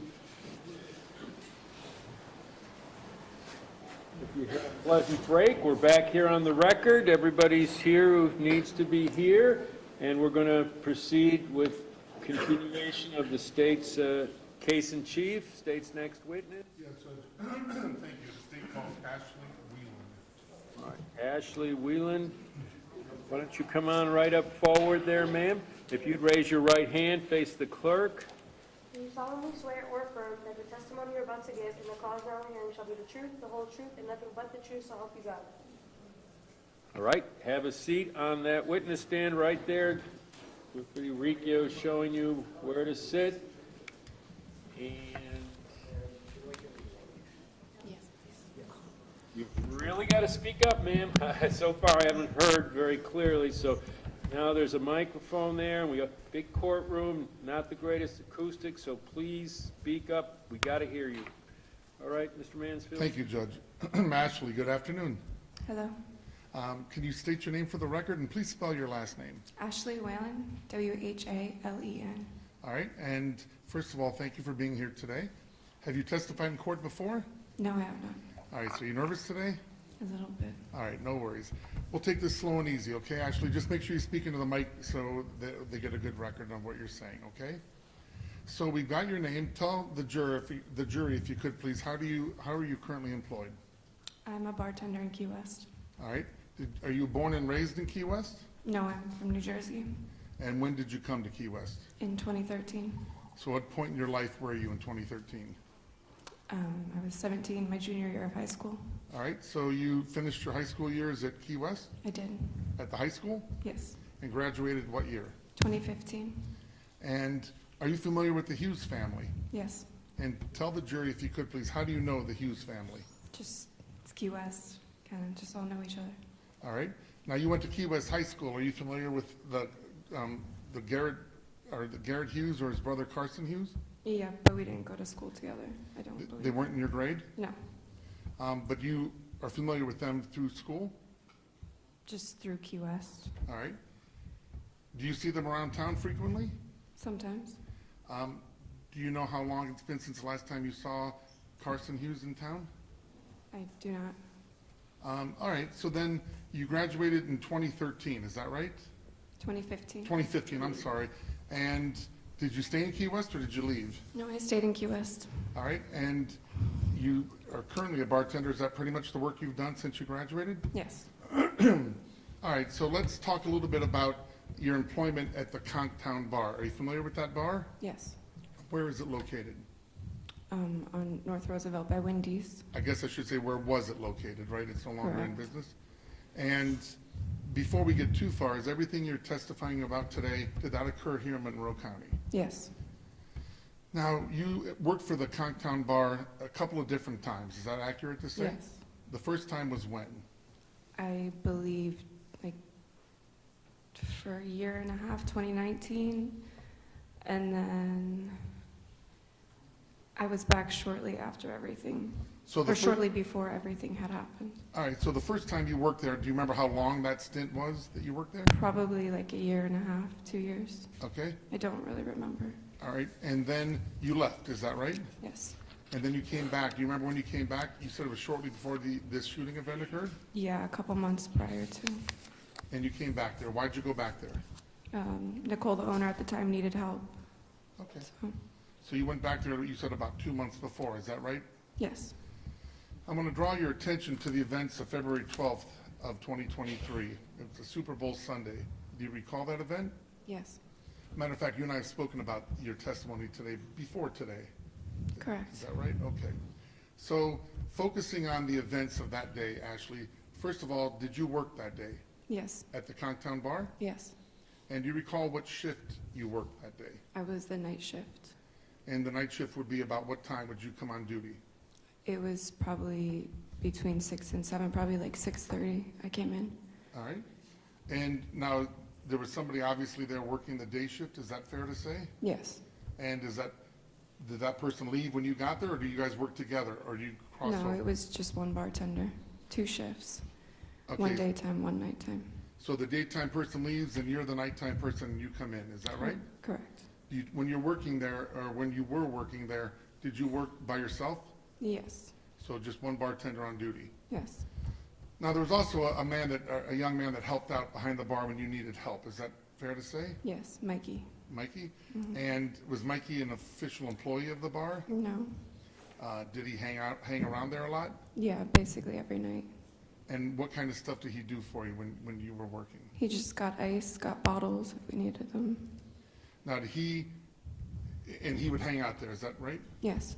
You said he was there pretty much every night? Yes. Did you typically work the night shift at that bar? Yes.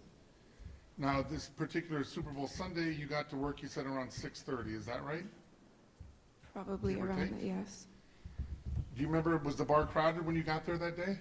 Not really, just the regulars that were usually there.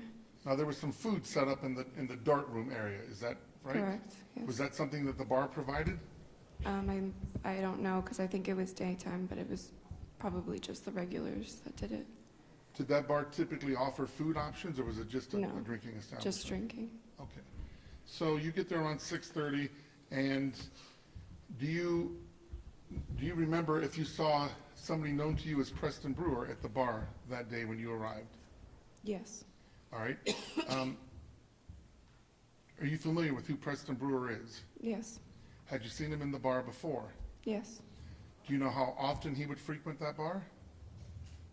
I only worked like 2 days, but I'm pretty sure he was there quite a few times a week. Was he typically there when you were working? Sometimes. I only had about 2 shifts though. So. 2 shifts a week? Yeah. And you saw him fairly, he was a steady customer of the bar, I guess we could say? Yes.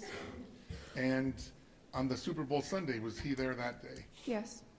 Now, did you interact with him when you took over the bar that day? Briefly, yes. And you say briefly why? He was kind of to himself. Keeping to himself? Yeah. Was he there by himself when you got there, or was he with somebody? At one point in the night, he was there with Araby. And so just so the jury's clear, who's Araby? I believe his niece. Okay, and It's a family member of some of sort. his? Yes. What's her last name? Luke. Araby Luke. Correct. And does she have a boyfriend? I believe she did. Or at the time, did she have a boyfriend? I think so, yes. Did he typically hang around? Had you seen her in the bar before? Yes. Had they hung out there regularly? Yes. Had they ever been there before with the defendant? Yes. And was it typically just Araby, or was she typically her boyfriend would join? Her boyfriend would join. On this Super Bowl Sunday, was her boyfriend there that day? I believe so. And did you interact with Araby Luke, her boyfriend, and the defendant while they were at the bar? Not really, no. Just, hi, what are you getting to drink? Okay. Now, at some point, did Araby leave the bar that day? Yes. Do you remember about what time she left it? I don't remember. Okay. But it was after, obviously, you had taken over the bar. Yes. When she left, did her boyfriend leave with her? Yes. And did the defendant leave with them? I believe so, but he had come back. He came back. after. Yeah. During your time at the bar that day, was the defendant always in the bar, or did he leave and come back? He left and came back. More than once? A couple times, yes. Okay.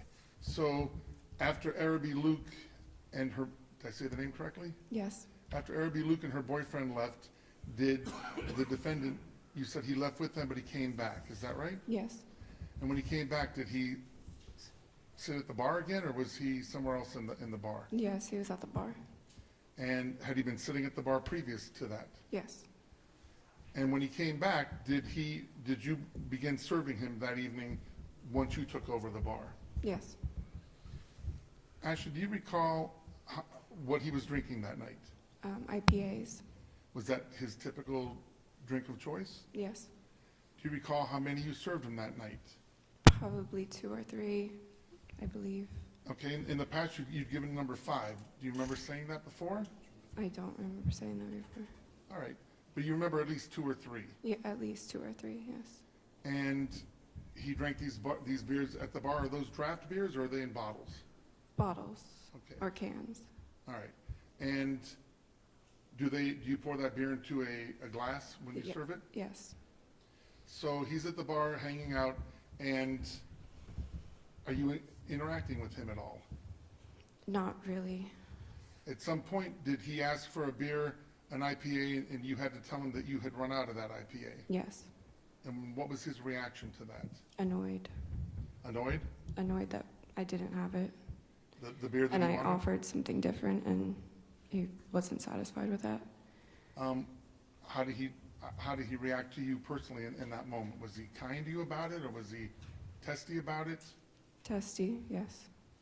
Were you able to note for this jury, what was his demeanor like throughout the evening hours at the bar that day? Standoffish. Is that typically how you knew him to be, or was it different that night? It seemed off, very off. On that Super Bowl night? On the Super Bowl night, yes. Did he seem annoyed to you? Yes. And was it just because you ran out of his IPA, or did it seem like it was more than that? I don't know. Was he, and you said he was being standoffish and, did you say rude?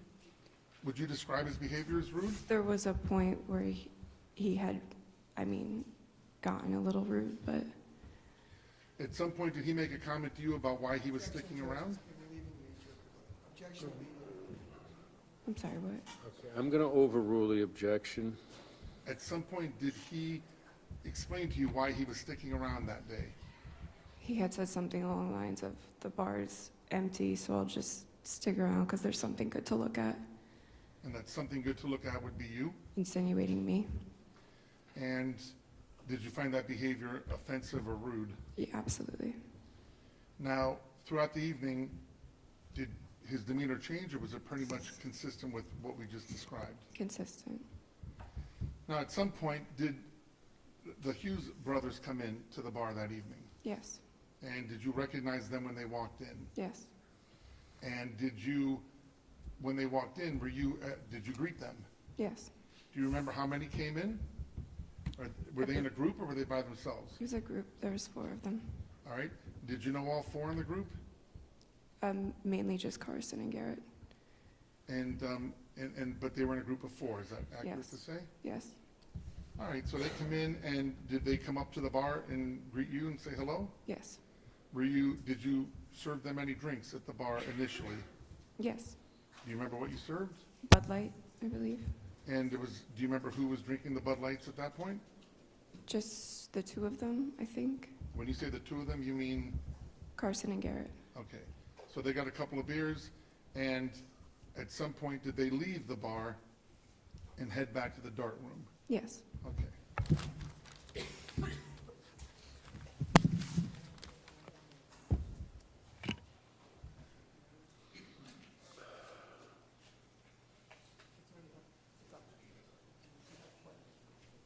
So Judge, just for the record, I'm going to be publishing some clips from a video that's already in evidence, and it is in evidence, I believe, is State 7. But it's an hour and 20-minute video, so I'm going to just highlight a few clips that I want the witness to talk about. Okay. Yes, Judge, it's in evidence already is State 7, and I'm going to publish some clips that ask the witness some questions.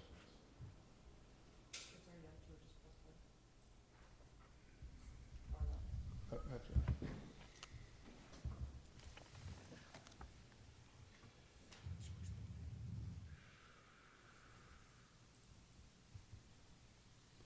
Okay, Ashley, so just so the jury's clear, what are they seeing right now? That would be me bartending and Mikey, the regular that would help. That's you bartending this down here, is that Mikey? Yes. And what's Mikey doing right now? It looks like he could be stocking beer. Is that something he typically did for you? Yes. Okay. And as we look at the bar, who do we see here? Mr. Brewer. And this young lady here, is that anybody known to you? I don't know who she is. So at this point, Mr. Brewer appears to be by himself. Is that accurate? Yes.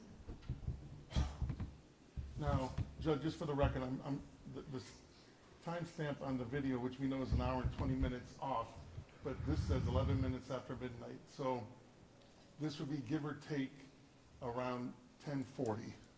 Fair to say? Yes.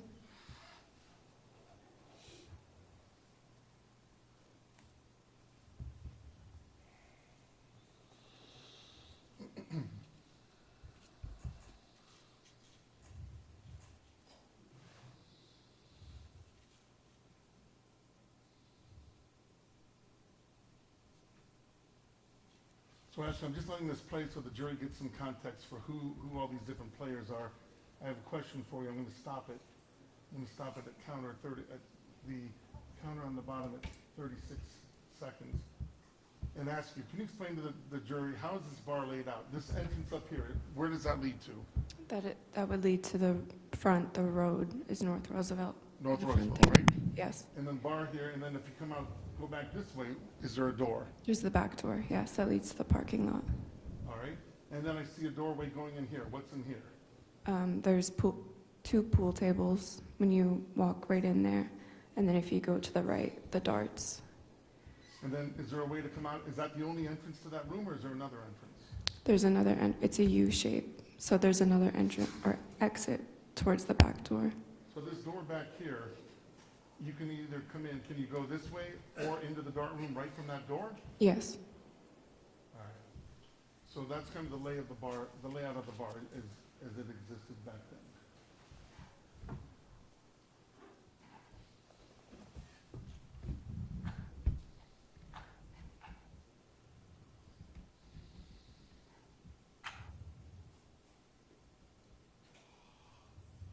Okay, in this video, we see who's right here.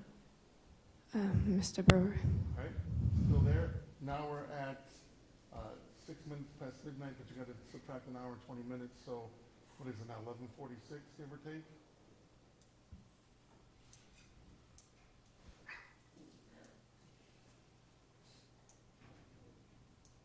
And Mr. Brewer leaves, is that right? Yes. Or at least he went off camera, right? We don't see him anymore on the camera. Yes. And he left his beer behind, is that accurate? Yes. All right.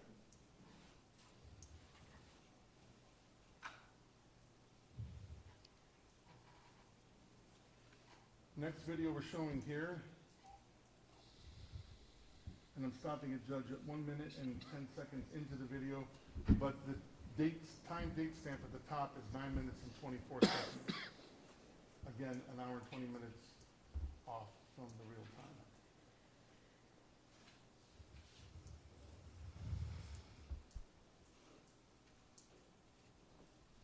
We see a beer there. Is that Brewer's beer? Yes. We just saw some folks walk in. Is that accurate? Yes. Do you know who those two people are? Yes. Who are they? Carson and Garrett. And again, you know them from around town. Is that right? Yes.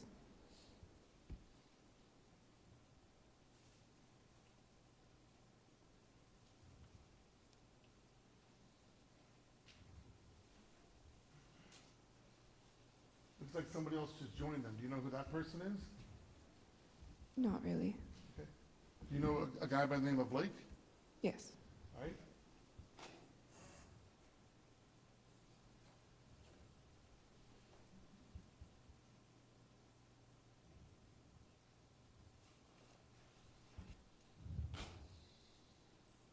Okay, over here. Do you know who that guy is? With the hat on? Logan. Logan? I don't know. Okay, fair enough. Kind of hard to see because there's like a white glare in that area, right? Am I saying that right? Yes. Okay.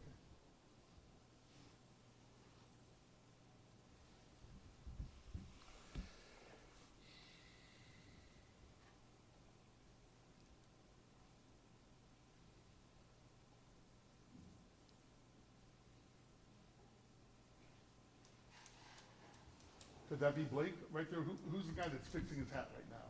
I don't know, I can't tell. Okay.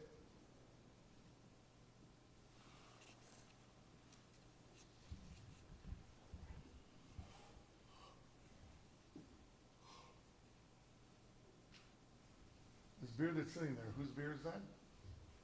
Mr. Brewer's.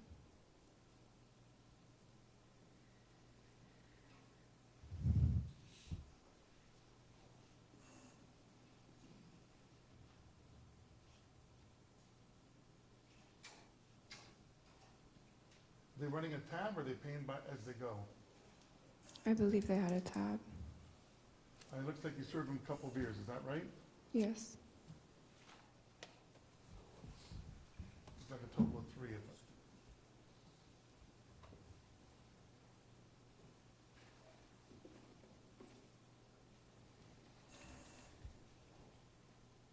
Now, when you go off camera, are you leaving the bar or you just can't see this other end of the bar? No, I'm just at the end of the barn. You can't see it. Okay.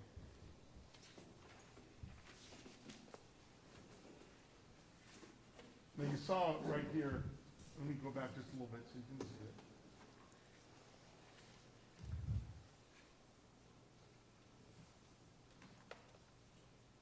it. You see Garrett hand the beer over, is that right? And that guy takes a swig? Kind of. I can kind of see it. Okay.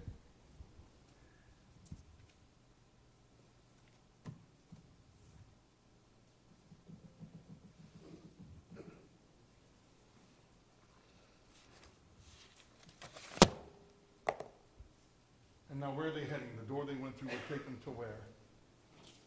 Through the pool room to the darts. Okay? So now the marker is 23:49, and I've stopped this at 3 minutes and 46 seconds in. The marker's at 23:49, but again, we know that's off by an hour and 20 minutes, right? So now it's 11:03, is that give or take correct? Correct.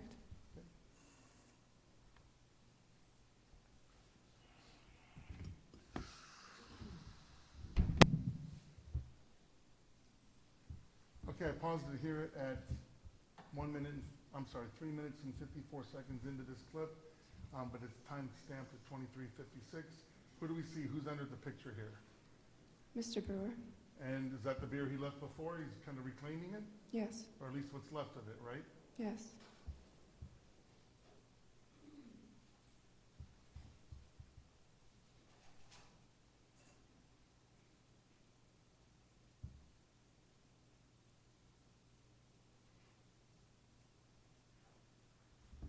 Actually, at any point, did you see any actual interaction between the defendant and the the Hughes brothers, or Logan and Blake and the defendant? No, never. Never? I mean, you had the vantage point of being behind the bar. Do you ever remember seeing any discussion between them? None. Anything that looked like an argument or a verbal altercation? Nothing. Even a pleasant altercation? Nothing.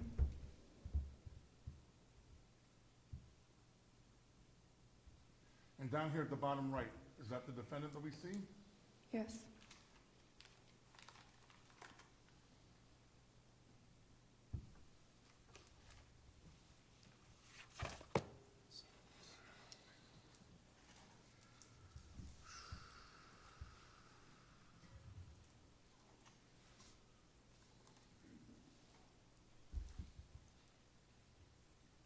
Okay, do you know who that person is? Yes. Who's that? Carson? This one here? I think so. Take a closer look. I don't know. Could it be Logan? Objection, Judge, leading the witness. I'm just asking. Yeah, overrule the objection, but Could it be Logan? Could be. And right now we see Logan, and this is the defendant, is that right? Yes. They kind of seem to do some kind of eye exchange. Did you see that? Yes. Anything that you remember that night? Any negative vibe coming from that? No. Nothing that you perceived? No.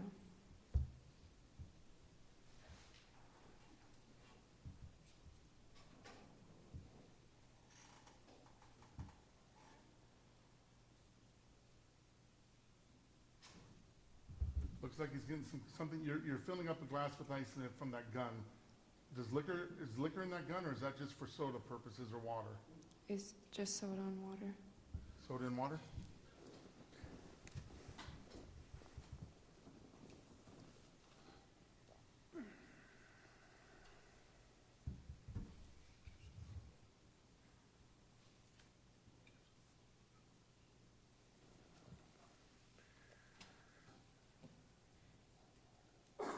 Defendant put some money down. Is he running a tab, or is he just paying as he goes? Just paying as he goes.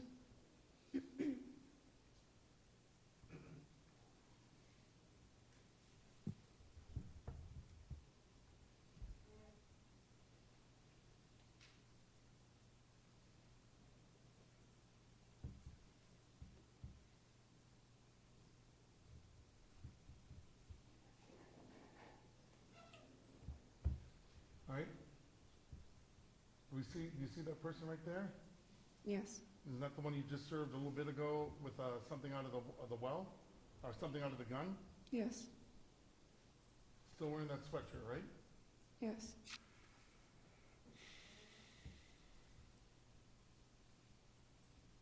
Is the defendant at this end of the bar anymore, or is he left at this point?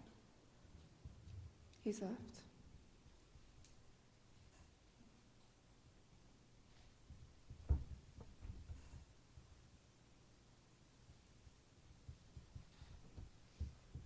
This guy here, is he one of the ones that came in with the Hughes brothers? Yes. Do you know Logan? Not really. Do you know Blake? I mean, not on a personal level. All right.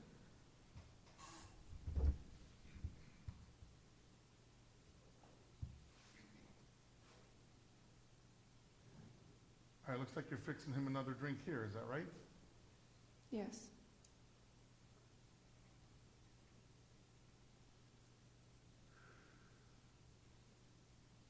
What'd you get out of the cooler? Bud Light, probably. Okay. And you're putting something in that, do you know what that is? Vodka. Now, I notice you don't ask him for an ID or you don't card him. Can you tell me why? I thought he was 21. You thought he was over 21? Right. Because you didn't card either of the Hughes brothers either, right? Right. Did you think they were both over 21 as well? Yes, I knew they were. You made the same assumption for him? Right.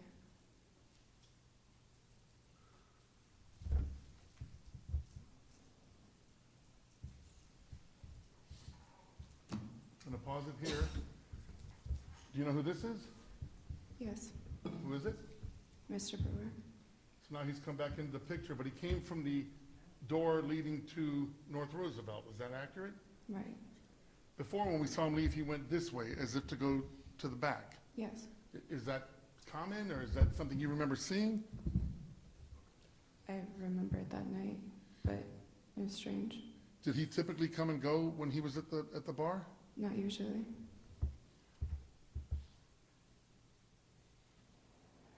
So this was something different than what you normally saw with him. Is that fair to say? Yes. Is that him here yet? Yes. Okay. And again, you described him as being agitated that evening. Is that fair to say? Yes. Can you give the jury any more detail on what signs you were reading to make you think that? He was just very to himself and, I don't know, just weird and off to me. Okay. Different from how he normally was? Yes.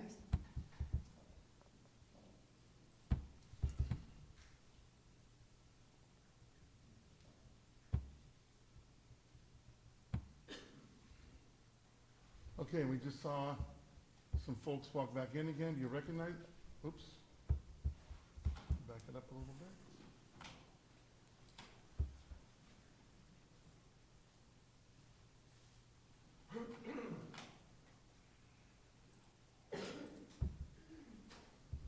So there he comes back in from Roosevelt. Is that from the Roosevelt door? Is he still here? Yes.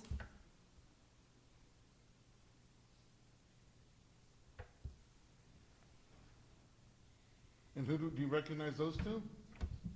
Yes, And who are the two that just came in? I think that would be Carson and Logan. Okay.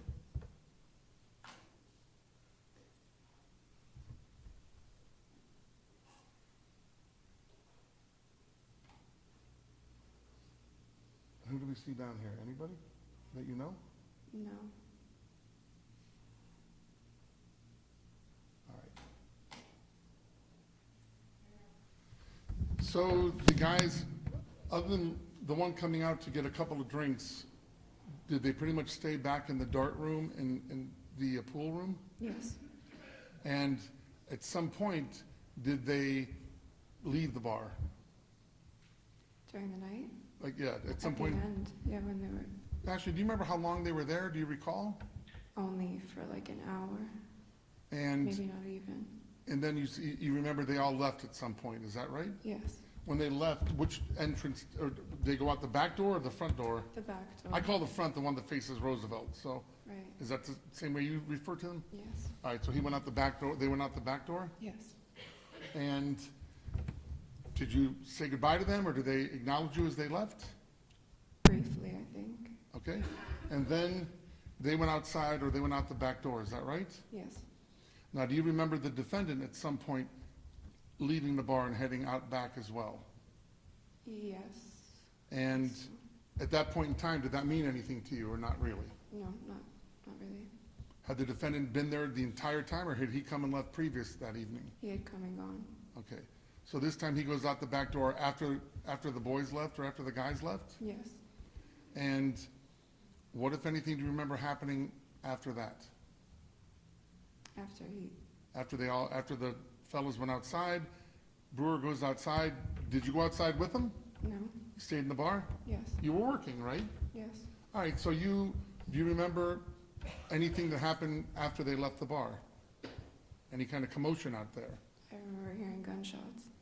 Let's talk about that. So, first of all, Ashley, and I know it's hard to remember, but do you remember how much time elapsed from when they left the bar until you heard gunshots? I don't remember.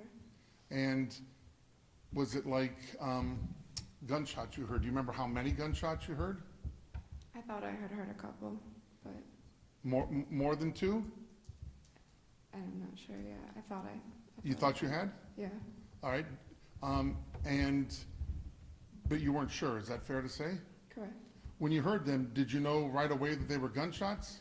Yeah, I mean, you knew it wasn't somebody's muffler, or you knew it was gunshots. right. Have you heard guns being fired before?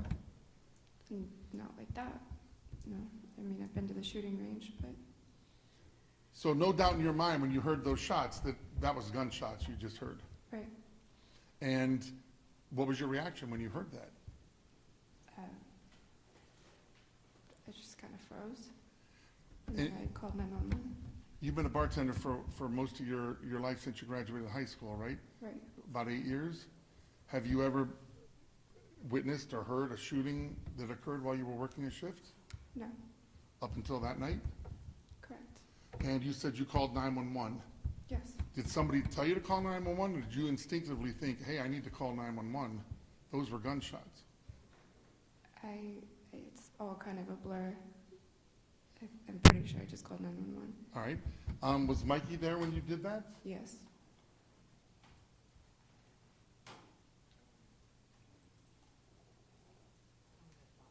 I got it. Judge, I'm going to publish now what's in evidence as, I believe it states, let me pause it.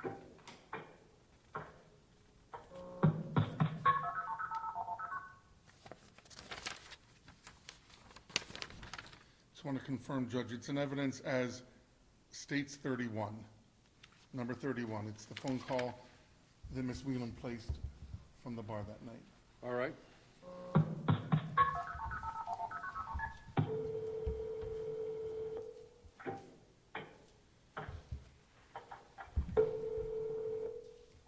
She was 911, what is the address? I need somebody at Conchtown right away. Somebody just got shot, please. Okay, what's going on in Conchtown? I don't know, somebody just got shot in the parking lot, please. Somebody got shot? Yes, I don't know, I'm bartending right now and I heard gunshots. Okay, how many gunshots, and is anybody down in the parking lot? I don't know, I'm upstairs right now, I heard 3 gunshots, I need somebody to get shots. Okay, ma'am, I understand, I just take a call, somebody else is dispatching right now, okay? Can you see anybody or see anybody in the parking lot? No, I'm upstairs right now, I don't know. Okay, all right, ma'am. Judge, I paused it. I'm 47 seconds in because I want to ask the question. So you told her you thought you heard 3, Correct. right? Later on, you thought maybe you'd heard 4 or 5. Is that accurate? I guess, I don't know. You weren't 100% sure how many you heard, Correct. but you knew you heard gunshots. Yes. Now, you kept telling her, I'm upstairs. It's not a 2-story bar, right? No, there's like a couple steps that lead up to like a storage where like cups and paper towels are. Had you gone to that area when you heard the gunshots? Yeah, I took Mikey and we were standing on the stairs Any particular reason why you did that? just to be safe. Fair enough. Fair enough. And what's your name? Ashley. Ashley, okay, Ashley, is the phone number you're calling from 305-394-5957? That's to reach you at? Okay, all right. I'm on the phone with them right now. Okay. I'm on the phone with them right now. Ma'am, I'm gonna disconnect, we're getting more 911, okay? Okay. Please. All right, so that was your phone call to 911, right? Yes. Now, at some point, Ashley, after you called 911, did you leave that storage area where you were with Mikey? Yes. And did you go outside? Yes. And was it any reason other than just curiosity to see what's going on? Just to see what happened. All right. And did you go outside? Yes. And did you see Garrett Hughes out there? Yes. And where was he when you went out there? On the ground. And was he being tended to by the fire rescue people? Yes. So they had already gotten there by the time you went outside? Yes. Do you remember how long you stayed outside? And the whole night, I mean, Okay, so you didn't go right back in the bar, you stayed out there? yes. And did you watch as they tried to render aid to Garrett? Yes. And were you there when they took Garrett in the ambulance to the hospital? Yes.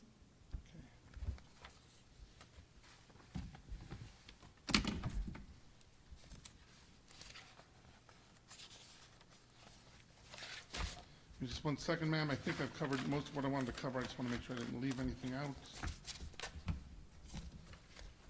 Actually, I appreciate your time, but at this point, I have nothing further for you, okay? Thank you. Is there cross-examination? Yes, Your Honor, please.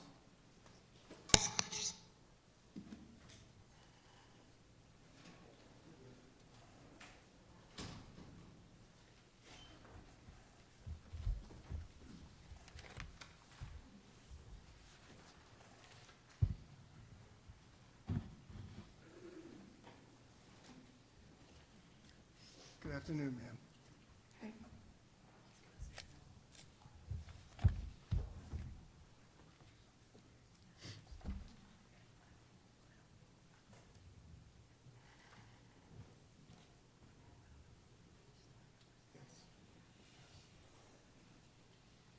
And I'm going to show you what's been marked as S7. This is the longer version of it. I'm just going to take you to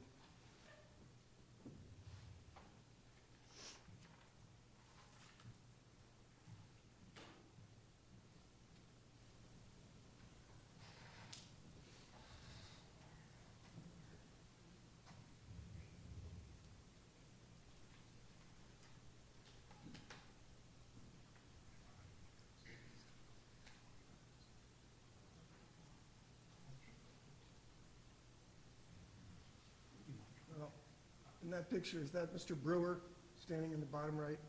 Yes. Did you see anybody else in the bar you recognize? No. Mr. Brewer comes and he sits down. Is that fair? Yes.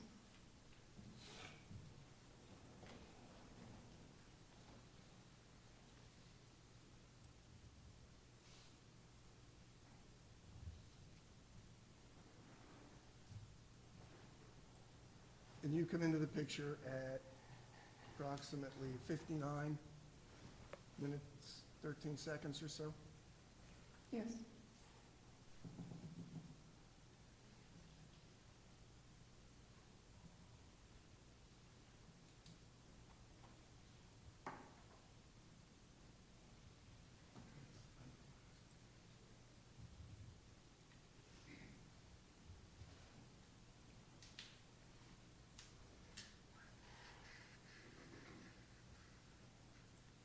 You're speaking to Mr. Brewer, is that right?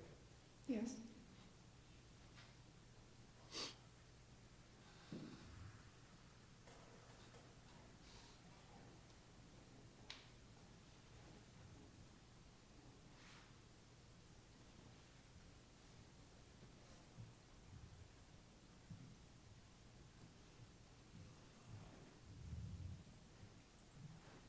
You come back in the picture at hour 30, right?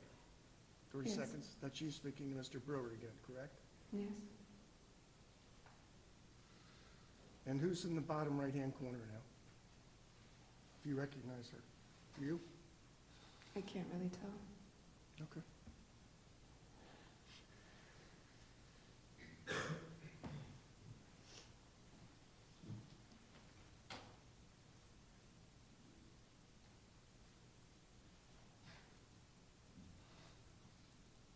Go to 1 hour, 1 minute, 39 seconds.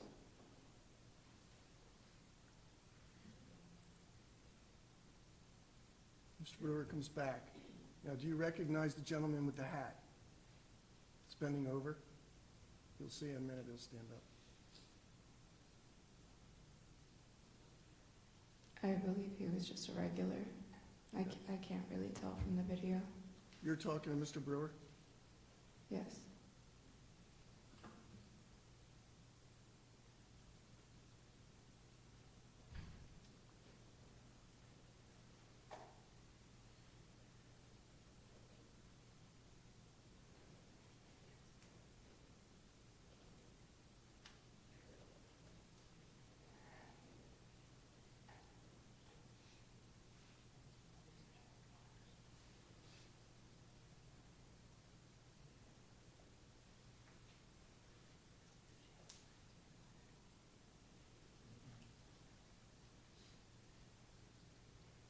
The other regular comes over to speak to Mr. Brewer, is that right?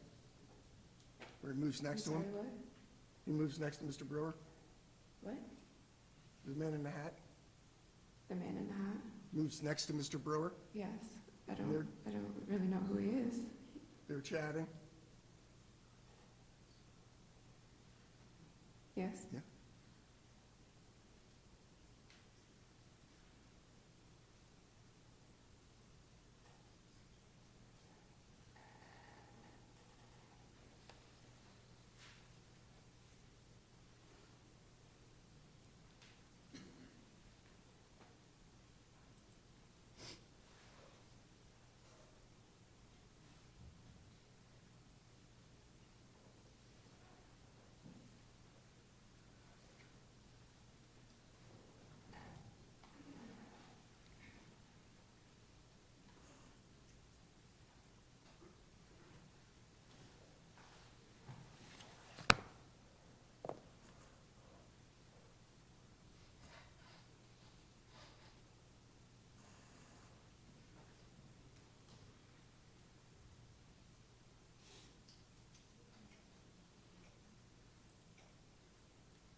And then the gentleman leaves and Preston's still staying at the bar, correct?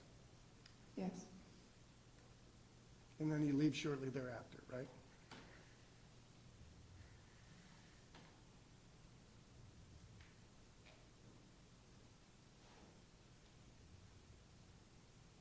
Do you remember? I didn't hear your question.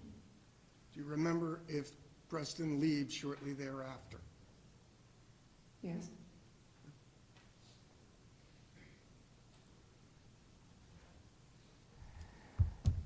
So you sat and chatted with Mr. Brewer on several occasions that evening, at the end of the evening, correct?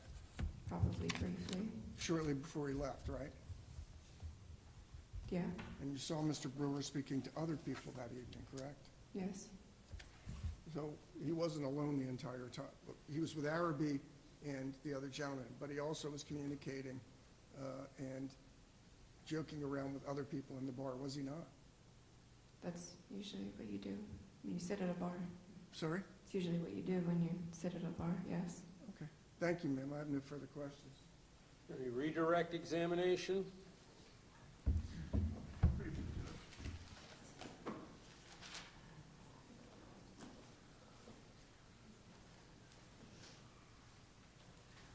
Ashley, oh, I gotta get to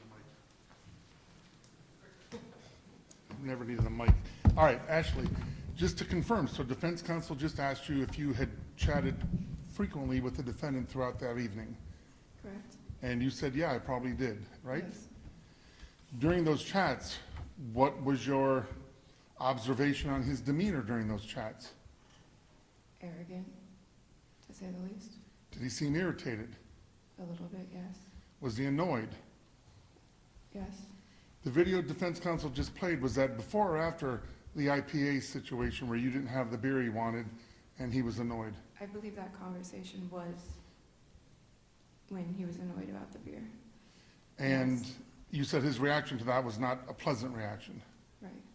And was that before or after he said he was going to stick around and watch you because you were something good to look at? After. And again, his behavior on that night different from what you were used to seeing from him? Yes. Did his mood typically darken as the evening went on, or in your observation, or did it stay the same? That night, yes. That night? Yes. Yes, what? His mood shifted. In a better way or a worse way? No, a negative way. And again, he was a regular patron of that bar, right? Correct. You had served him many times before. Yes. Would you say more than 10? Yes. More than 20? Yes.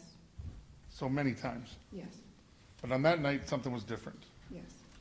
Nothing further, Judge. Ashley, thank you for your time. May the witness be excused? Yes. All right. Thank you, ma'am.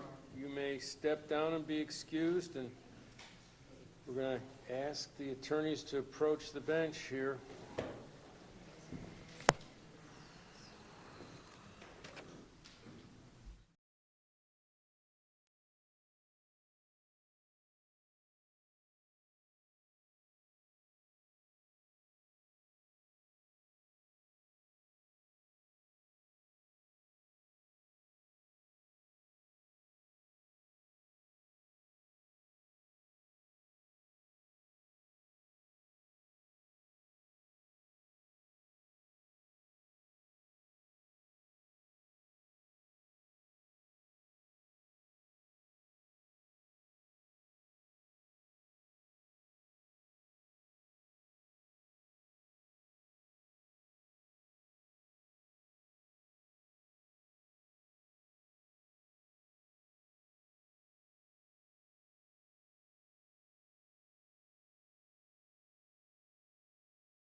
During the course of today's session, and we're also all in agreement that this is a good time to adjourn for the evening, members of the jury. So, remember the instructions you've been given by the court and things to avoid and not do. We'd like to get a good early start tomorrow, so if you could please be here at 8:50, 10 minutes to 9, so I figure that will ensure that we can actually be on the record and start with the next witness at 9 a.m. So I will endeavor, the lawyers and myself, the defendant will be here about 8:45 at the latest. You all will be coming to the courthouse and position in the jury room by 8:50, and we'll start again. Have a good evening. We'll see you tomorrow.